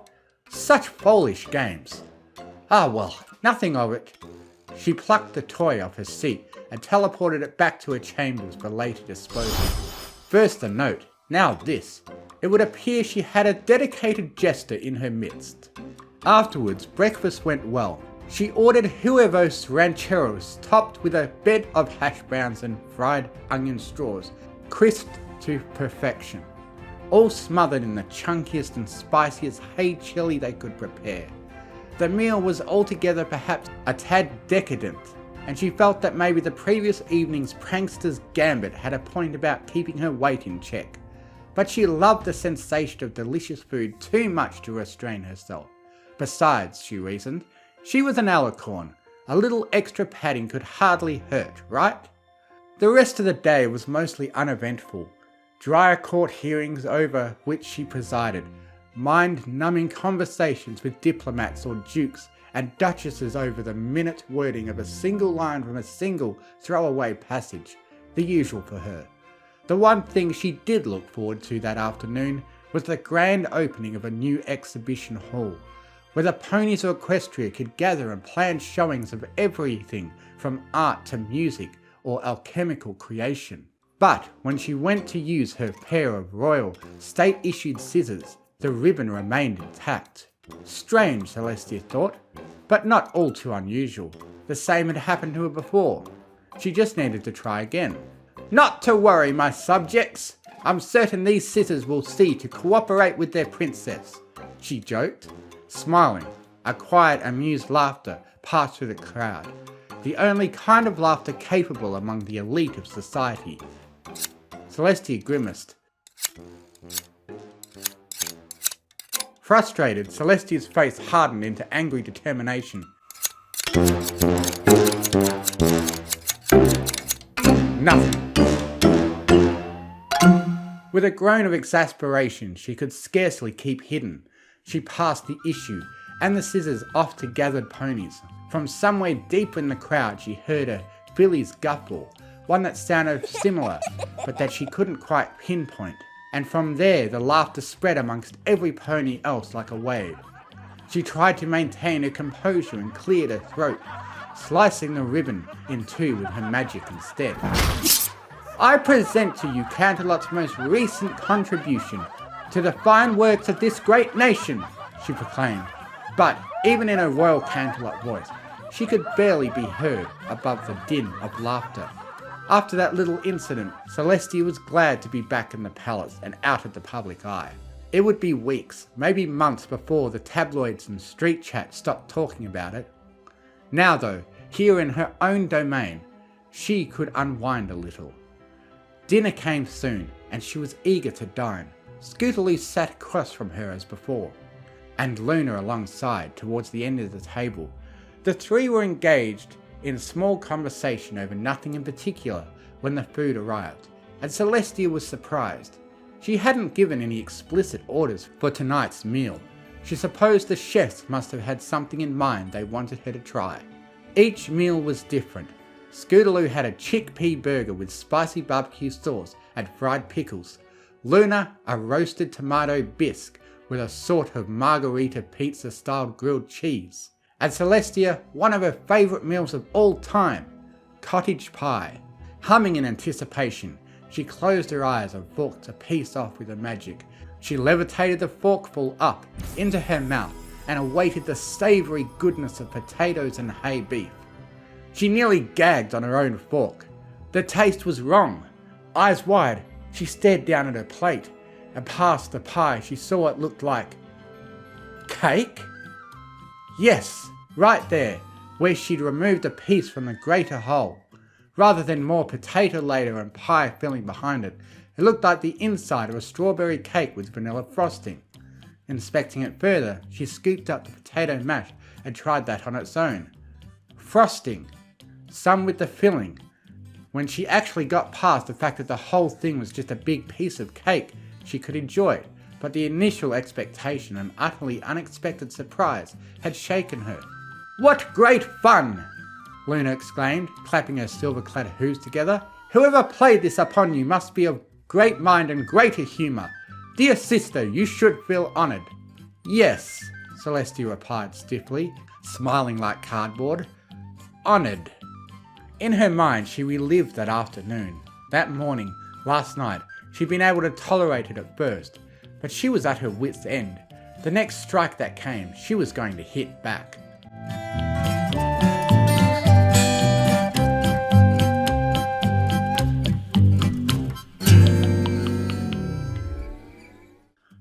Scootaloo hopped off her high chair once Celestia announced her departure for the evening. Grinning, she skipped over to Luna and prodded her shoulder with her forehoop. "Luna! Luna! Luna!" The princess quirked her head. "Yes, little Scoots?" she asked. Grinning wider, Scootaloo leaned up and whispered for Luna's ears only. "I was the one who did the cake prank, and the scissors, and, basically everything else. I'm trying to get my prankster's cutie mark." "Oh!" Luna exclaimed. For a momentary flicker, the nighty mare thought to alert her sister, then thought better of it. In fact, she thought of a much better idea. "Dear Scootaloo," she purred, "I have a proposition for you."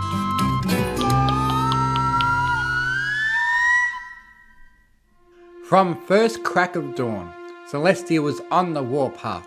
She would find this hooligan and bring them to justice. For her, that meant only a stern reprimand. But heavens help her if she couldn't put the fear of divinity into a mare. Oddly, she could find neither high nor low the filly named Scootaloo, neither in her room nor at breakfast. More strangely, however, was the lack of pranks throughout the rest of the day. What gives? She wondered. Yesterday had been a cavalcade of japes and jokes, but today there was nary a peep, nor was there, she noted, any sign of the foal she was in charge of. She asked around naturally, but no pony where she'd gone off to.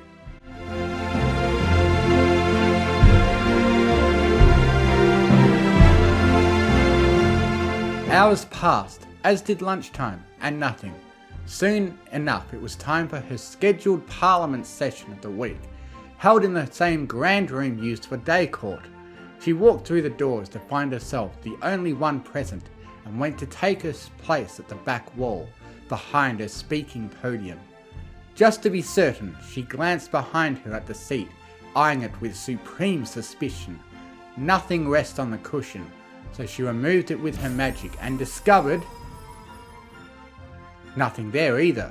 She breathed a quiet sigh of relief. Maybe, just maybe, the prankster had had their fill, or decided it was not conducive to one's well-being to toy with their head of state. Either way, she sat upon her haunches and folded her front hooves to wait. Attendants trickled in little by little as the session grew closer, steadily filling the high-seated rows lining the left and right walls. When near to everyone was present, she pounded her gavel and announced session was in order.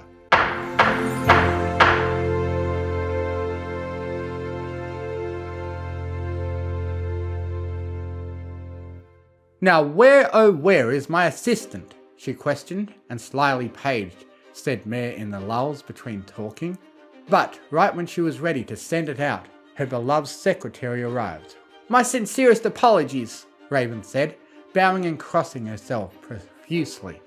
"I'm not sure what happened, but I couldn't find the coffee pot anywhere. Then I just did, and I had some already freshly brewed. So I brought that." "I see," said Celestia, skeptically. She took the non-offensive looking cup of joe and sniffed. "Well then, all seems in order to me. Thank you, Raven." "Of course, your majesty. Just let me know if you need anything else," Raven said, bowing again. When Celestia took her sip, she did so daintily. She suspected the disappearance of the coffee pot had something to do with the mystery joker, but the dark brew appeared and smelled all regular to her. A cursory magical examination revealed the same. A pony would need to be a very powerful caster to hide a spell or potion from her, and certainly a child like Scootaloo could never accomplish such a feat, for she'd begun to suspect her the machinator behind all these recent troubles. Then she felt something. She'd already drunk half the cup and sensed it was too late. Beneath her, Celestia felt her body being pushed up. More padding was gathering under her, like the cushion was gradually expanding. But no, when she looked down, she saw it wasn't the cushion, it was her rump.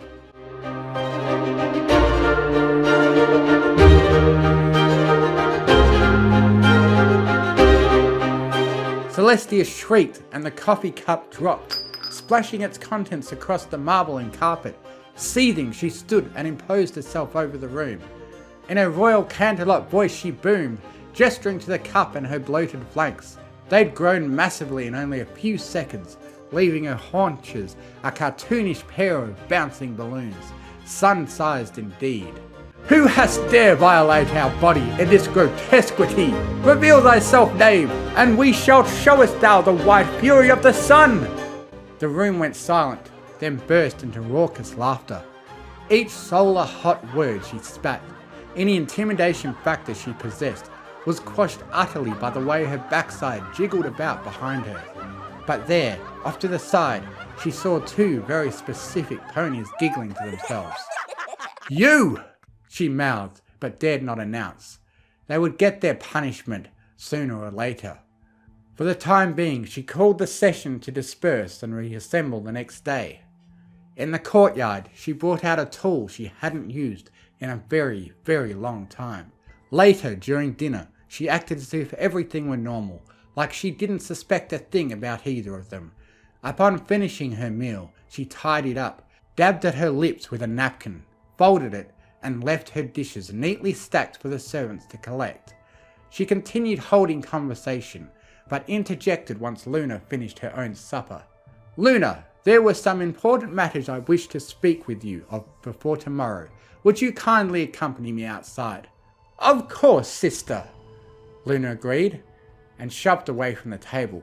She pushed her chair back in, and when passing Scootaloo gave her a quick hair ruffle and knowing wink. Scootaloo returned it, and Celestia did not fail to notice the passing gesture. The second Luna stepped out into the banquet hall and closed the doors. Celestia teleported the both of them somewhere quiet and secluded in the castle. She couldn't risk Luna trying to escape.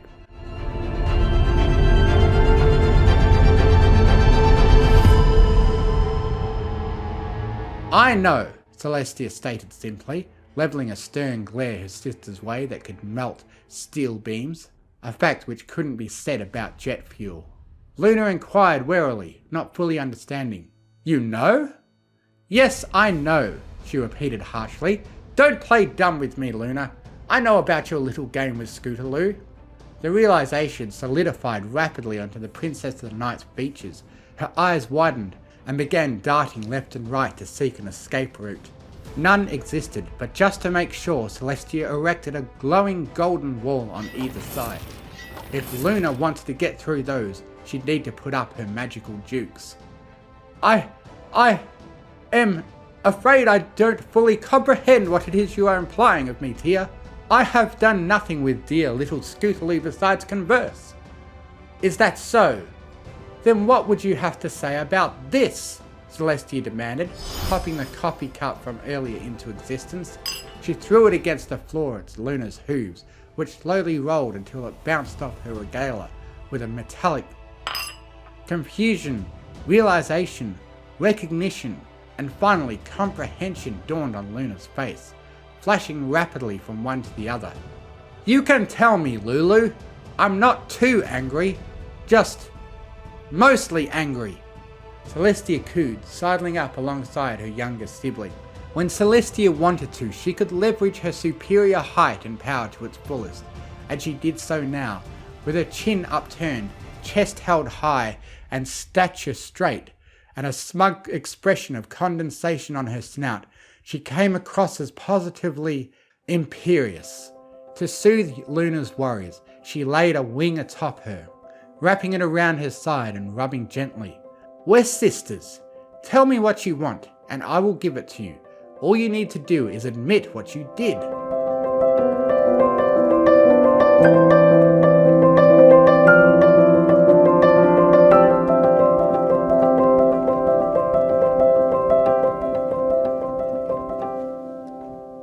Scootaloo was left alone in the dining room for an uncomfortably long wait before Celestia returned.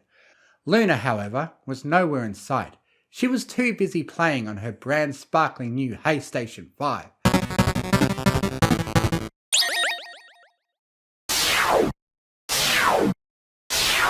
Of which maybe 3 or so existed on the entirety of Frost's green equus, at least those which weren't in the possession of scalpers. More importantly, she squealed on the baby chick, and that chick was about to get roasted. "Scootaloo?" Celestia said in her softest, kindest voice. There is something special I'd like you to see. Could you be a dear and follow me, please? Scootaloo nodded and was led out into the courtyard. In the centre, beneath the dusky sky, was what looked to be some sort of cannon. It was ornate, white with gold trim, amethyst inlaid, blotched with shapes that looked like lunar craters. This is the only remaining cannon from a war in Equestria's past, lost to history, Celestia lectured. Every last word she spoke was a blatant lie. It's no longer functional, so don't worry about your safety. I would never harm a child. Would you like to see it up close? Scootaloo nodded, cocking her head this way and that to look at the massive thing from every angle. Compared to it, she was tiny. Even next to Celestia, it towered above, almost twice as high. Whatever ammunition could be loaded into this, Scootaloo reasoned, would be the size of a boulder. Somewhere, far out in Equestria, Tom burst into cold sweats. "May I touch it?" asked Scootaloo. Celestia bowed her head in a half nod, granting her permission. "You may. It's been enchanted so that no handling will mar its features. Astounding, is it not, that mere magic can sustain a relic from before my own time into the present? Of course, spells like that need upkeep to continue functioning. But regardless, it is a marvel. Can you feel it, the weight of thousands of years of witness history?" "I can," Scootaloo said, amazed, as she traced the gold trim's contours with her hoof. Celestia would never tell her she was the one who made the cannon in the first place. Only a touch over 1,000 years ago at that.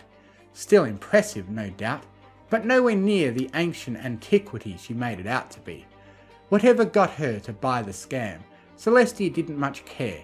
No pony called her butt fat, especially not some bratty foal. Celestia pushed further, coming in behind Scootaloo to nudge her with a wing. Gently, the filly was guided more into the cannon's front. "Would you like to take a closer look, young one?" They stood before the cannon now, partly aimed up. It was just low enough to the ground a younger pony could climb into it. Subtly, Celestia again brushed her feathers against Scootaloo's back, implicitly urging her forward. Surprisingly, Scootaloo fell for the bait. For a pony able to pull the wool over her eyes multiple times in the span of a few days, those smarts definitely didn't seem to matter. It seemed almost too convenient. But then again, children were rather stupid. She watched the filly clamber up into the barrel, using the momentum she could generate from her wings to create extra boost. Once she was securely inside, Celestia paced behind the cannon and prepared to send this particularly annoying chicken flying. From deeper inside, Celestia heard Scootaloo shout, "It's really dark in here!" Celestia just smiled. "Oh yes, but don't worry," she said. "It will be much brighter where you're going." "What do you mean, princess?" Scootaloo got her answer when Celestia lit the fuse, before it sent the orange-purple filly hurtling towards the moon.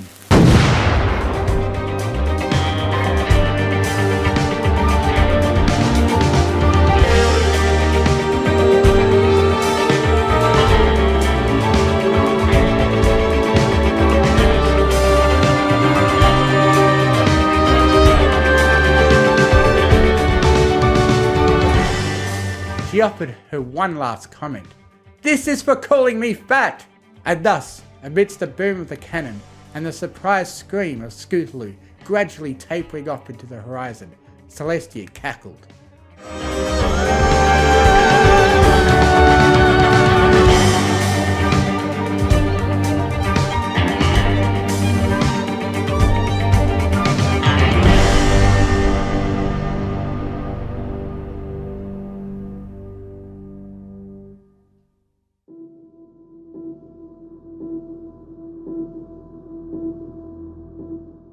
Scootaloo landed on the surface of the moon with a heavy, displacing dust all around her. Equestria made up a swirly blue and green marble far away, and the rest surrounding her was empty black, punctuated by the occasional twinkling of stars. As she processed the punishment she'd been given, reflecting on how stupid it'd been to do what she'd done.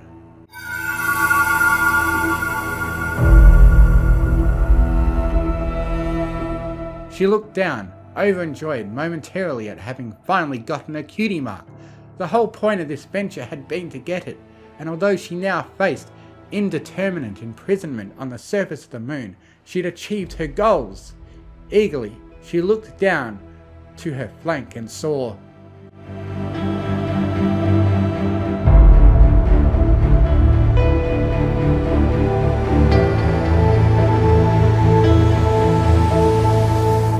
a rubber chicken hanging limply with a brush-marked red X across it. Seriously? She shrugged. At least Celestia hadn't fired her into the sun. For the next day or so, Scootaloo traversed the lunar plain dully. There wasn't a whole lot to see beyond barren, whitish-grey landscape, and the whole bouncy house gravity charm wore off quickly. The rest of her time she spent moving rocks around, peeking under them to make sure there weren't any spooky moon rock crab spiders, and exploring craters. She did try looking at the sun at one point, but after having a dark spot burned into her vision, she realised that might not have been the greatest idea she'd ever had.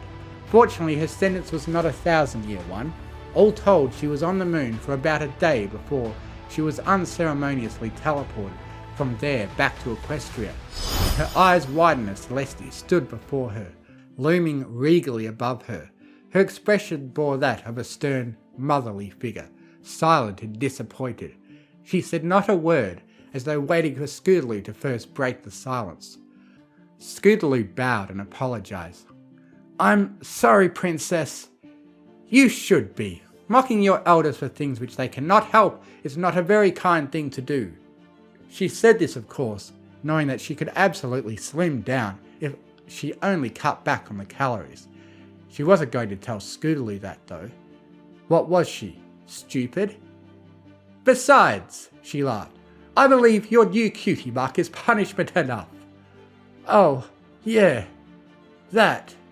On second thought, maybe Scootaloo would have preferred she'd been fired into the sun. But before she could mull over that for very long, the cutie mark disappeared from her flanks. Celestia grinned like a madmare and leaned close, whispering to Scootaloo.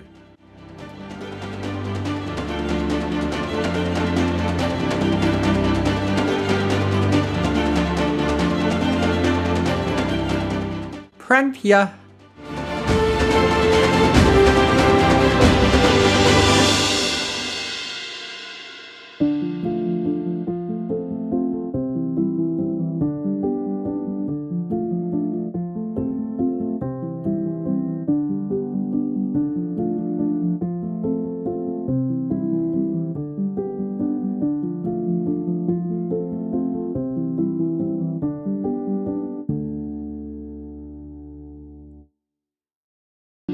Our Voices Matter Too by Princess Cadence. There was that smile again. She hated that smile. It was a smile that said, "I know I screwed up. Can you ever forgive me?" But it also said, "You know you can't get angry with me." Oh, she didn't need to get angry though. No, sir. Instead, she had a much better card up her sleeve. A counter-expression that contained a heaping helping of disappointment with a pinch of sadness mixed in to make the perfect concoction of "don't give me that look" stew. So, you haven't been practicing your arpeggios, have you? Luster Dawn waved her hoof while blowing a raspberry. Haven't been practicing my arpeggios? Of course I've been practicing my arpeggios. I just, had a cough during that major fifth in the middle. The white mare raised an eyebrow while Luster doubled down on her embarrassed smile. A cough? You haven't coughed once since you got in here. I, breathed in from the wrong tube. Sweetie Belle put her hoof to her face with a sigh, closing her eyes so she wouldn't have to see her student's expression anymore. Okay then, if it was just a cough, then let's try it again from the top. Oh. Luster Dawn flinched, making Sweetie Belle's eyebrow rise even higher. I was just thinking maybe we could move on to some scales and try arpeggios again on Thursday. We've done scales 5 times today. I promise I'm really good at them. The white unicorn gave the pink pony a dull stare and hit the B-flat key on her piano. seeing her gulp as the tone rang throughout the practice room. Arpeggios, now! Okay, here I go. Luster Dawn took in a deep breath. La la la la la la! Sweetie Belle winced as Luster Dawn somehow managed to turn a perfect octave into a minor fourth, which she didn't even realise existed at that point. Before the sound could rupture her eardrums, however, Luster Dawn put her hoof over her mouth and started coughing loudly. See? It was a cough. What are we going to do with you? Sweetie Belle pulled her full board over the piano keys and sat down on the bench with a sigh. Finally, Luster Dawn stopped smiling, her eyebrows now pinching together uneasily. You're not going to kick me out of lessons, are you, sweetie? Don't be silly. Of course I'm not going to kick you out of lessons. Luster Dawn wiped a bead of sweat from her forehead with a breath of relief. But Luster's eyes shot back up. But I'm a little confused why you're even taking voice lessons in the first place. I know how hard you can work when you put your mind to something, so why does it seem like your voice lessons are the only thing you're shirking off? If you don't like singing, then you don't have to do it. no, I do. The pink filly rubbed her foreleg. I have to be well-rounded if I want to make it into Twilight's School of Magic. If you want, I can just put in a good word for you. I know Princess Twilight pretty well, after all. Luster's eyes went wide, her face pale. No, I can't ask you to do that. Sure you can. In fact, I think I have a notepad somewhere around. Stop! Just as Sweetie Belle bent over to search through her things, though Luster Dawn pulled her in a golden force field, physically preventing the other unicorn from moving, Sweetie could still see over in the filly's direction, but what she saw was complete panic. Sorry, Luster continued. I didn't mean to, The force field around Sweetie disappeared, but even though she could move freely now, Sweetie Belle didn't move a muscle. Honestly, she couldn't even consider moving with all the questions swirling around in her brain at the moment. No, I don't know. What's gotten into you, Luster? It's nothing. The smaller unicorn ran a hoof through her messy mane. I just want to get into Twilight School based on merit, not because I know one of her friends. There was that smile again, and if she hadn't seen it a million times already, she might have actually believed her. Luster Dawn probably wasn't lying when she said she wanted to get in based on merit alone, but that didn't necessarily mean she was telling the truth either. She was hiding something, and Sweetie was going to find out what it was, to get Luster's attention back onto singing if nothing else. Once the mare regained her composure, she sat up straight, scooched over to the edge of her seat, and patted the cushion of the piano bench beside her.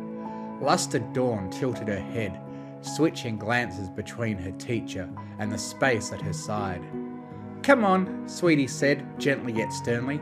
You've still got lots of time left in your lesson, and it sounds like you can't keep singing with that cough of yours.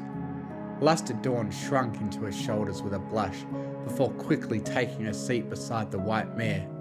Sorry again, sweetie. I don't mean to be a problem. Problem? Is that what you think you are? Well, yeah. Theoretically speaking, my psychological theory textbook says that when your lips have a perfect horizontal curve with your eyelids halfway closed, that signifies that either you're tired or you have a problem. And judging based on the volume and intonation of your voice, you've had at least 6 hours of sleep, so... Good grief, she really would fit in a Twilight School. Luster, how old are you? Almost 11? How come? Sweetie leaned in closer, hoping that Luster wasn't secretly using something as simple as the angle of her back to make any more inferences about her mood. Because that's the cutoff age for your chance to apply to school, isn't it? If you really want to show off your singing talents, then you need to practice outside of lessons too. Luster Dawn's gaze dropped to her knees. I know. Sometimes I get so caught up in my textbooks that I lose track of time. I really do want to practice, but I guess I just want to study more. Magic, science, philosophy, all of it is so interesting. And it's not like singing isn't interesting to me too. It's just not my passion. Finally, the smile was gone, and for the first time all day, Sweetie Belle could actually see the real Luster Dawn, the one she'd been hiding while trying not to disappoint her. You know, singing isn't my passion either. Luster Dawn had to do a double take. Hang on, singing isn't your passion? Then how come you teach voice lessons? Because I think I'm good at it. When my students actually practice. Sweetie Belle didn't raise her voice or tone, but clearly communicated her urgency to where Luster Dawn couldn't help but nod her head with a wince. You can't really tell since my cutie mark has a musical note in it, but my real passion is helping other ponies find out what their passion is. Oh! And this way you can do something you're good at while doing something you're passionate about. Got it. Too bad I've already found my special talent, right? Luster Dawn motioned towards her own flank, which proudly portrayed the image of the sun rising over the ocean. Sweetie Belle had been giving her lessons for a few months now, and she already had her cutie mark when they very first met, which brought up one question that she'd been wondering for a while. When did you get your cutie mark, Luster? The filly smiled again, this time in a way that wasn't smarmy or fake. Oh, this? I must have gotten it ages ago. Not to brag, but I basically learned that I loved learning before I even learned how to learn. Sweetie squinted her eyes. Wait, you learned how to what? The reaction made Luster Dawn giggle, but Sweetie Belle couldn't stop scratching her head. What I'm saying is, I've always known what I loved. Oh, that makes more sense. Maybe lead with that next time. The filly giggled again. Got it. Actually, I didn't get my cutie mark until I was about your age. Luster tilted an eyebrow. Wait, really? Not that there's anything wrong with that, but it just seems kind of old to figure out what you really love. Meh, I was a late bloomer. Actually, 2 of my friends got their cutie marks at the same time I did. We must have tried everything before we finally figured it out. That's kind of funny, actually. The pink unicorn laughed into a whoos. I mean, no offense, of course. I guess I can't really relate since I've just always known what makes me happy. I guess maybe my biggest problem is figuring out what I love more sometimes. Sweetie Belle cocked her head to the side. But you just said you already know what you love most. I know, it's just... forget it. Let's go back to arpeggios. Luster Dawn quickly, yet not hurriedly, pushed herself off of the bench. But Sweetie Belle just as quickly grabbed the filly's hoof and gently led her back to a seat. Oh no, you don't. There's still more you aren't telling me. I know, but logically speaking, wouldn't it make sense to move on to more productive tasks? There she went again. She thought she could use logic to get out of something she was obviously trying to avoid. She was a smart girl, and she did have a point. But she wasn't dealing with just any voice teacher, even if Sweetie didn't exactly have any business prying into her personal life. She still had the obligation to ask. Normally, yes, the teacher began, but singing is different from math or science. You can hit all the right notes in a song and still not be singing what's written on the page. The filly scratched her head. That makes no sense. Music isn't about making sense. It's about emotion. It's about bringing the notes to life. Even if your voice oscillates at a specific frequency or whatever, if your heart isn't what you're using to connect the notes together, then you'll never be able to bring to life what the composer had in mind when she wrote the notes down in the first place. So... The whole concept must have been so vague to Luster Dawn. She'd always been so quick to quantify things that when it was time to forget about the specifics and feel things out, she was in a completely different sphere, way out of her comfort zone. Now Sweetie was beginning to see why Twilight wanted her students to be well-rounded and quietly thanked her for it. if I understand what you're telling me, Luster began. then I have to tell you what I'm feeling before I'll be able to sing well? Sweetie Belle shook her head. You don't have to tell me anything. You just need to confront what's bugging you, instead of trying to push it to the back of your mind. Trust me, these things always have a way of popping up when you want them to the least. Luster Dawn rolled her eyes and mumbled under her breath. Great, that still means I have to talk to you about it. What? As the filly's eyes slowly moved up from the ground to meet her teacher's eyes, Sweetie felt a pinch in her own heart. Her eyes were practically shining from the water in the back of her eyelids. Not crying, but still trembling. The smile from earlier hadn't just disappeared. It had turned into a frown so powerful that Sweetie had to stop herself from hugging the bejesus out of her right then and there. This wasn't like Luster at all. Sweetie could tell that whatever was bugging Luster Dawn, it must have been absolutely killing her on the inside. Luster? Sweetie, I want to tell you, but I'm so scared. What's going on? Was she being bullied, harassed? Was some pony going to hurt her? What else could have possibly been so scary that she couldn't even talk about it? Without thinking, Sweetie put her hooves on Luster Dawn's shoulders and looked into the filly's eyes with a look that could kill. Luster, I need you to be honest with me. Are you in danger? Do I need to get any pony else involved? Luster Dawn shook off the mare's hooves with a face of disgust. What? No. Just, can't we forget about it, please? Even if Sweetie Belle was still confused, she couldn't help but sigh in relief, knowing that at least Luster was safe. Still though, if that wasn't it, then what was bothering her? Sorry, the mare said. I just needed to know you were okay. Okay? I'm not okay. Why did this have to happen to me? I thought I knew what I wanted. I've always known what I wanted, but now... I hate this. Sweetie Belle couldn't help but lift an eyebrow. Hate what? As the filly stomped off of the bench into a spiral of frustration, she lifted her head back with a gulp. And even then she probably didn't mean to. A single tear fell down the girl's cheek. I feel so stupid. The decision is so obvious. I should just practice my stupid arpeggios so that I can get into the School of Magic. Why is that so hard? Because you've found other things you love, Sweetie replied with a supportive smile. I know it's hard to concentrate sometimes, when the thing you care about most starts to distract you, but you don't have to beat yourself up over it. I can help you get through it.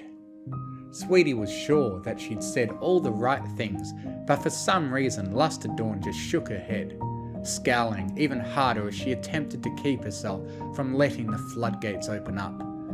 Sweetie, you're the problem. What?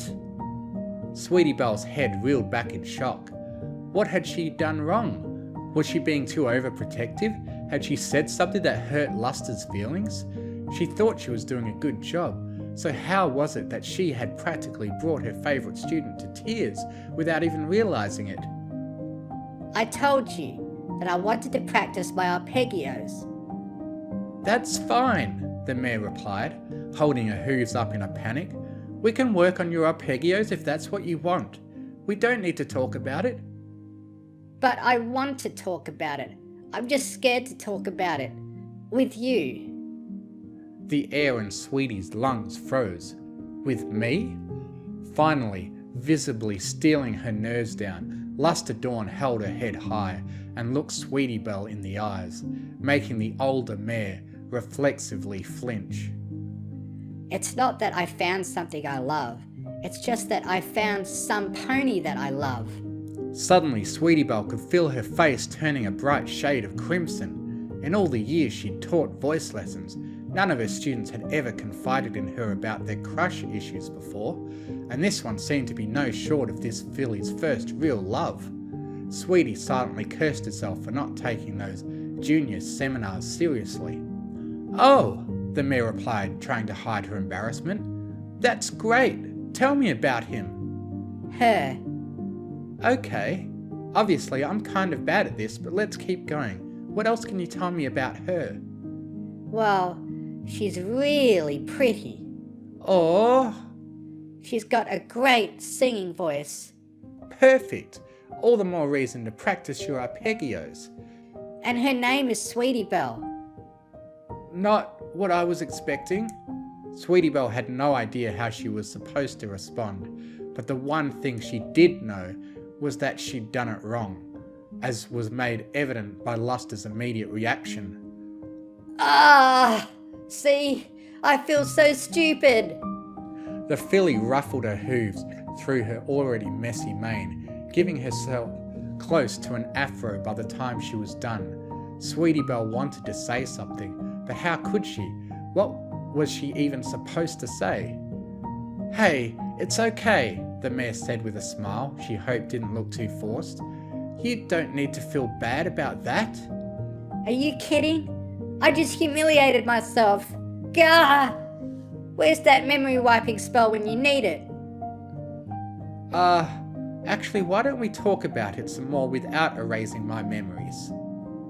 Luster Dawn peeked an eye out of her hooves to see Sweetie's reassuring smile, and with another aggravated groan, she took her seat next to her teacher again. Sweetie Belle couldn't help but mentally celebrate her victory of not having her thoughts recomposed against her will. So, the filly began, still too timid to make eye contact with the older pony. Right, we were going to talk about, me being in love with you? I really should have let you practice those scales. I know, it's stupid. A filly shouldn't fall in love with a grown mare. I just couldn't help it. You're always so supportive and nice and beautiful. Sweetie Belle had to look away to keep her cheeks from burning up to the temperature of Celestia's noonday sun. After she'd moved her thoughts away from the barrage of compliments though, she realised a more important question that she'd initially overlooked. I don't understand, Sweetie said. I mean, even if you have a crush on me, why is that stopping you from practicing outside of lessons? Because Luster's eyes dropped to the floor again. If I get really good at singing, I'll get accepted into Twilight's School of Magic. And suddenly everything made sense. And if you get accepted into the School of Magic, you'll have no reason to see me anymore. Yeah, pretty much. Calling this a unique situation would have been an understatement. Sweetie didn't even know what to do with her hooves anymore, let alone how she was supposed to continue this conversation. It was becoming more and more obvious that their practicing was basically done for the day. So should she just send Luster Dawn home? No, that would give her the wrong impression. She didn't want Luster to think she was angry at her for anything. Sweetie, can I ask you a question? The white mare shook her head to pull her attention back to her student. Yeah, go ahead and ask me anything. Her voice trailed off. Is it okay that I like you? I mean, I know it's not okay, but... Luster, of course it's okay. The filly's face looked up in surprise. I guess I'm just a little frazzled is all. But we're both girls, and there's such a big age difference between us. Just as Luster Dawn's face drifted back to the floor, however, Sweetie put a hoof around her shoulder, making the filly look up in shock to see her teacher's beaming smile. That's okay, Luster. You're allowed to love whoever you want, no matter who they are. Finally, a smile showed up on Luster Dawn's face again. Not one that tried to hide her shame, but a genuine, honest-to-goodness smile that put Sweetie Belle's heart at ease. Thanks, sweetie. I love you. Sorry. I should keep that to myself for now. Sweetie Belle laughed and shook her head. It's fine. You don't need to worry about it. Think we should do some more practicing? We still have some time left in the lesson after all. Luster Dawn rubbed her foreleg. Actually, I was hoping we could talk some more. Just as Sweetie was beginning to open up her fall board again, she quickly closed it back up, swiveling in her seat to face her student. Sure, what else you want to talk about? Well, I still don't know what I should do. I really want to get into Princess Twilight's school, but I also really want to stay here with you. I know you're going to say I should still try to get in, but... I think you should try to get in. Luster Dawn rolled her eyes. Gee, thanks for analysing both perspectives. The mare chuckled. I did, Lester. You love magic and science and all that technical mumbo jumbo. I can't let you give up the opportunity of a lifetime, all because of me. I guess that answers my second question then. The filly's smile disappeared again, and yet again, Sweetie didn't know what she did wrong. Second question? I was just wondering how you felt about me, but I guess that answers that question. Sweetie Belle flinched internally. Yet another question she really didn't know how to answer. What even were her options at this point? No matter what she said, her emphasis needed to be on encouraging Luster Dawn to get into the School of Magic. But if she said the wrong thing, Luster would think that Sweetie didn't care about her, which was the complete opposite of how she felt.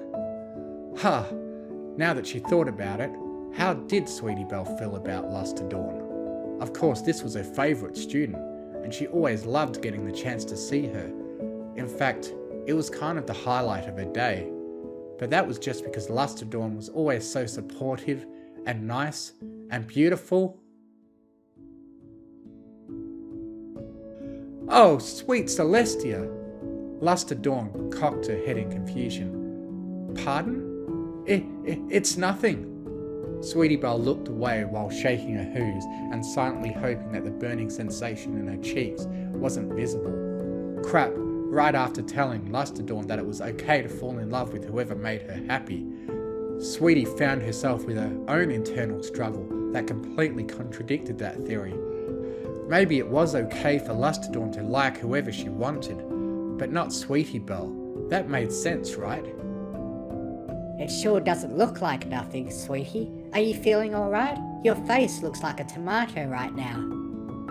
Oh great, a tomato. A gosh dang tomato. Have you always called me by my first name? Normally my students call me Miss Belle. Luster Dawn shrugged her shoulders. You were the one who told me to start calling you that. I did?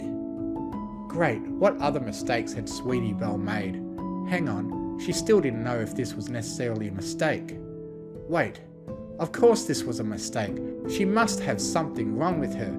No respecting full-grown adult would fall in love with a girl who hadn't even reached her 11th birthday yet, right?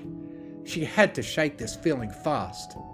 While Sweetie went to war with her own mind, however, Luster Dawn began to cringe. Are you sure you're okay? There's steam coming out of your cheeks right now. Maybe I should go get some. No! Just as Luster Dawn hopped off of the piano bench, Sweetie Belle grabbed her hoof, looking down at her knees, still too nervous to look the filly in the eye. Sweetie? No, don't go. Stay here. Stay. With me. For as long as you can. The filly giggled, making Sweetie Belle look up in curiosity. I'm only going to get some water. I'm not leaving you. Sweetie Belle breathed a sigh of relief and embarrassment, trying her best to let her heartbeat slow back down to a normal rhythm, although at this point, the secret that she didn't even know she was keeping had probably slipped out unintentionally. The older unicorn looked back at her student to see her reaction, expecting the filly to be confused and concerned, but instead, she saw that Luster Dawn was trying to keep herself from breaking out into a giggle fit. Is there something else you wanted to say, Miss Belle? Well, there was no point trying to hide it now. Clearing her throat and lifting her shoulders back up, Sweetie Belle looked down into her student's snarky smirk and calmly said, "Yes, I was having a heat stroke, but I'm all better now." Oh, really? Because one of the symptoms of heat stroke is a lack of perspiration. Sweetie blinked, continuing to maintain a stoic face despite her student's grin growing wider. "I'm covered in sweat right now, aren't I?" Drenched. What's the one right below heat stroke? Heat exhaustion? Yeah, I was suffering from that.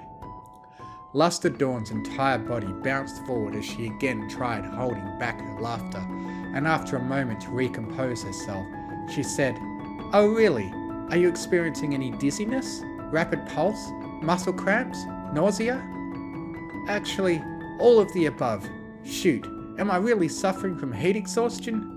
At this point, Luster Dawn could no longer hold in her laughter. and suddenly she was rolling on the floor, kicking her legs wildly as her boisterous guffaws filled the practice room. Sweetie, meanwhile, fell forward with her face in her hooves, trying somehow to hide herself from the embarrassment she was feeling. I'm gonna guess she knew the whole time it wasn't heat exhaustion. Luster Dawn allowed one more chuckle before rising back up to her hooves. Well, you do have all the symptoms, so it's hard to say for sure. Let me just check one thing really quick. Sweetie Belle pulled her face away from her hooves, and as she did so, she found her cheeks heating up again. Suddenly, Luster Dawn's forehead was pressed against hers, giving the mare the most personal view of the filly smile that she'd ever seen. Her heartbeat was accelerating, her breathing caught in a mix between stagnant and uncontrollable. Had Luster Dawn's eyes always been so pretty? Had her smile always made her heart jump like that? Finally, the filly pulled away and said, No, I think it's heat exhaustion. Sweetie Belle gulped. Are you sure? Want me to check again? The older unicorn froze, but after a few brief moments of silence, she slowly nodded her head, allowing the filly to close the distance between them again, placing their foreheads together and getting another close-up of Luster Dawn's face. The feeling of her mane brushing against Sweetie Belle's cheeks made her back shiver.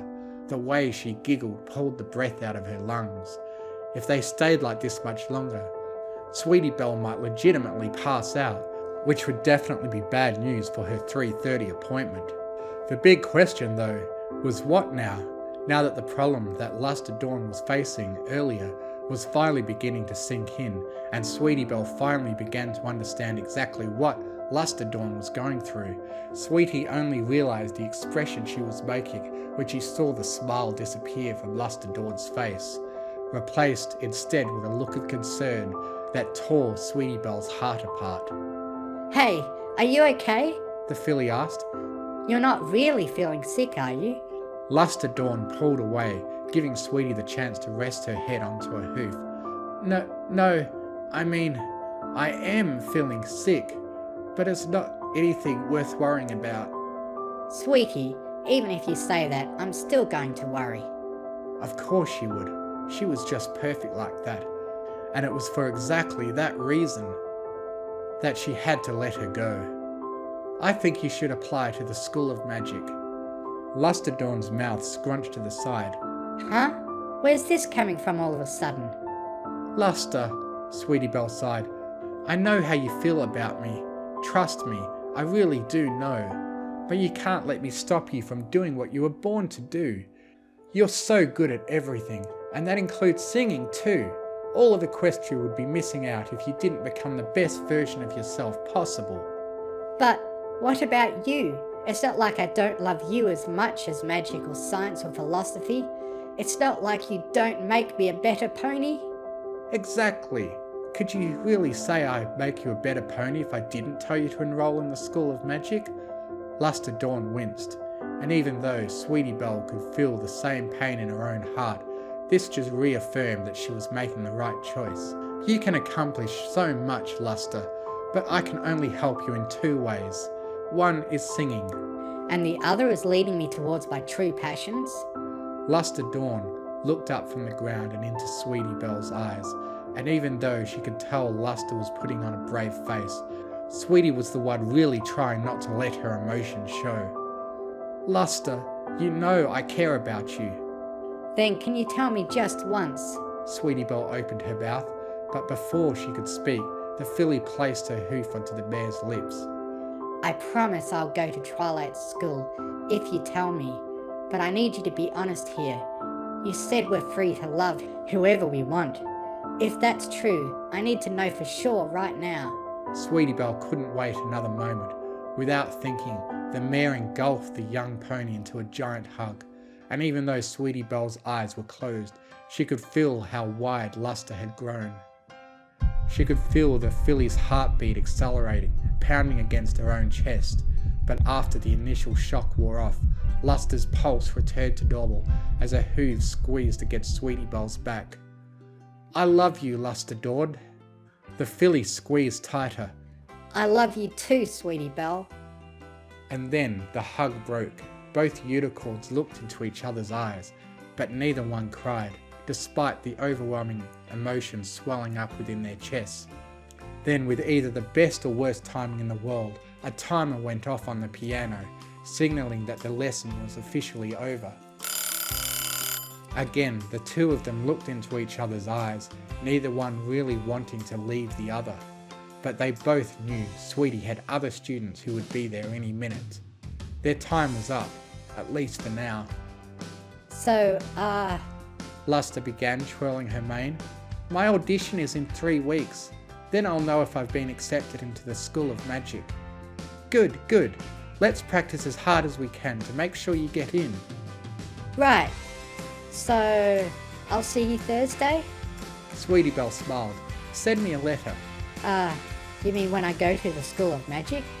No, before your next lesson. Lusterdorn tried to raise an eyebrow, but her beaming grin completely ruined the cool image she was going for. You know it's Tuesday, right? I know. I feel like I'm going to miss you in the meantime. The filly giggled, and with her smile growing even wider, she nodded her head. Okay, hopefully you'll be able to keep up, because I have a feeling I'll be writing more than one. I'm going to need the practice for when you get accepted. Then we'll really see who gets sick of who first. Sweetie Belle threw in a wink, and at that moment they both heard a knock at the door, pulling their head out of the clouds and grounding them back to reality. Thanks, sweetie. I'll see you next time. The minute Lusterdorn opened the door though, she was met with another filly pushing her way through the entrance with 2 very tired looking parrots standing behind her. Hey, hey!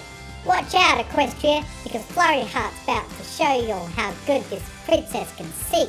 La la la la la! That's my range. Luster and Sweetie turned toward each other with the exact same expression. Good luck. I'll need it.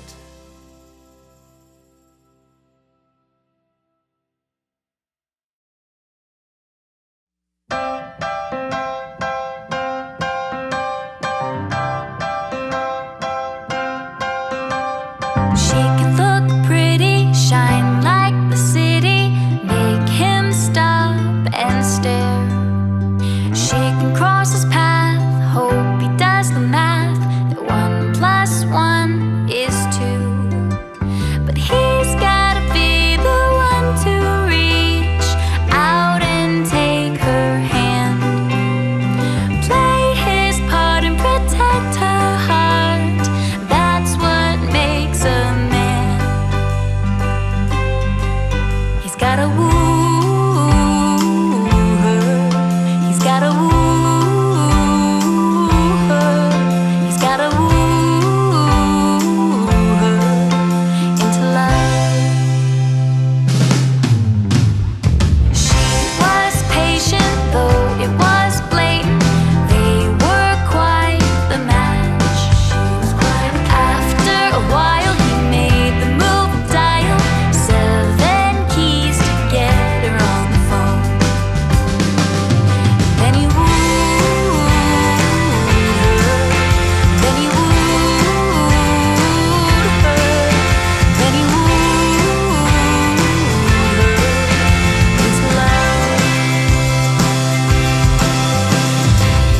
He was clear with his intentions, didn't waver with indecision.